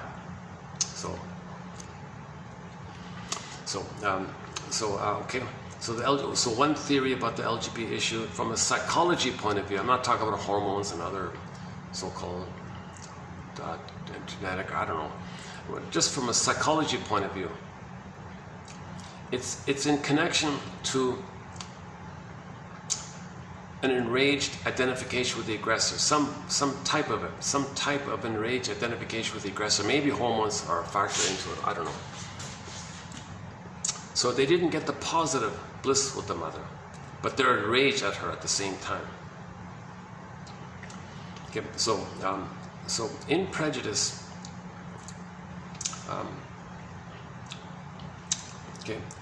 when you see other, that's as I mentioned earlier, when you see other, you're reminded of the mother, but you might hate the mother. And you want to preserve not seeing other because you want to maintain the fantasy of a blissful utopian that one day you'll be reunited with the good breast mother. You want to maintain that. Seeing other interrupts that. So if this imagery is being bombarded all the time, now it doesn't affect anybody, like in terms of who they are and all. It doesn't affect that. So why are they doing it? And I first thought maybe it was for shoppers, that it might create some kind of tension for the ladies and they go shopping. So women do most of the shopping, right? So if women are bombarded with this imagery, it might trigger their fantasies of being one with the mother. Because Lucy Holmes says, in answer to what women want, they want a woman in a man's body kind of thing. So they feel kind of excited. So if they see a man who thinks a woman all this, and she wants a woman in a man's body, it might make her a little excited or something, or angry or anxious or something. So okay, let's take it the positive way. Maybe she feels excited or something to be reunited with the blissful oneness. Then if she's so excited, she feels euphoric. She can do anything. She's a little god. She can buy all sorts of things. She can continue that desire to achieve that kind of blissful state. So let's buy more, buy more. I don't know, one way. Or another way is maybe, geez, those images represent rage of the mother. I'm angry, I feel uncomfortable, I feel anxious. What do you do what do you do if you feel anxious? Well, you might go shopping to soothe yourself. So it might be both ways, right? So I thought it was more like a shopping issue. I thought these images was just addressing it to women to go more shopping, to trick them, psychologically to trick them to do more shopping. I kind of thought that. But what he said was implied a broader agenda. If there's a bombardment of the LGBT propaganda, all this, all the imagery and all this, you're promoting and reinforcing anybody's fantasy, known or unknown, a certain, like you're hedging here, a certain percent, like you're playing the numbers game, a certain number of people are going to click over to that fantasy. Yeah, I wish I could be one with the utopian breast mother in the past. So if they have that, the more people that have that, the more they're going to hate the other. Now, in order to pillage and plunder a place, you got to hate the other, which is the mothers. So you want to promote this hatred of the other, meaning the mother, because you want to preserve the utopian fantasy that some other magical, blissful experience will take place once upon a time, and you want to preserve that. So what interrupts that is the other. The image of the other interrupts your fantasy of the reunion with the breast mother. The lapsarian state, he calls it. A new word today. The word of the day, lapsarian. What is it? Prelapsarian. Yeah, the word of the day for me here. Where is it again? Hold on, I'll find it. Well, here it is. Prelapsarian merger. Prelapsarian merger. It's a real word. It's not a made-up word. It's in the dictionary. It's that blissful time before you left the Garden of Eden. So it's the paradisical kind of time. So people want to maintain that paradisical fantasy. So, but wait a minute, if I see other, that's the mother, I hate the mother, I don't want to be reminded of that, so I don't want to be triggered, I don't want to be reminded of that. So you hate the other like that. Okay, so now you got more and more people who want to preserve their fantasy, the prelapsarian fantasy of the paradise, and they don't want to see the other. So now there's a hatred of the other, that promotes the hatred of the other. Okay, because the other reminds you of the mother who didn't give you the love to have your identity, your authentic identity. So you're still in the fusion, the issue of unmet symbiotic needs being met. So the other reminds you of the mother who didn't give you the love for you to separate to get to a psychic structure called self and other. Self and other. They don't have a self. So they can't, they're enraged at the other mother, other, because the mother, other didn't give them the love to get the self. They don't have the self. So now, if you got more and more people, again and again and again, bit by bit, decade after decade, you're building up this kind of hatred towards the other. Now, when you got enough people who hates the other, the mother, because you want to preserve your fantasy of the one day, or you'll be reunited with the archaic breast mother that never existed, but you want that fantasy, you want to maintain that fantasy, because that's a regressive defense, pathological nostalgia, because you want to maintain this pathological nostalgia.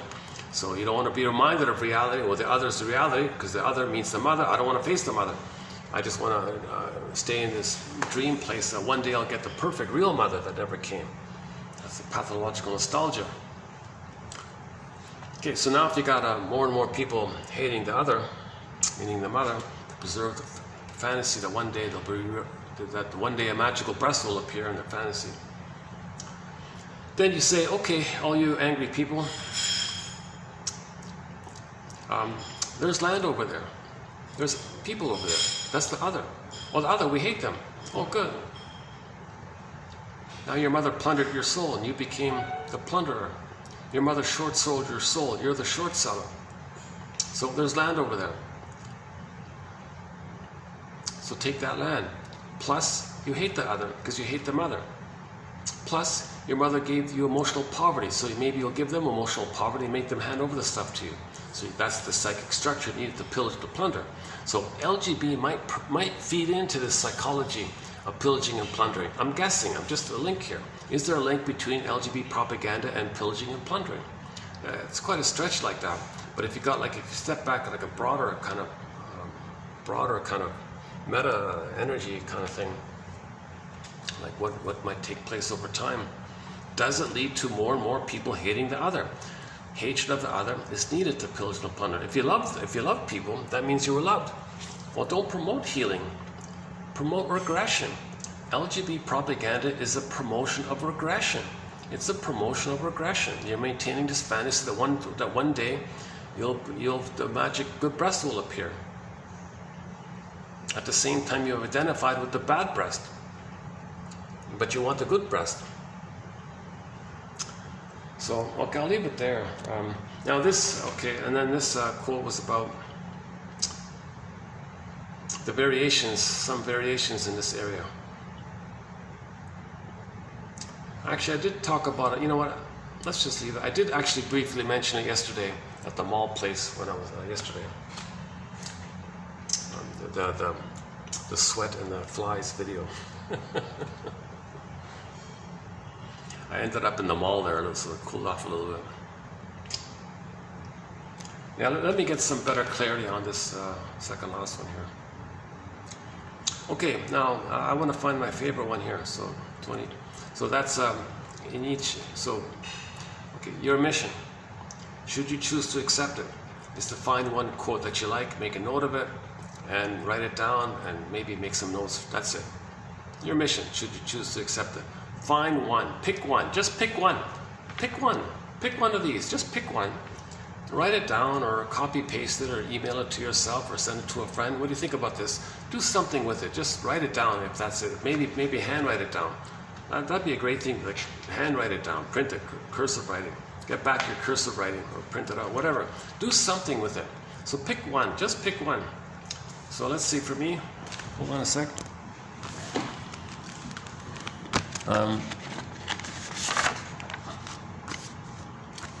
Okay, the blind spots invite us to self-improvement.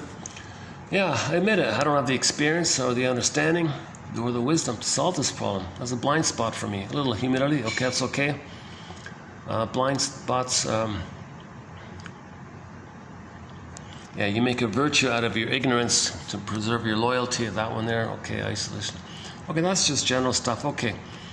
Now this one here, this fourth one here, about the importance of feeding, giving some nourishment, some emotional nourishment to high school students. Then they'll have some kind of base upon which to act and behave better and be more noble and generous and act less selfishly. Help them link to their soul somehow. In high school, make sure everybody graduates with some understanding that they have an inner life, that Snow White is frozen. Give them the interpretation that Snow White is a metaphor for their beingness, that they have a sense of beingness. Okay? Or at least teach them the very basic things. Teach them that's what Rosenberg tried to compensate for. There's a link between needs and feelings, just in the broadest and most general terms. Okay? If needs are met, the feelings are pleasant. F and N. A link. Needs are met, feelings are pleasant. Simple link. If the needs are unmet, the pleasant feelings zoop away, and you got anger at the console. Unpleasant. Needs are unmet, you feel bad. Needs are met, you feel good. Simple kind of thing like that. You teach people this basic thing. Or better yet, teach them how to make an I statement. Okay, TQ 2360, Susan Campbell on how to make an I statement. That's just part of it.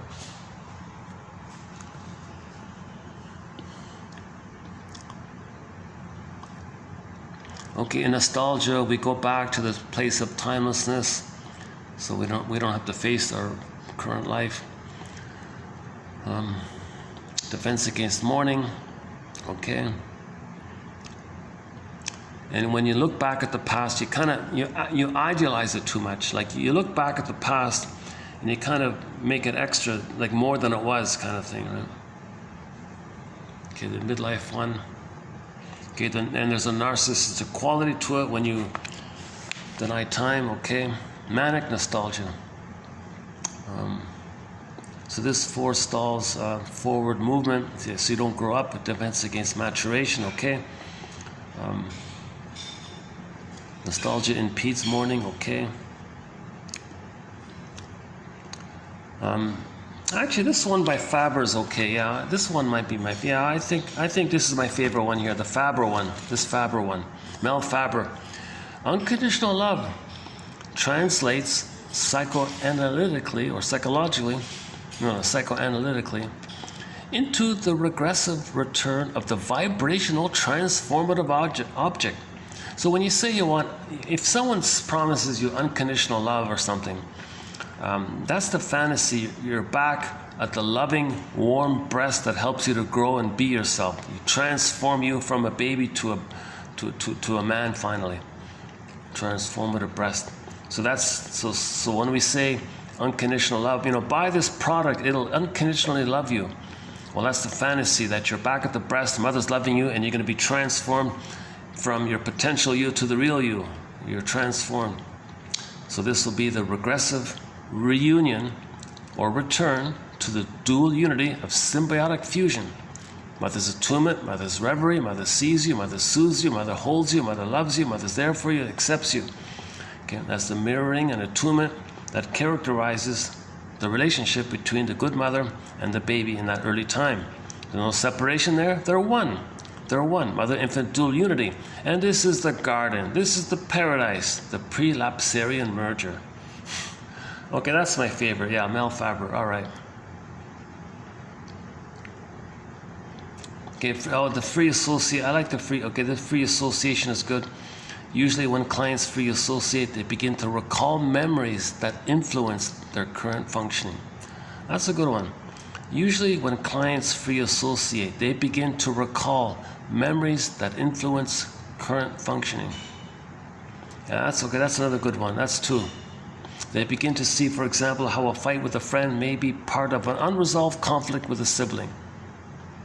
Just one example. Okay, those two I like, yeah. Okay, if you're going to worship somebody while you're still a child, okay. Yeah, the religion's a bit like that, right? When religion's being used as a tool of the pillage and the plunder, they want you to idealize. Well, you're being like a psychologically tied to the imaginary good breast in the sky or the phantom placenta in the sky, etc. Okay, NTR, you're not successful because you're afraid being successful might hurt your mother or your father. That you're being disloyal. Okay, that's okay. Yeah, the mind and body are intimately connected.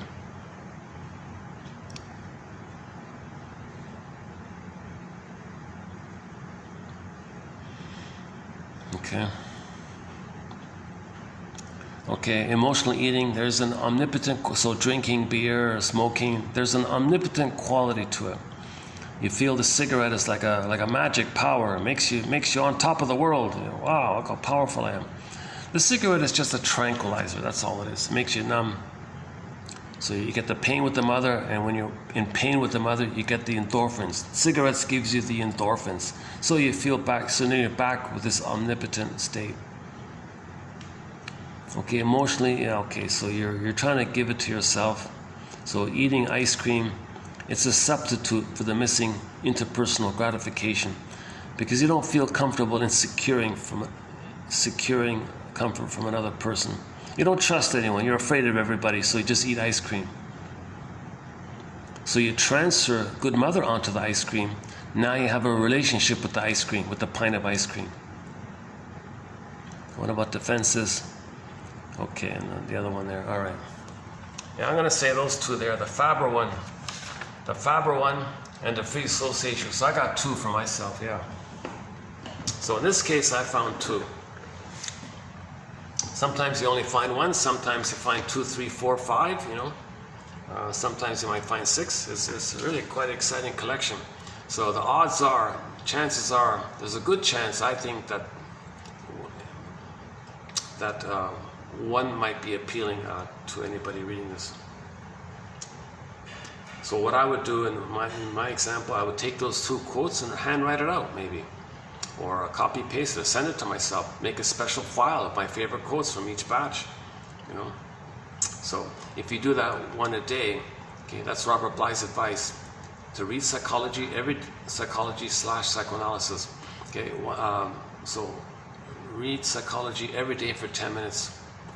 Forgive it for its jargon, he says, just forgive it. So we have 1,000 videos here, 10 minutes worth of reading in each video. So in effect, one can customize, personalize their own 1001 windmills in the mind if you pick 1 a day, kind of thing. So there's roughly 10 minutes worth of reading in each video. So I just pick 1. That's Robert Bly's advice.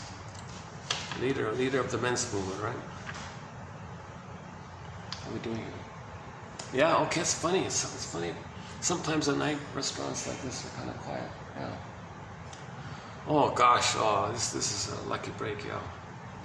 I had a rough start in the first half of this video.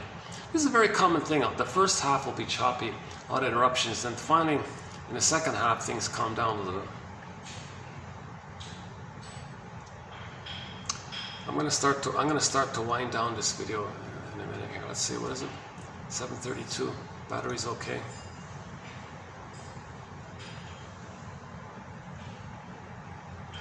Let me turn the chair back here for 1 sec.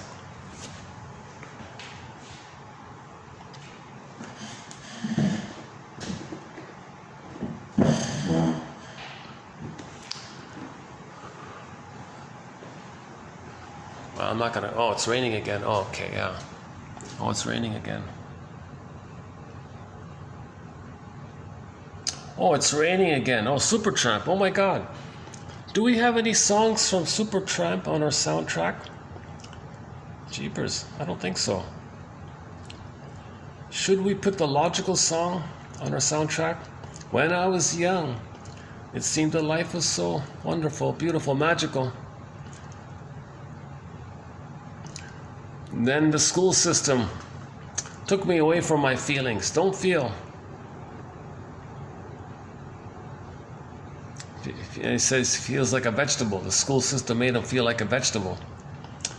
But when he was young, life was wonderful.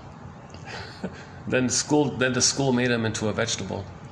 Mechanical, cynical. Oh yeah, school made him cynical, a vegetable. How does that go? When I was young, it seemed that life was so wonderful, a miracle. Then they took me away to teach me how to be sensible, mechanical, a vegetable, cynical. Oh, please tell me who I am. Who am I? Please, please tell me who I am.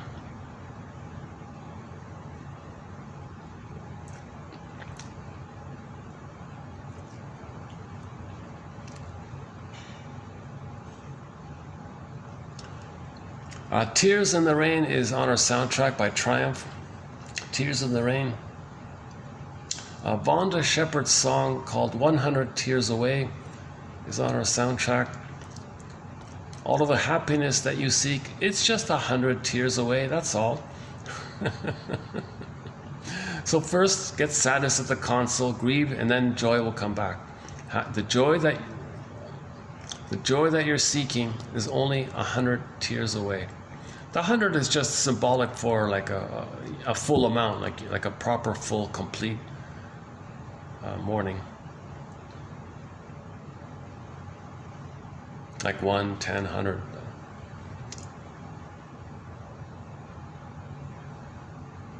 Like 1, 0, like one full thing, or something like that. What else? Tears in the Rain, 100 tears away. Anne Murray's cover of the song Rain is on our soundtrack. Off her album called Honey, Weed and Laughter. She does a very nice rendition of the song Rain, written by Jose Feliciano. Jose Feliciano has a song called Rain, which Anne Murray covers on her album Honeyweed and Laughter. Listen to the falling rain, listen to it fall, and with every drop of rain, you know I love you more. Let it rain all night long. Let my love for you grow strong. As long as we're together, who cares about the weather? Listen to the falling rain, listen to the fall. Nice little love song, right? As long as we're together, who cares about the weather?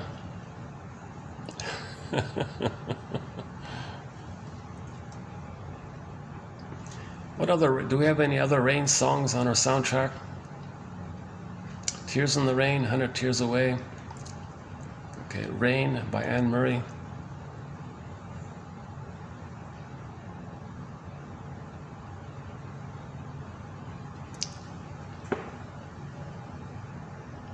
I think there's a couple. I think there might be one or two more.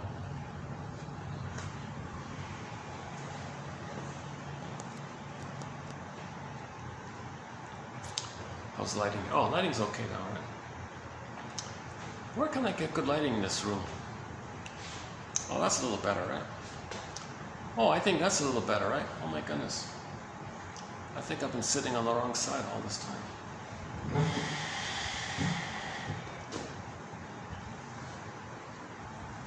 Okay, let's just, I'll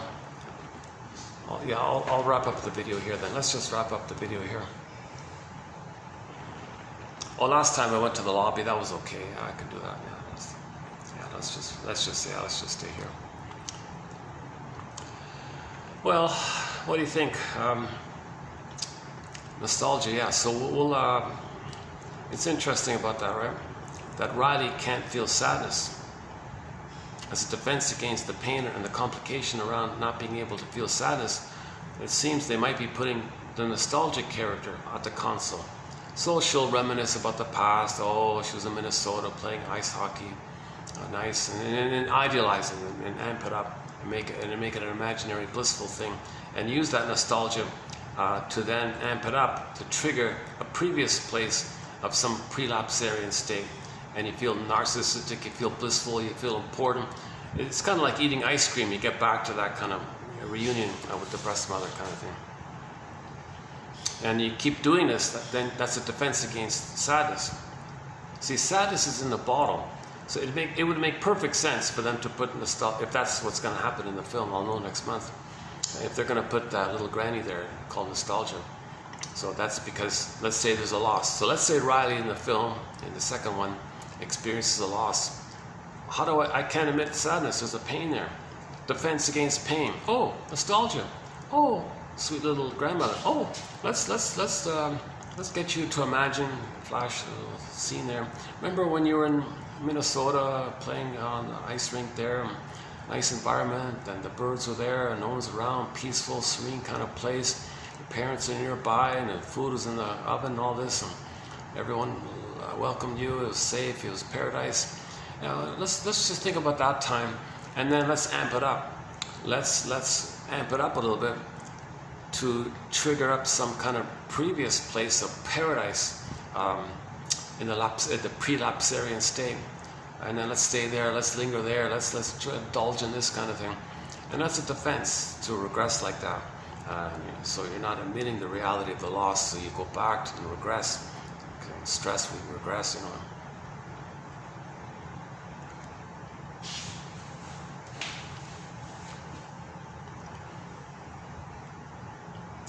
Yeah.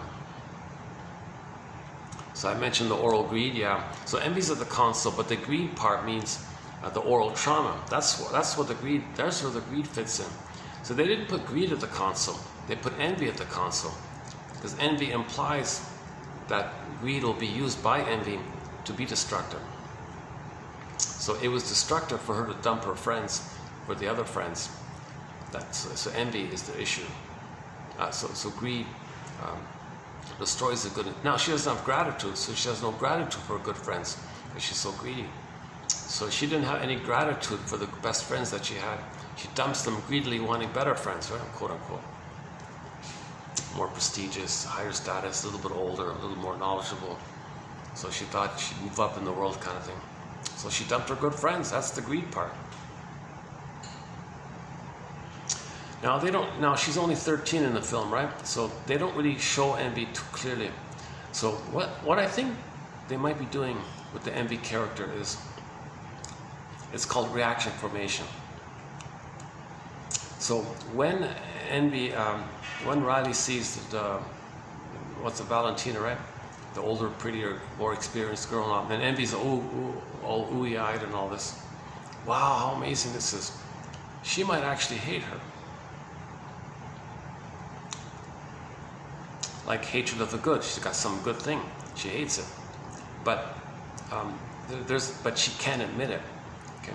So she's greedy at the same time. So there's a thing called reaction formation, counterphobia. So to stay in touch with her envy, she might say how amazing it is, but really she's envy of it. I don't know. I'm just questioning it.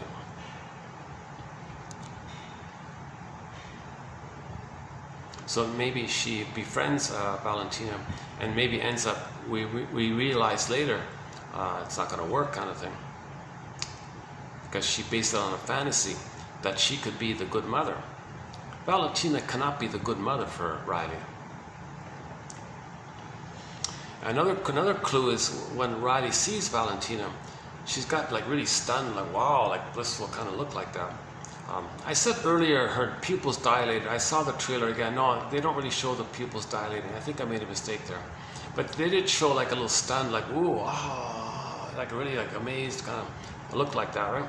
So that's unusual. Why would a grade 7-year-old who admires a grade 9-year-old, and gee, they're cool like that? You'd think, okay, that's interesting. Yeah, I'll get there. And it's hard. I have a hard time imagining a grade 7er would have that wild, excited feeling like that. Okay. So that's back to Lucy Holmes. If they are going to go the LGBT way, then she's expecting Valentina to be the good mother for her. Disappointment. She recreated disappointment. And she'll feel hang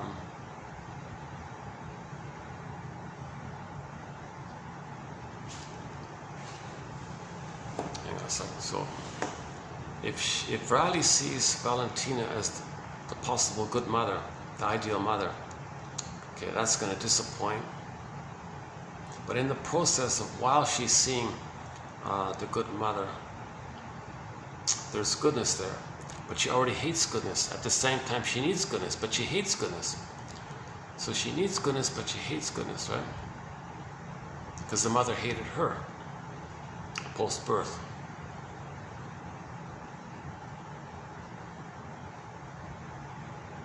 Well, first of all, Valentina cannot be the good mother for Riley, so it's going to fail. So she'll be disappointed the way she was disappointed.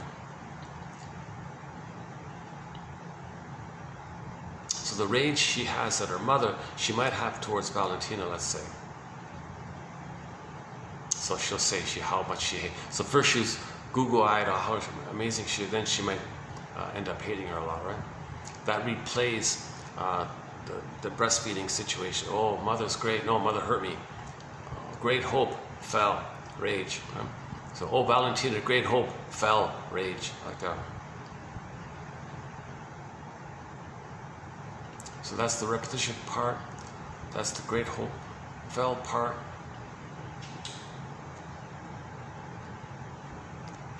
And then after it falls, then anger's at the constant. Then anger, no, envy's at the constant for anger and sarcasm. And then, okay, yeah. Then she acts. Then she identifies as the aggressor. Then she can't see the goodness. Didn't need it anyways. Okay, so if she loses Valentina, I didn't need him anyways. But there was goodness, but she idealized it. Okay, so the envy can take two parts. There can be the idealization component of the envy, and the other version of envy is you see goodness and you don't bother. I just hate it. I want to see it damaged. So there can be like two sides to the envy. But envy proper is directly you hate the goodness. So, but in this case, she didn't hate Valentina at first sight because she's only 13 and still has some kind of midway point of getting the proper love. But if this goes on and on like that, and she's in her 40s or something, she may hate all, you know, things that look good or something.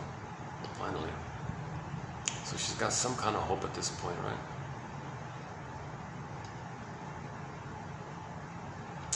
Yeah, let me update that one about the envy. Envy means hatred of the good. But Riley sees Valentina as good, but she didn't hate her. At first she didn't hate her, but maybe later she will. And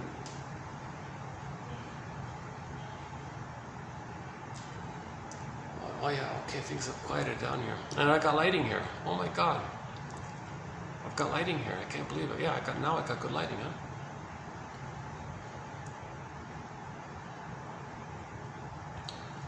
Well, I hope this can last for a while. Like, I hope no superior, like higher manager comes in and complains. Because I was at one hotel for a while, and the nice waitress said, "Gee, I got to tell you something. The boss is pushing me to make you buy more drinks because you've been here for 3 hours. You bought only one coffee here."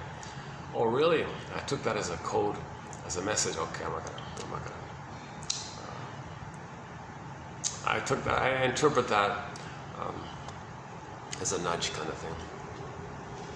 So hopefully they'll tolerate me spending 4 hours with one coffee here. I mean, this coffee is like double the other place, right? So it's kind of like buying 2 coffees here. So that makes sense. One coffee for 2 hours, 4 hours.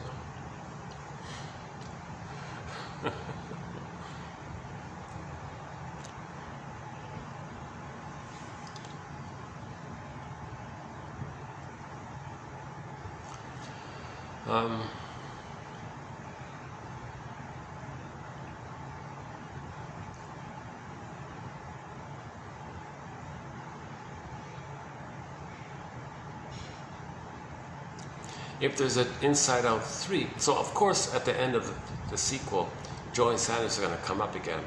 So it'll probably be the same thing. Sadness has got to be there, and then Joy will come back, and then anger, fear can be at the console as well. But they'll take a backseat kind of thing. So she'll be okay with expressing her anger, and she'll admit her fears and all this. And anxiety, and maybe there won't be anxiety. Maybe anxiety will be gone because she can accept fears in the present. And if she dealt with infantile fears, then anxiety won't be there anymore. So she can heal her anxiety actually, and just have normal, basic, ordinary, realistic fears when there's a clear situation, you know, that you're afraid of. That you can name it, you can see it, it's in the present, it's a reality kind of thing.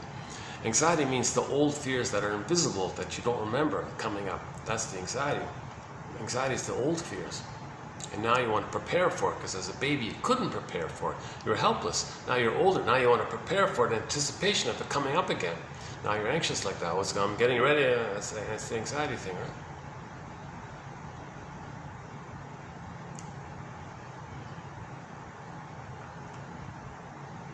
Yeah, that's a smart, very smart move, a very smart script. An excellent idea. That in the second film, next month, June 2024, it's coming out. Right? So all 5 of the characters get in the bottle, and they got anxiety for the old fears. Okay, can't admit sadness because that's linked to your identity. That's going to trigger the fear of losing your identity. So anxiety is going to be both for fear and sadness. Or if they put nostalgia for sadness, that makes perfect sense, because as a defense against the pain around the inability to feel sad because the identity is not there, then a regressive attempt is, well, dream back to the past, again, and elaborate it and make it to the prelapsarian place and stay in this kind of timeless, dreamy kind of timeless place and just dwell there and reminisce there, like pathological reminiscing, pathological nostalgia. It's called pathological nostalgia, not like a benign, ordinary nostalgia. It's a defense against the present kind of thing. So anger's in a glass bottle, so she's not going to show anger. But when she is angry, of course, envy is hatred of the good. So envy is anger-based, but it's not like an overt anger. It's like a veiled kind of sneaky, envious little feeling. But it's so sneaky, she flips it. Oh, I idealize it, but really I hate it. So she hates the mother. Oh, Valentina's the mother. I hate her, but I idealize it. Because embedded is still the hope to get mother's love. So there's a double thing going on there. Repetition, compulsion, greed, the relentless hope for mother's love, but still hating the mother at the same time. Yeah, so you still have the idealization of needing mother at the same time you hate her. So the envy is in there. And the quote about boredom, okay, means the breastfeeding didn't take place, and that links to the gaping mouth and anxiety's character and the baby teeth. And in that Fonzie, when there's a talk about nostalgia, I saw a clip about Fonzie introducing the Mork character, Mindy and Mork, to Laverne. I put a little three sitcom crossover, right? Laverne and Shirley, Mork and Mindy, and Happy Days. Right? Characters from all three in one little scene. So Fonzie wanted to help Mork in the dating world. So Laverne helped him out a little bit, just talk to him a little bit. So Mork had no idea about human relating. So he thought he made a huge mistake. He was terrified. He regressed to the fetus position and was sucking his thumb. And Laverne said, "Oh, don't do that. You're going to damage your teeth. All this thumb sucking is going to damage your teeth." So we see the ratty image with the faulty teeth. Now, either the faulty teeth is from the thumb sucking issue, okay, or it just means it hasn't fully grown in yet. So that's another clue that the trauma took place very early on. Because no 13-year-old kid's going to have like baby teeth like that. Or is it baby teeth, or is it the trauma of the teeth, the damaged teeth from the thumb sucking? So I'm not sure about that part yet. That means the breast wasn't there. That's boredom. The breast wasn't there. That's oral trauma. Then there's greed. Then there's envy. The ideal breast wasn't there. The envy breast was there. Identify with the envy breast. So envy is loyalty to the mother. Envy is loyalty to the mother. Yeah. Greed is just a minor part of the envy. It's called Grenvy. So they could have put a character called Grenvy there. Now, let's say in a sequel, like Inside Out, 4, 5, 6, whatever, and so one of those later ones, they could put at the console psychosomatic symptoms, complicated grief, aggravated grief, pathological nostalgia. So maybe the grandmother was nostalgia, but if this problem keeps going on, they could put pathological nostalgia. Then you got psychosomatic symptoms. Now the envy becomes the Wicked Witch character. That should do it, right? The Wicked Witch is the envy, and then the vindictiveness, she's vindictive, she's envious, see things destroyed. Okay, it's like psychosomatic symptoms will be there. She doesn't care about that.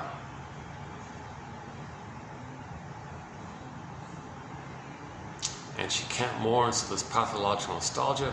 So the witch might be dreaming of some imaginary place where she's on the throne or something, and she rules the universe, so she might imagine some prelapsarian kind of condition. What else might be there? Maybe all of the excuses she makes, her ability to lie so well. So there might be a character called rationalization. So part of her that has the ability to make excuses, to lie. Okay, maybe the survival anxiety, the BPD amalgam might be in there. So in that case, like the other sadness and joy are in the glass bottle. So you got to get back. It'll be harder for them to come back, right? It'll be much harder for them to come back. On the other hand, at midlife, the ego is a little stronger, so it might be actually easier to come back, depending on the severity of the trauma, right? If it's like a final version of Inside Out, you could have like the curmudgeon there, the grumps and the grinches and the grouches and all those characters. The Scrooges, yeah, the Scrooge. So you could have that character there, like if it's an older one, right? That's it. Just have that. You just have the one there. Just the Scrooge character. That covers all. That covers the whole thing, right? The Scrooge. So how does joy and sadness come back?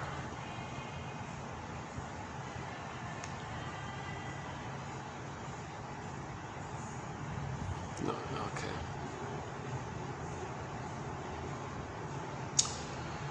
okay. Okay, let's wrap this video up here.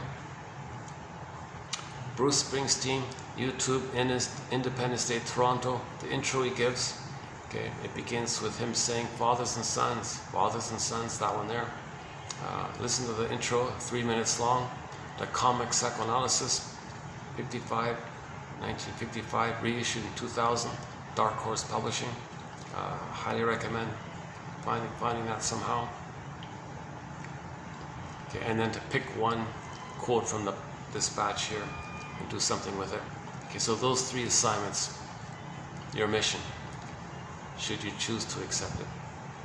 For the love of narrative medicine, I'll see you in TQ 2831, where we will continue with this topic of nostalgia and see if we can update our knowledge on it. Until then, thanks very much. For the love of narrative medicine, for the love of philosophical medicine as well. See you next time.